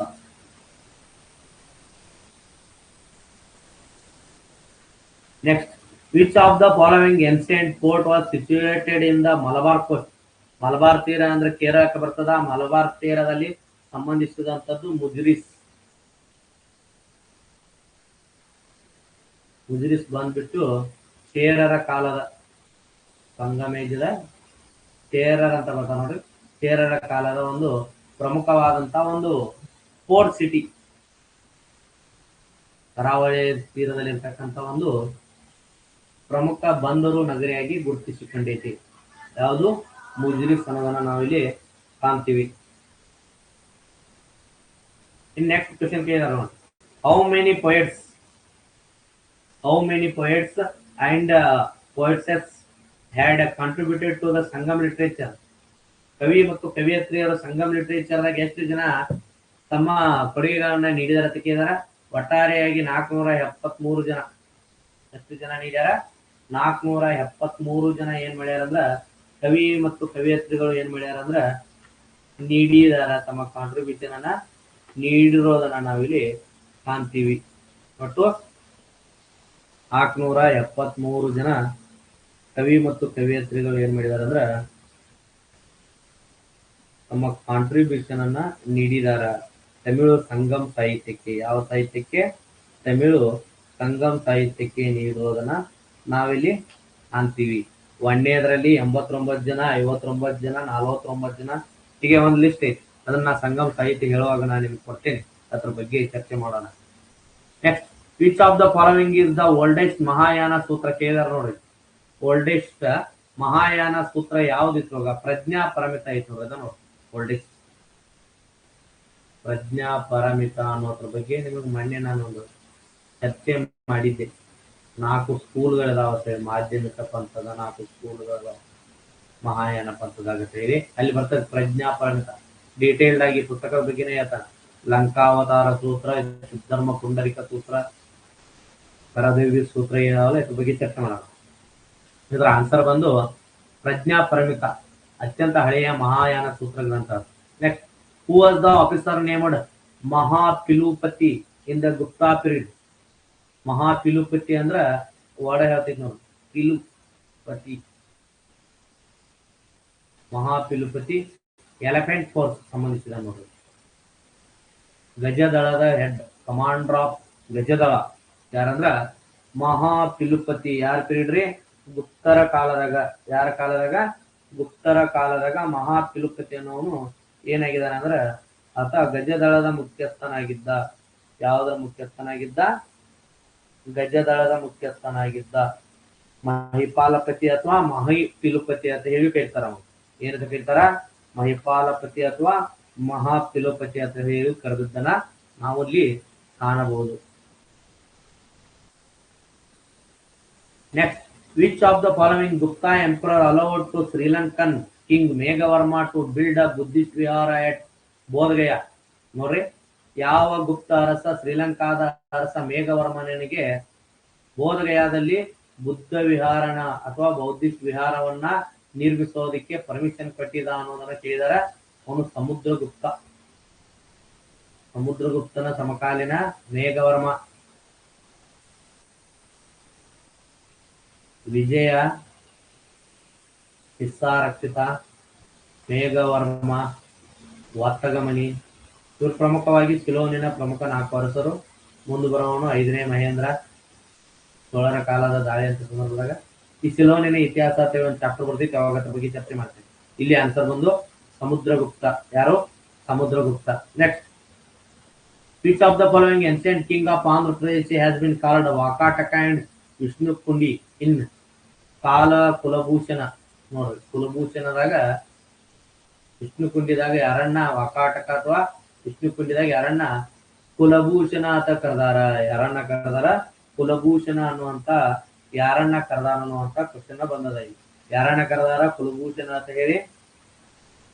ಮಾಧವ ವರ್ಮನನ್ನ ಕರೆದಾರ. 2ನೇ ಮಾಧವ ವರ್ಮನನ್ನ ಹೇಳ್ತಾರ ನೋಡ್ರಿ. ಆಂಧ್ರ ಪ್ರದೇಶ ಏರಿಯಾದಾಗ ಬರ್ತಾರ ವಿಷ್ಣುಕುಂಡಿನ ಅಂತ ಹೇಳಿ. ಶಾತವಾಹನರ ನಂತರ ಬರ್ತಾರಲ್ಲ, ಅದನ್ನ ಹೇಳ್ತೇನೆ ನಾನು. ವಿಷ್ಣುಕುಂಡಿಗಳು ಅವ್ರು ಏನಲ್ಲ ಗುಂಟೂರು ರೀಜನಲ್ ಪ್ರದೇಶ ಇರ್ತಾರ, ನಾಗಾರ್ಜುನ ಕೊಂಡದಾಗ ಇರ್ತಾರೆ, ಚಾಕುಗಳ ಹೇಳಿ. ಅವ್ರ ನಂತರ ಬಂದವರು ವಿಷ್ಣುಕುಂಡಿನ, ಕುಲಭೂಷಣ ಅಂತ ಹೇಳಿ ಮಾಧವ ವರ್ಮ ಸೆಕೆಂಡ್ ಗುರುತಿಸ್ಕೊಳ್ತಾನೆ. ಇನ್ನು ನೆಕ್ಸ್ಟ್ ಬರೋವನು ಕ್ವಶನ್ ನೋಡ್ರಿ. Who was the commander in chief of king Harsha? ಹರ್ಷನ ಕಮಾಂಡರ್ ಆಫ್ ಚೀಫ್ ಯಾರಿದ್ದು? ಅವನು ಸಿಂಗನಾದ ಇದ್ದ. ಹರ್ಷನ ಕಮಾಂಡರ್ ಆಫ್ ಚೀಫ್ ಯಾರಿದ್ರು ಅಂದ್ರ ಸಿಂಗನಾದ ಅನ್ನುವಂಥವನು ಹರ್ಷನ ಸಿಂಹನಾದ ಅಥವಾ ಸಿಂಗನಾದ ಅಂತ ಕೇಳ್ತಾರ. ಈತ ಹರ್ಷನ ಕಮಾಂಡರ್ ಆಫ್ ಚೀಫ್ ಆಗಿದ್ದ. How many types of Kshatriya caste have been mentioned in Rajatarangini? ನೋಡ್ರಿ, ರಾಜತರಂಗಿಣಿಯಲ್ಲಿ ಎಷ್ಟು ಬಗೆಯ ಕ್ಷತ್ರಿಯ ಜಾತಿಗಳನ್ನ ಉಲ್ಲೇಖಿಸಲಾಗಿದೆ ಕೇಳಿದಾರೆ ನೋಡ್ರಿ. ವಿಚಾರ ಮಾಡ್ರಿ ನೀವು. ರಾಜತರಂಗಿಣಿ ಎಷ್ಟು ಬಗೆ? 36 ಬಗೆ. ಎಷ್ಟು ಬಗೆ? 36 ಬಗೆಯ ಕ್ಷತ್ರಿಯ ಕಾಸ್ಟ್ಗಳನ್ನ ಏನ್ ಮಾಡಿದಾರೆ ಅಂದ್ರೆ ರಾಜತರಂಗಿಣಿದಾಗ ಉಲ್ಲೇಖ ನೀಡಿದ್ದಾರೆ. ಇನ್ ನೆಕ್ಸ್ಟ್ ನೋಡು, ಹೂ ಸೆಡ್ ದಟ್ ಜೀವ ಅಂಡ್ ಪ್ರಕೃತಿ ಥ್ರೋ ಸೆಪರೇಟ್ ಆರ್ ಯುನಿಕ್ಲಿ ಮರ್ಜ್ಡ್ ಇನ್ ಬ್ರಹ್ಮ?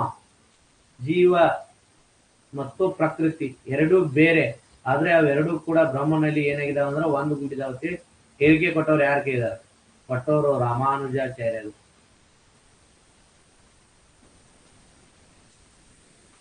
ಜೀವಾತ್ಮ ಪರಮಾತ್ಮ ಬೇರೆ, ಬ್ರಹ್ಮ ಸತ್ಯ ಮಿಥ್ಯ ಅಂತ ಹೇಳಿ ಹೇಳಿದಾರಲ್ಲ ರಾಮಾನುಜಾಚಾರ್ಯರು.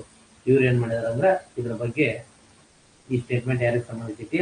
ರಾಮಾನುಜಾಚಾರ್ಯರಿಗೆ ಸಂಬಂಧಿಸಿತಿ. ನೆಕ್ಸ್ಟ್ ನೋಡಿ, which system is mentioned in Ghatiyala ಅನ್ನುವಂತ ಒಂದು ಇನ್ಸ್ಕ್ರಿಪ್ಷನ್ ಐತಿ. ಜೋಧ್ಪುರ್ ಇನ್ಸ್ಕ್ರಿಪ್ಷನ್ ಅಂತ ಕರಿತೀವಿ. ರಾಜಸ್ಥಾನದ ಜೋಧ್ಪುರ್ ಇನ್ಸ್ಕ್ರಿಪ್ಷನ್ 810 ಎಡಿಗೆ ಸಂಬಂಧಿಸಿದ್ದು. ರಜಪೂತ ಸಾಮಂತ ರುನುಕ್ ಅನ್ನುವಂಥವನಿಗೆ ಸಂಬಂಧಿಸೈತಿ. ಇದರ ಕುರಿತು ಬೆಳಕನ್ನ ಚೆಲ್ಲಿಸೈತಿ. ಅಂದ್ರ ಈ ಶಾಸನ ಯಾವುದಕ್ಕೆ ಸಂಬಂಧಿಸೈತಿಗೆ ಇದ್ದಾರೆ. ರಜಪೂತ ಸಾಮಂತ ರುನುಕನಿಗೆ ಸಂಬಂಧಿಸಿದಂತ ಜೋಧ್ಪುರ್ ಇನ್ಸ್ಕ್ರಿಪ್ಷನ್ ಹೊರಡಿಸಿದ್ದು 810ರಲ್ಲಿ. ಜೋಧ್ಪುರ್ ಶಾಸನ ಹೊರಡಿಸಿದ್ದು 810ರಲ್ಲಿ. ಇದನ್ನ ಗಟಿಯಾಲ ಶಾಸನ ಅಂತ ಕರೀತಾರೆ. ಯಾವ ಶಾಸನ? ಗಟಿಯಾಲ ಶಾಸನ ಅಂತ ಕರೀತಾರ. ರಜಪೂತರಿಗೆ ಸಂಬಂಧಿಸಿದ್ದು, ಸಾಮಂತನಾದಂತ ರುನುಕನಿಗೆ ಸಂಬಂಧಿಸಿದ್ದು. ಇದು ಸಂಬಂಧ ಬಂದ್ಬಿಟ್ಟು ಸತಿ ಪದ್ಧತಿ ಬಗ್ಗೆ ಬೆಳಕು ಚೆಲ್ತದ. ಯಾವ್ದ್ರ ಬಗ್ಗೆ? ಸತಿ ಪದ್ಧತಿ ಮೇಲೆ. ಇದು ರೀಜನಲ್ ಹಿಸ್ಟ್ರಿಗೆ ಸಂಬಂಧಿಸಿದ. ರೀಜನಲ್ ಹಿಸ್ಟ್ರಿಗೆ ಸಂಬಂಧಿಸಿದಂತ ಕ್ವಶನ್ ಸತಿ ಸಿಸ್ಟಮ್ ಬಗ್ಗೆ ಬೆಳಕು ಚೆಲ್ತದ. ನೆಕ್ಸ್ಟ್ ಕ್ವಶನ್ ಕೇಳ್ತಾರೆ ನೋಡ್ರಿ. In which temple architectural style there is no circumambulation path around the womb ಅಂತ ಕೇಳಿದ್ದಾರೆ. ಈ ಕೆಳಗಿನವುಗಳಲ್ಲಿ ಯಾವುದು ಸರ್ಕ್ಯುಂಬುಲೇಷನ್ ಪಾತ್ ಅಂದ್ರ ಪ್ರದಕ್ಷಿಣೆ ಪಥ ಅಂತ ಕರಿತೀವಿ ನೋಡಿ. ಈ ಪ್ರದಕ್ಷಿಣೆ ಪಥ ಅನ್ನುವಂಥದ್ದು ಇಲ್ಲಿ ಯಾವ ಸ್ಟೈಲ್ಗೆ ಸಂಬಂಧಿಸಿಲ್ಲ ಕೇಳಿದಾರೆ. ನಾಗರ ಶೈಲ, ದ್ರಾವಿಡ ಶೈಲ, ವೇಸರ ಶೈಲಿ, ವಲ್ಲಭಿ ಶೈಲ. ಇಲ್ಲಿ ಪ್ರಾಚೀನವಾದದ್ದು ನಾಗರ ಶೈಲಿಯ ಪ್ರಾರಂಭಿಕ ನಾಗರ ಶೈಲಿದಾಗ ಪ್ರದಕ್ಷಿಣ ಪಥ ಇನ್ನ ಪ್ರಾರಂಭವಾಗಿರ್ಲಿಲ್ಲ. ಆದ್ರ ದ್ರಾವಿಡ ಶೈಲಿ, ವೇಸರ ಶೈಲಿದಾಗ ಇವೆಲ್ಲ ಇದಾವ. ಹಾಗಾಗಿ ಇಲ್ಲಿ ನಾಗರ ಶೈಲಿ ಅಂತ. ಯಾಕಂದ್ರೆ ನಾಗರ ಶೈಲಿಯ ಪ್ರಾರಂಭಿಕದಾಗ ಏನಾಗಿರ್ಲಿಲ್ಲ ಅಂದ್ರ ಇನ್ನು ಪ್ರದಕ್ಷಿಣ ಪಥ ಅನ್ನುವಂಥದ್ದು ಪ್ರಾರಂಭವಾಗಿರ್ಲಿಲ್ಲ. ಕಟಾಂಜನ ಮಾತ್ರ ಬರ್ತಿತ್ತು, ಪ್ರದಕ್ಷಿಣ ಪಥ ಬರ್ತಿರ್ಲಿಲ್ಲ. ಅದಕ್ಕ ಪ್ರದಕ್ಷಿಣ ಪಥ ಗರ್ಭಗೃಹದ ಸುತ್ತ ಇರ್ತಿದೆ. ಕೇವಲ ಗರ್ಭಗೃಹವನ್ನ ಮಾತ್ರ ನಿರ್ಮಾಣ ಮಾಡ್ತಿದ್ರು. ಆಮೇಲೆ ಏನಾಯ್ತು, ಪ್ರದಕ್ಷಿಣ ಪಥ ಮುಖಮಂಟಪ, ಅಂತರಾಳ, ಗೋಪುರ, ಶಿಖರ, ಸಭಾಮಂಟಪ, ಮಹಾಗೋಪುರ ಇವೆಲ್ಲ ಸ್ಟೈಲ್ಗಳು ಏನಾದ್ರು ಅಂದ್ರ ಡೆವಲಪ್ಮೆಂಟ್ಸ್ ಆಗೋದನ್ನ ಕಾಣ್ತೀವಿ. ನೆಕ್ಸ್ಟ್ ನೋಡಿ, which trade union south India was famous for enterprise the world. ಈ ಕೆಳಗಿನ ಯಾವ ಸೌತ್ ಇಂಡಿಯನ್ ಒಂದು ಫೇಮಸ್ ಆದಂತ ಎಂಟರ್ಪ್ರೈಸ್ ಆದಂತಹ ಒಂದು ಯೂನಿಯನ್ ಸಂಘಟನೆ, ವ್ಯಾಪಾರಿ ಸಂಘಟನೆ ಪ್ರಸಿದ್ಧ ಪಡೆದಿತ್ತು? ಯಾವ ಟೈಮ್ದಾಗ? ಸೌತ್ ಇಂಡಿಯಾದಾಗ, ಏನ್ಸೆಂಟ್ದಾಗ. ಅದ ನಾನಾದೇಶಿ ಅನ್ನುವಂತ ಒಂದು ಇತ್ತು. ಇದ್ರ ಬಗ್ಗೆ ಚರ್ಚೆ ಮಾಡ್ತೀನಿ. ಬರ್ತೈತಿದೆ ಟ್ರೇಡ್, ಚೆಟ್ಟಿ ಅಂತ ಹೇಳಿ ಬರ್ತಿದ್ರು. ಚೆಟ್ಟಿ, ಟ್ರೇಡ ಇವನ್ನೆಲ್ಲ ಚರ್ಚೆ ಮಾಡ್ತಾನೆ. ಆರ್ಥಿಕತೆದಾಗ ಬರ್ತೈತದ, ಅದ್ರ ಬಗ್ಗೆ ಚರ್ಚೆ ಮಾಡ್ತೀನಿ. Next, what was the tax ಪುಟ್ಟ ಕಿಲಾದಯ ಚಾರ್ಜ್ಡ್ ಬೈ ದ ಕಲ್ಚೂರಿ ರೂಲರ್ಸ್. ಪುಟ್ಟ ಕುಲದಯ ಅನ್ನುವಂತ ಒಂದು ಟ್ಯಾಕ್ಸ್ ಇತ್ತು. ಇದು ಯಾವ್ದಕ್ಕೆ ಸಂಬಂಧಿಸೈತಿ? ಇದನ್ನ ಹೊರಡಿಸಿದವರು ಕಲ್ಚೂರಿ ರೂಲರ್, ಕಲ್ಚೂರಿ ಆಡಳಿತಗಾರ ಹೊರಡಿಸಿದಾರ. ಯಾವ್ದದು? ಪುಟ್ಟ ಕಿಲದಯ ಅನ್ನುವಂತ ಒಂದು ಟ್ಯಾಕ್ಸ್. ಇದು ಯಾವ್ದ್ರ ಮ್ಯಾಗ ಹಾಕಿದಾರ ಕೇಳಿದಾರ? ಇದನ್ನ taxis paid the head of the village. ಇದನ್ನ ಯಾರು ನೀಡ್ತಿದ್ರು ಅಂದ್ರೆ, ಯಾರು ತೆಲಿಗೆ ಹಾಕ್ತಿದ್ರು ಅಂದ್ರೆ ವಿಲೇಜ್ ಹೆಡ್ ಇರ್ತಾರಲ್ಲ, ಅವರು ಇದನ್ನ ತುಂಬಬೇಕಾಗಿತ್ತು. ಯಾವ್ದನ್ನ? ಪಟ್ಟ ಕಿಲದಯ ಅನ್ನುವಂತ ಒಂದು ಟ್ಯಾಕ್ಸ್ ಅನ್ನ. ಯಾರ ಕಾಲದಾಗ? ಕಲಚೂರಿ ಆಡಳಿತಗಾರರು, ಕಲಚೂರಿಗಳು ಇರ್ತಾರಲ್ಲ ಅವರ ಸಂದರ್ಭ. Next, according to Ram Sharan Sharma, RS Sharma ಅಂತ ಕರಿತೀವಿ ನೋಡ್ರಿ. The primacy of agricultural of the feudal economy of popularise the worship of. ಅಂದ್ರ ಫ್ಯೂಡಲಿಸಂ ಮತ್ತು ಸಾಮಂತ ಪದ್ಧತಿ ಏನ್ ಕರಿತೀವಲ್ಲ, ಆ ಸಾಮಂತ ಆರ್ಥಿಕತೆಯ ಸಂದರ್ಭದಲ್ಲಿ ಯಾವ ದೇವತೆ, ಅಗ್ರಿಕಲ್ಚರ್ ಸಂಬಂಧಿಸಿದಂತ ಯಾವ ದೇವತೆ ಪ್ರಸಿದ್ಧಿ ಪಡೆದಿತ್ತು? ಶಕ್ತಿ ದೇವತೆ ಪ್ರಸಿದ್ಧಿ ಪಡೆದಿತ್ತು. ಯಾವ ದೇವತೆ? ಶಕ್ತಿ ದೇವತೆ. ಇಂಡಿಯನ್ ಫ್ಯೂಡಲಿಸಂ ಅನ್ನುವಂತ ಒಂದು ಟಾಪಿಕ್ ಐತಿ, ಅದ್ರಾಗ ಬರ್ತಕ್ಕಂತ ವಿಷಯ ಇದು. ಇಂಡಿಯನ್ ಫ್ಯೂಡಲಿಸಂದಾಗ ಬರ್ತಕ್ಕಂತ ವಿಷಯ ಶಕ್ತಿ ವರ್ಷಿಪ್ ಅನ್ನ ಮಾಡ್ತಿರ್ತಾರ. ಯಾವ ವರ್ಷಿಪ್ಪ? ಆರಾಧನೆ, ಶಕ್ತಿಯ ಆರಾಧನೆಯನ್ನ.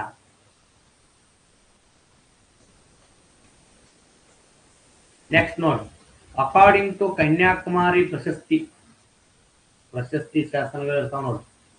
ಅಂತ ಕನ್ಯಾಕುಮಾರಿ ಪ್ರಶಸ್ತಿ ವಿಚ್ ಪಾಂಡ್ಯ ಕಿಂಗ್ ಡಿಫಿಟೆಡ್ ಚೇರಾಸ್. ಈ ಕೆಳಗಿನ ಯಾವ ಪಾಂಡ್ಯ ರಾಜ್ಯ ಚೇರರನ್ನ ಸೋಲಿಸಿದ ಅಂತ ಹೇಳಿ ಕನ್ಯಾಕುಮಾರಿ ಪ್ರಶಸ್ತಿ ತಿಳಿಸುತ್ತದೆ. ಯಾವ ಪ್ರಶಸ್ತಿ ತಿಳಿಸುತ್ತದೆ? ಕನ್ಯಾಕುಮಾರಿ ಪ್ರಶಸ್ತಿ ತಿಳಿಸುತ್ತಾರ. ಇದರಲ್ಲಿ ಇಬ್ಬರು ಕುರಿತು ಉಲ್ಲೇಖ ಐತಿ. ಒಂದು ಜಾಟವರ್ಮನ್ ಶ್ರೀವಲ್ಲಭ, ಇನ್ನೊಂದು ಪರಾಂತಕ ವೀರನಾರಾಯಣ. ಇಬ್ರು ಬಗ್ಗೆನೂ ಉಲ್ಲೇಖ ಬರ್ತದ. ನೋಡ್ಬೇಕಿನ್ನ ಅವ್ರು ಯಾವ ಆನ್ಸರ್ ಕೊಡ್ತಾರ. ಮೋಸ್ಟ್ಲಿ ಜಾಟವರ್ಮನ್ ಶ್ರೀವಲ್ಲಭ ಕೊಡ್ಬಹುದು, ಯಾಕಂದ್ರೆ ಮೊದಲ ಬಾರಿಗೆ ಮಾಡಿದವನು. ಆಮೇಲೆ ಪರಾಂತಕ ವೀರನಾರಾಯಣನು ಕೂಡ ನಡೆಸಿದಾನ. A or C ಯಾವ್ದಾದ್ರು ಬರ್ಬೋದು, ಅಥವಾ ಗ್ರೇಸ್ ಕೊಡ್ಬಹುದು. ನೋಡೋಣ. Next, who was the Pattakil in the early medieval administrative system. ಈಗ ಆಲ್ರೆಡಿ ಹೇಳಿದಾನೆ ಅಲ್ಲೇ ಟ್ಯಾಕ್ಸ್ ಇಲ್ಲಿ ಐತೆ ನೋಡಿ ಕ್ವಶನ್ ಪಟಕಿಲ್ ಈಗ ಬಂದ್ ಹೋಗ್ಯದ ನೋಡಿ. ಎಲ್ಲಿ ಬಂದದ? ಇಲ್ಲಿ ಐತು ಪಟ್ಟಕಿಲ್ಲದಯ ಐತಿಲ್ರಿ. ಪಟ್ಟಕಿಲ್ಲದಯ ಅಂತ ಆಲ್ರೆಡಿ ತಿರ್ತೀವಿ ಮನೆ, ಅದು ವಿಲೇಜ್ ಸಂಬಂಧಿಸಿದ್ದತೆ ನಾವು ಆನ್ಸರ್ ಮಾಡಿದ್ವಿ. ಈಗ ಹೊಳೆ ಮಾತು ಕೇಳ್ಯಾರ ಪಟ್ಟಕಿಲ್ಲ. ಒಂದು ಕ್ವಶನ್ ಅದ ರಿಪೀಟ್ ಆಗಿತ್ತು. ಮಿಡಿವಲ್ ಅಡ್ಮಿನಿಸ್ಟ್ರೇಷನ್ ಪಟ್ಟಕಿಲ್ಲರ್ ಇಲ್ಲಿ ಐತಿಲ್ಲ collector of village taxes. Pattakillar ಅಂದ್ರ ಕಲೆಕ್ಟರ್ ಆಫ್ ವಿಲೇಜ್ ಟ್ಯಾಕ್ಸಸ್. ಅಲ್ಲೇ ಉತ್ತರ ಇರ್ತಾವ ನೋಡ್ಕೊತಿರ್ಬೇಕು. Next, according to Kitabul Hind written by Al-Biruni. Kitabul Hind written by Al-Biruni. How many wives were allowed to Brahmin? ಅಂದ್ರೆ ಕಿತಾಬುಲ್ ಹಿಂದ್ ಕೃತಿಯಲ್ಲಿ ಅಲ್ಬೇರೂನಿ ಹೇಳಿದ ಪ್ರಕಾರ ಬ್ರಾಹ್ಮಣರಿಗೆ ಎಷ್ಟು ಜನ ಪತ್ನಿಯರನ್ನ ಹೊಂದೋದಿಕ್ಕೆ ಅವಕಾಶ ಇತ್ತು? ಬ್ರಾಹ್ಮಣರಿಗೆ ಎಷ್ಟು ಜನ ಹೆಂಡತಿಯರನ್ನ ಹೊಂದೋದಿಕ್ಕೆ ಅವಕಾಶ ಇತ್ತು? ಅದರ ಪ್ರಕಾರ 4 ಜನ ಹೆಂಡತಿಯರನ್ನ ಹೊಂದೋದಿಕ್ಕೆ ಅವಕಾಶ ಇತ್ತು. ಇದು ಮಿಡಿವಲ್ ಇಂಡಿಯನ್ ಸೋಷಿಯಲ್ ಸ್ಟ್ರಕ್ಚರ್ ದಾಗ ಬಂದಿತ್ತು. ಮಿಡಿವಲ್ ಇಂಡಿಯಾದ ಸೋಷಿಯಲ್ ಸ್ಟ್ರಕ್ಚರ್ ದಾಗ ಏನಾಗ್ತದ ಇದ್ರ ಬಗ್ಗೆ ನಾವು ಚರ್ಚೆ ಮಾಡ್ತೀವಿ. 4 ಜನರನ್ನ ಹೊಂದೋದಿಕ್ಕೆ ಅವಕಾಶ ಇತ್ತು according to Kitabul Hind ಅಲ್ಬೇರೂನಿ. Next, ಎರಡನೇ ತರೈನ್ ಯುದ್ಧ the second battle of Tarain was Ghat in which year? ಎರಡನೇ ತರೈನ್ ಯುದ್ಧವನ್ನ 1192 ಎಡಿದಾಗ ನಡೆಸ್ತಾರ. ಎಷ್ಟ್ರಾಗ ನಡೆಸ್ತಾರ? 1192 ಎಡಿದಾಗ ಎರಡನೇ ತರೈನ್ ಯುದ್ಧ ನಡೀತದ. ಯಾವ ಯುದ್ಧ ನಡೀತದ? ಎರಡನೇ ತರೈನ್ ಯುದ್ಧ ನಡೆಯುವುದನ್ನ ಕಾಣ್ತೀವಿ. Next, which one of the rulers of Delhi sultanate assumed the title of Sikandar Sani? ಈಗ ಪುಷ್ಯ ಬರ್ದಾರ ಅವ್ರು ಸಿಕಂದರ್ ಸಾನಿ ಅಂತೇಳಿ ಕರೆದಾರ. ಅಂದ್ರ ಎರಡನೇ ಅಲೆಕ್ಸಾಂಡರ್ ಅಂತ ಅರ್ಥ. ಸಿಕಂದರ್ ಸಾನಿ ಅಂದ್ರ ಎರಡನೇ ಅಲೆಕ್ಸಾಂಡರ್ ಅಂತ ಹೇಳಿ. ಈ ಕೆಳಗಿನ ಯಾವ ದೆಹಲಿ ಸುಲ್ತಾನ ಪಡೆದಿದ್ದಾರ? ಅಲ್ಲಾವುದ್ದೀನ್ ಖಿಲ್ಜಿ ಪಡೆದಿದ್ದ. ಯಾರು ಪಡೆದಿದ್ರು? ಅಲ್ಲಾವುದ್ದೀನ್ ಖಿಲ್ಜಿ ಪಡೆದ. ಇವನು ಬಿಟ್ರ ಮೊಹಮ್ಮದ್ ಯೂಸಫ್ ಆದಿಲ್ ಶಾ ಅಂತ ಬರ್ತಾನ, ಬಿಜಾಪುರ ಸುಲ್ತಾನ್ರ. ಇವನ ಪಡೆದಿದ್ ನೋಡ್ರಿ. ಇವ್ರು ಇಬ್ರು ಇದಾರ ಮಿಡಿವಲ್ ಇಂಡಿಯಾದಾಗ.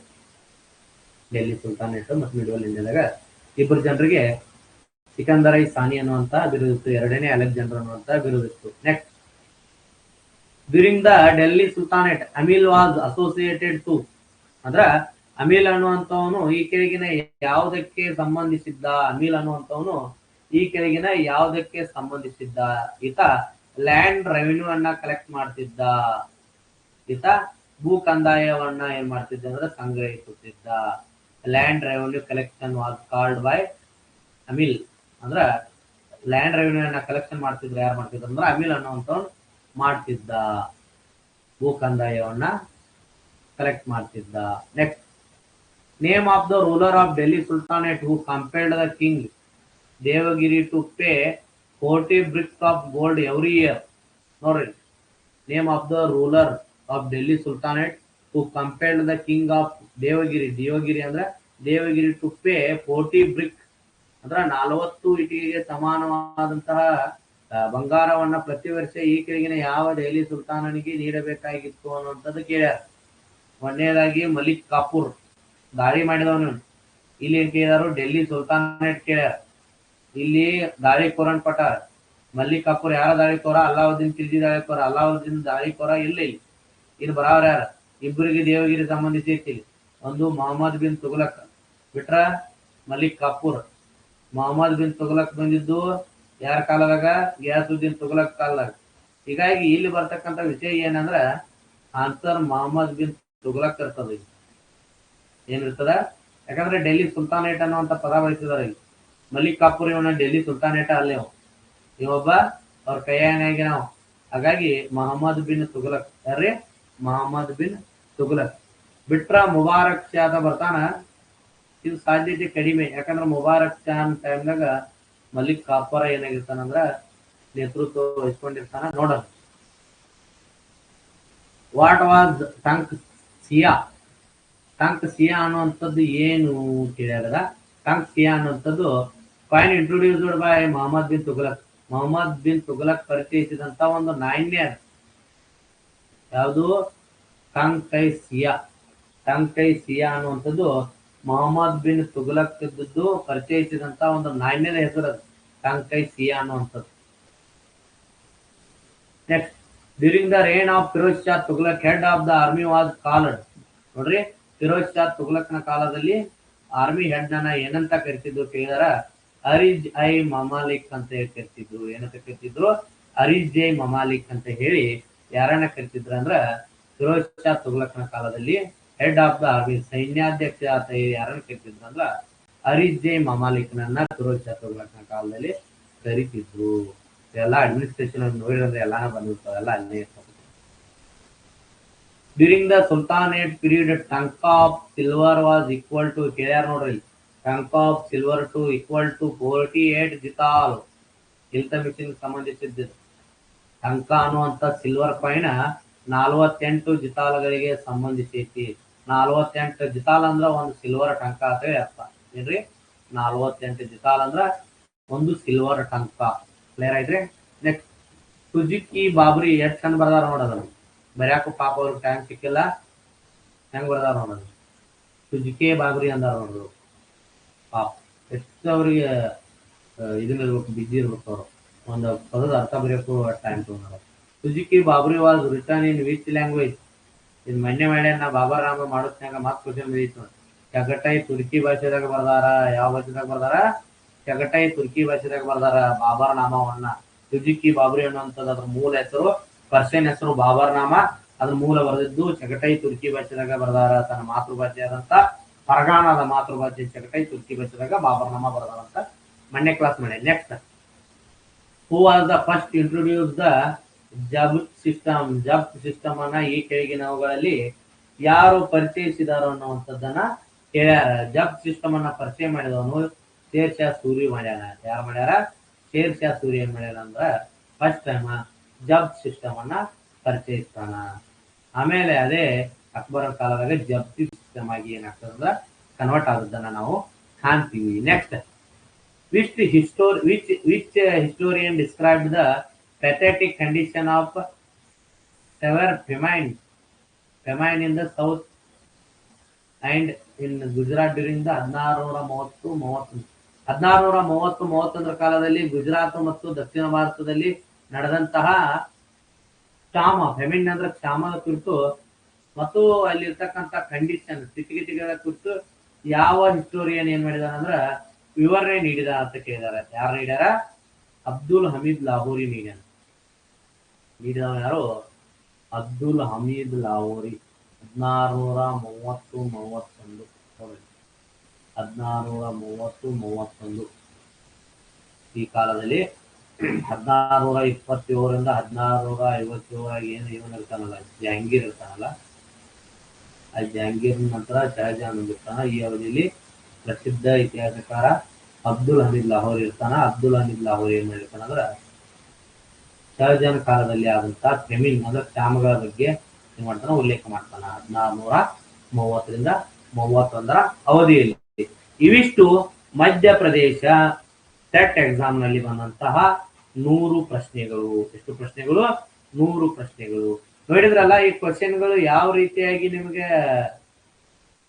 ಹೊಸ ವಿಚಾರವನ್ನ ನಿಮ್ಗೆ ನೀಡುದು ಅನ್ನೋದನ್ನ. ಯಾಕಂತ ತಿಳ್ಕೊಳ್ಳಿ, ಇಲ್ಲಿ ಏನ್ ವಿಶೇಷವಾಗಿ ನೀವು ಗಮನಿಸ್ತೇವೆ ಅಂದ್ರ ಇಲ್ಲಿ ಹೊಸ ಹೊಸ ಕ್ವಶನ್ ಅಡ್ಮಿನಿಸ್ಟ್ರೇಷನ್ ಆಗಿ ಬಂದಾವ. ಉಳಿತು ಏನಾಗೈತಿ ಅಂದ್ರ ಮತ್ತ ನಿಮಗ್ ಬಂದಿರೋದು ಎಲ್ಲಾ ರೀತಿಯ ಕ್ವಶನ್ಸ್ಗಳು ಇಲ್ಲಿ ಕಾಣ್ತೀವಿ. ಮಿಡಲ್ ಇಂಡಿಯಾದಾಗ ಹೈಯೆಸ್ಟ್ ಕ್ವಶನ್ ಬಂದಾವ.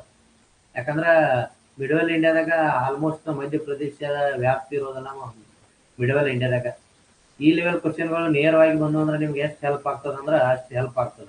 ಆದ್ರೆ ನೇರವಾಗಿ ಕ್ವಶನ್ ಬರಬಾರ್ದು ನಾನ್ ಅಂತೇನೆ. ಯಾಕಂದ್ರೆ ನೇರವಾಗಿ ಕ್ವಶನ್ ಬಂದಂತ ಕ್ವಶನ್ ಎಲ್ಲಿರ್ ಬೇಕಾದ್ರೆ ಏನ್ ಬೇಕಾದ್ರೆ ಕೇಳ್ತಾನ.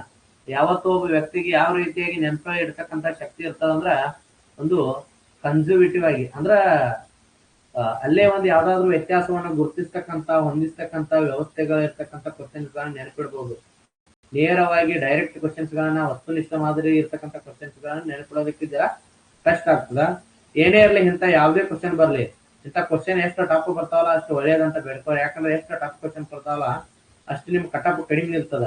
ನಾವ್ ಯಾವತ್ತು ಕಟಪ್ ಕಡಿಮೆ ನಿಂತು ಕ್ವಶನ್ ಟಫ್ ಬರ್ತಕ್ಕಂತಹ ಸಂದರ್ಭದಾಗ ಅತಿ ಹೆಚ್ಚು ಕ್ವಶನ್ ಗಳನ್ನ ಕೊಡ್ತಕ್ಕಂಥ ಸಾಮರ್ಥ್ಯ ನಮ್ಮಲ್ಲಿ ಐತಿ.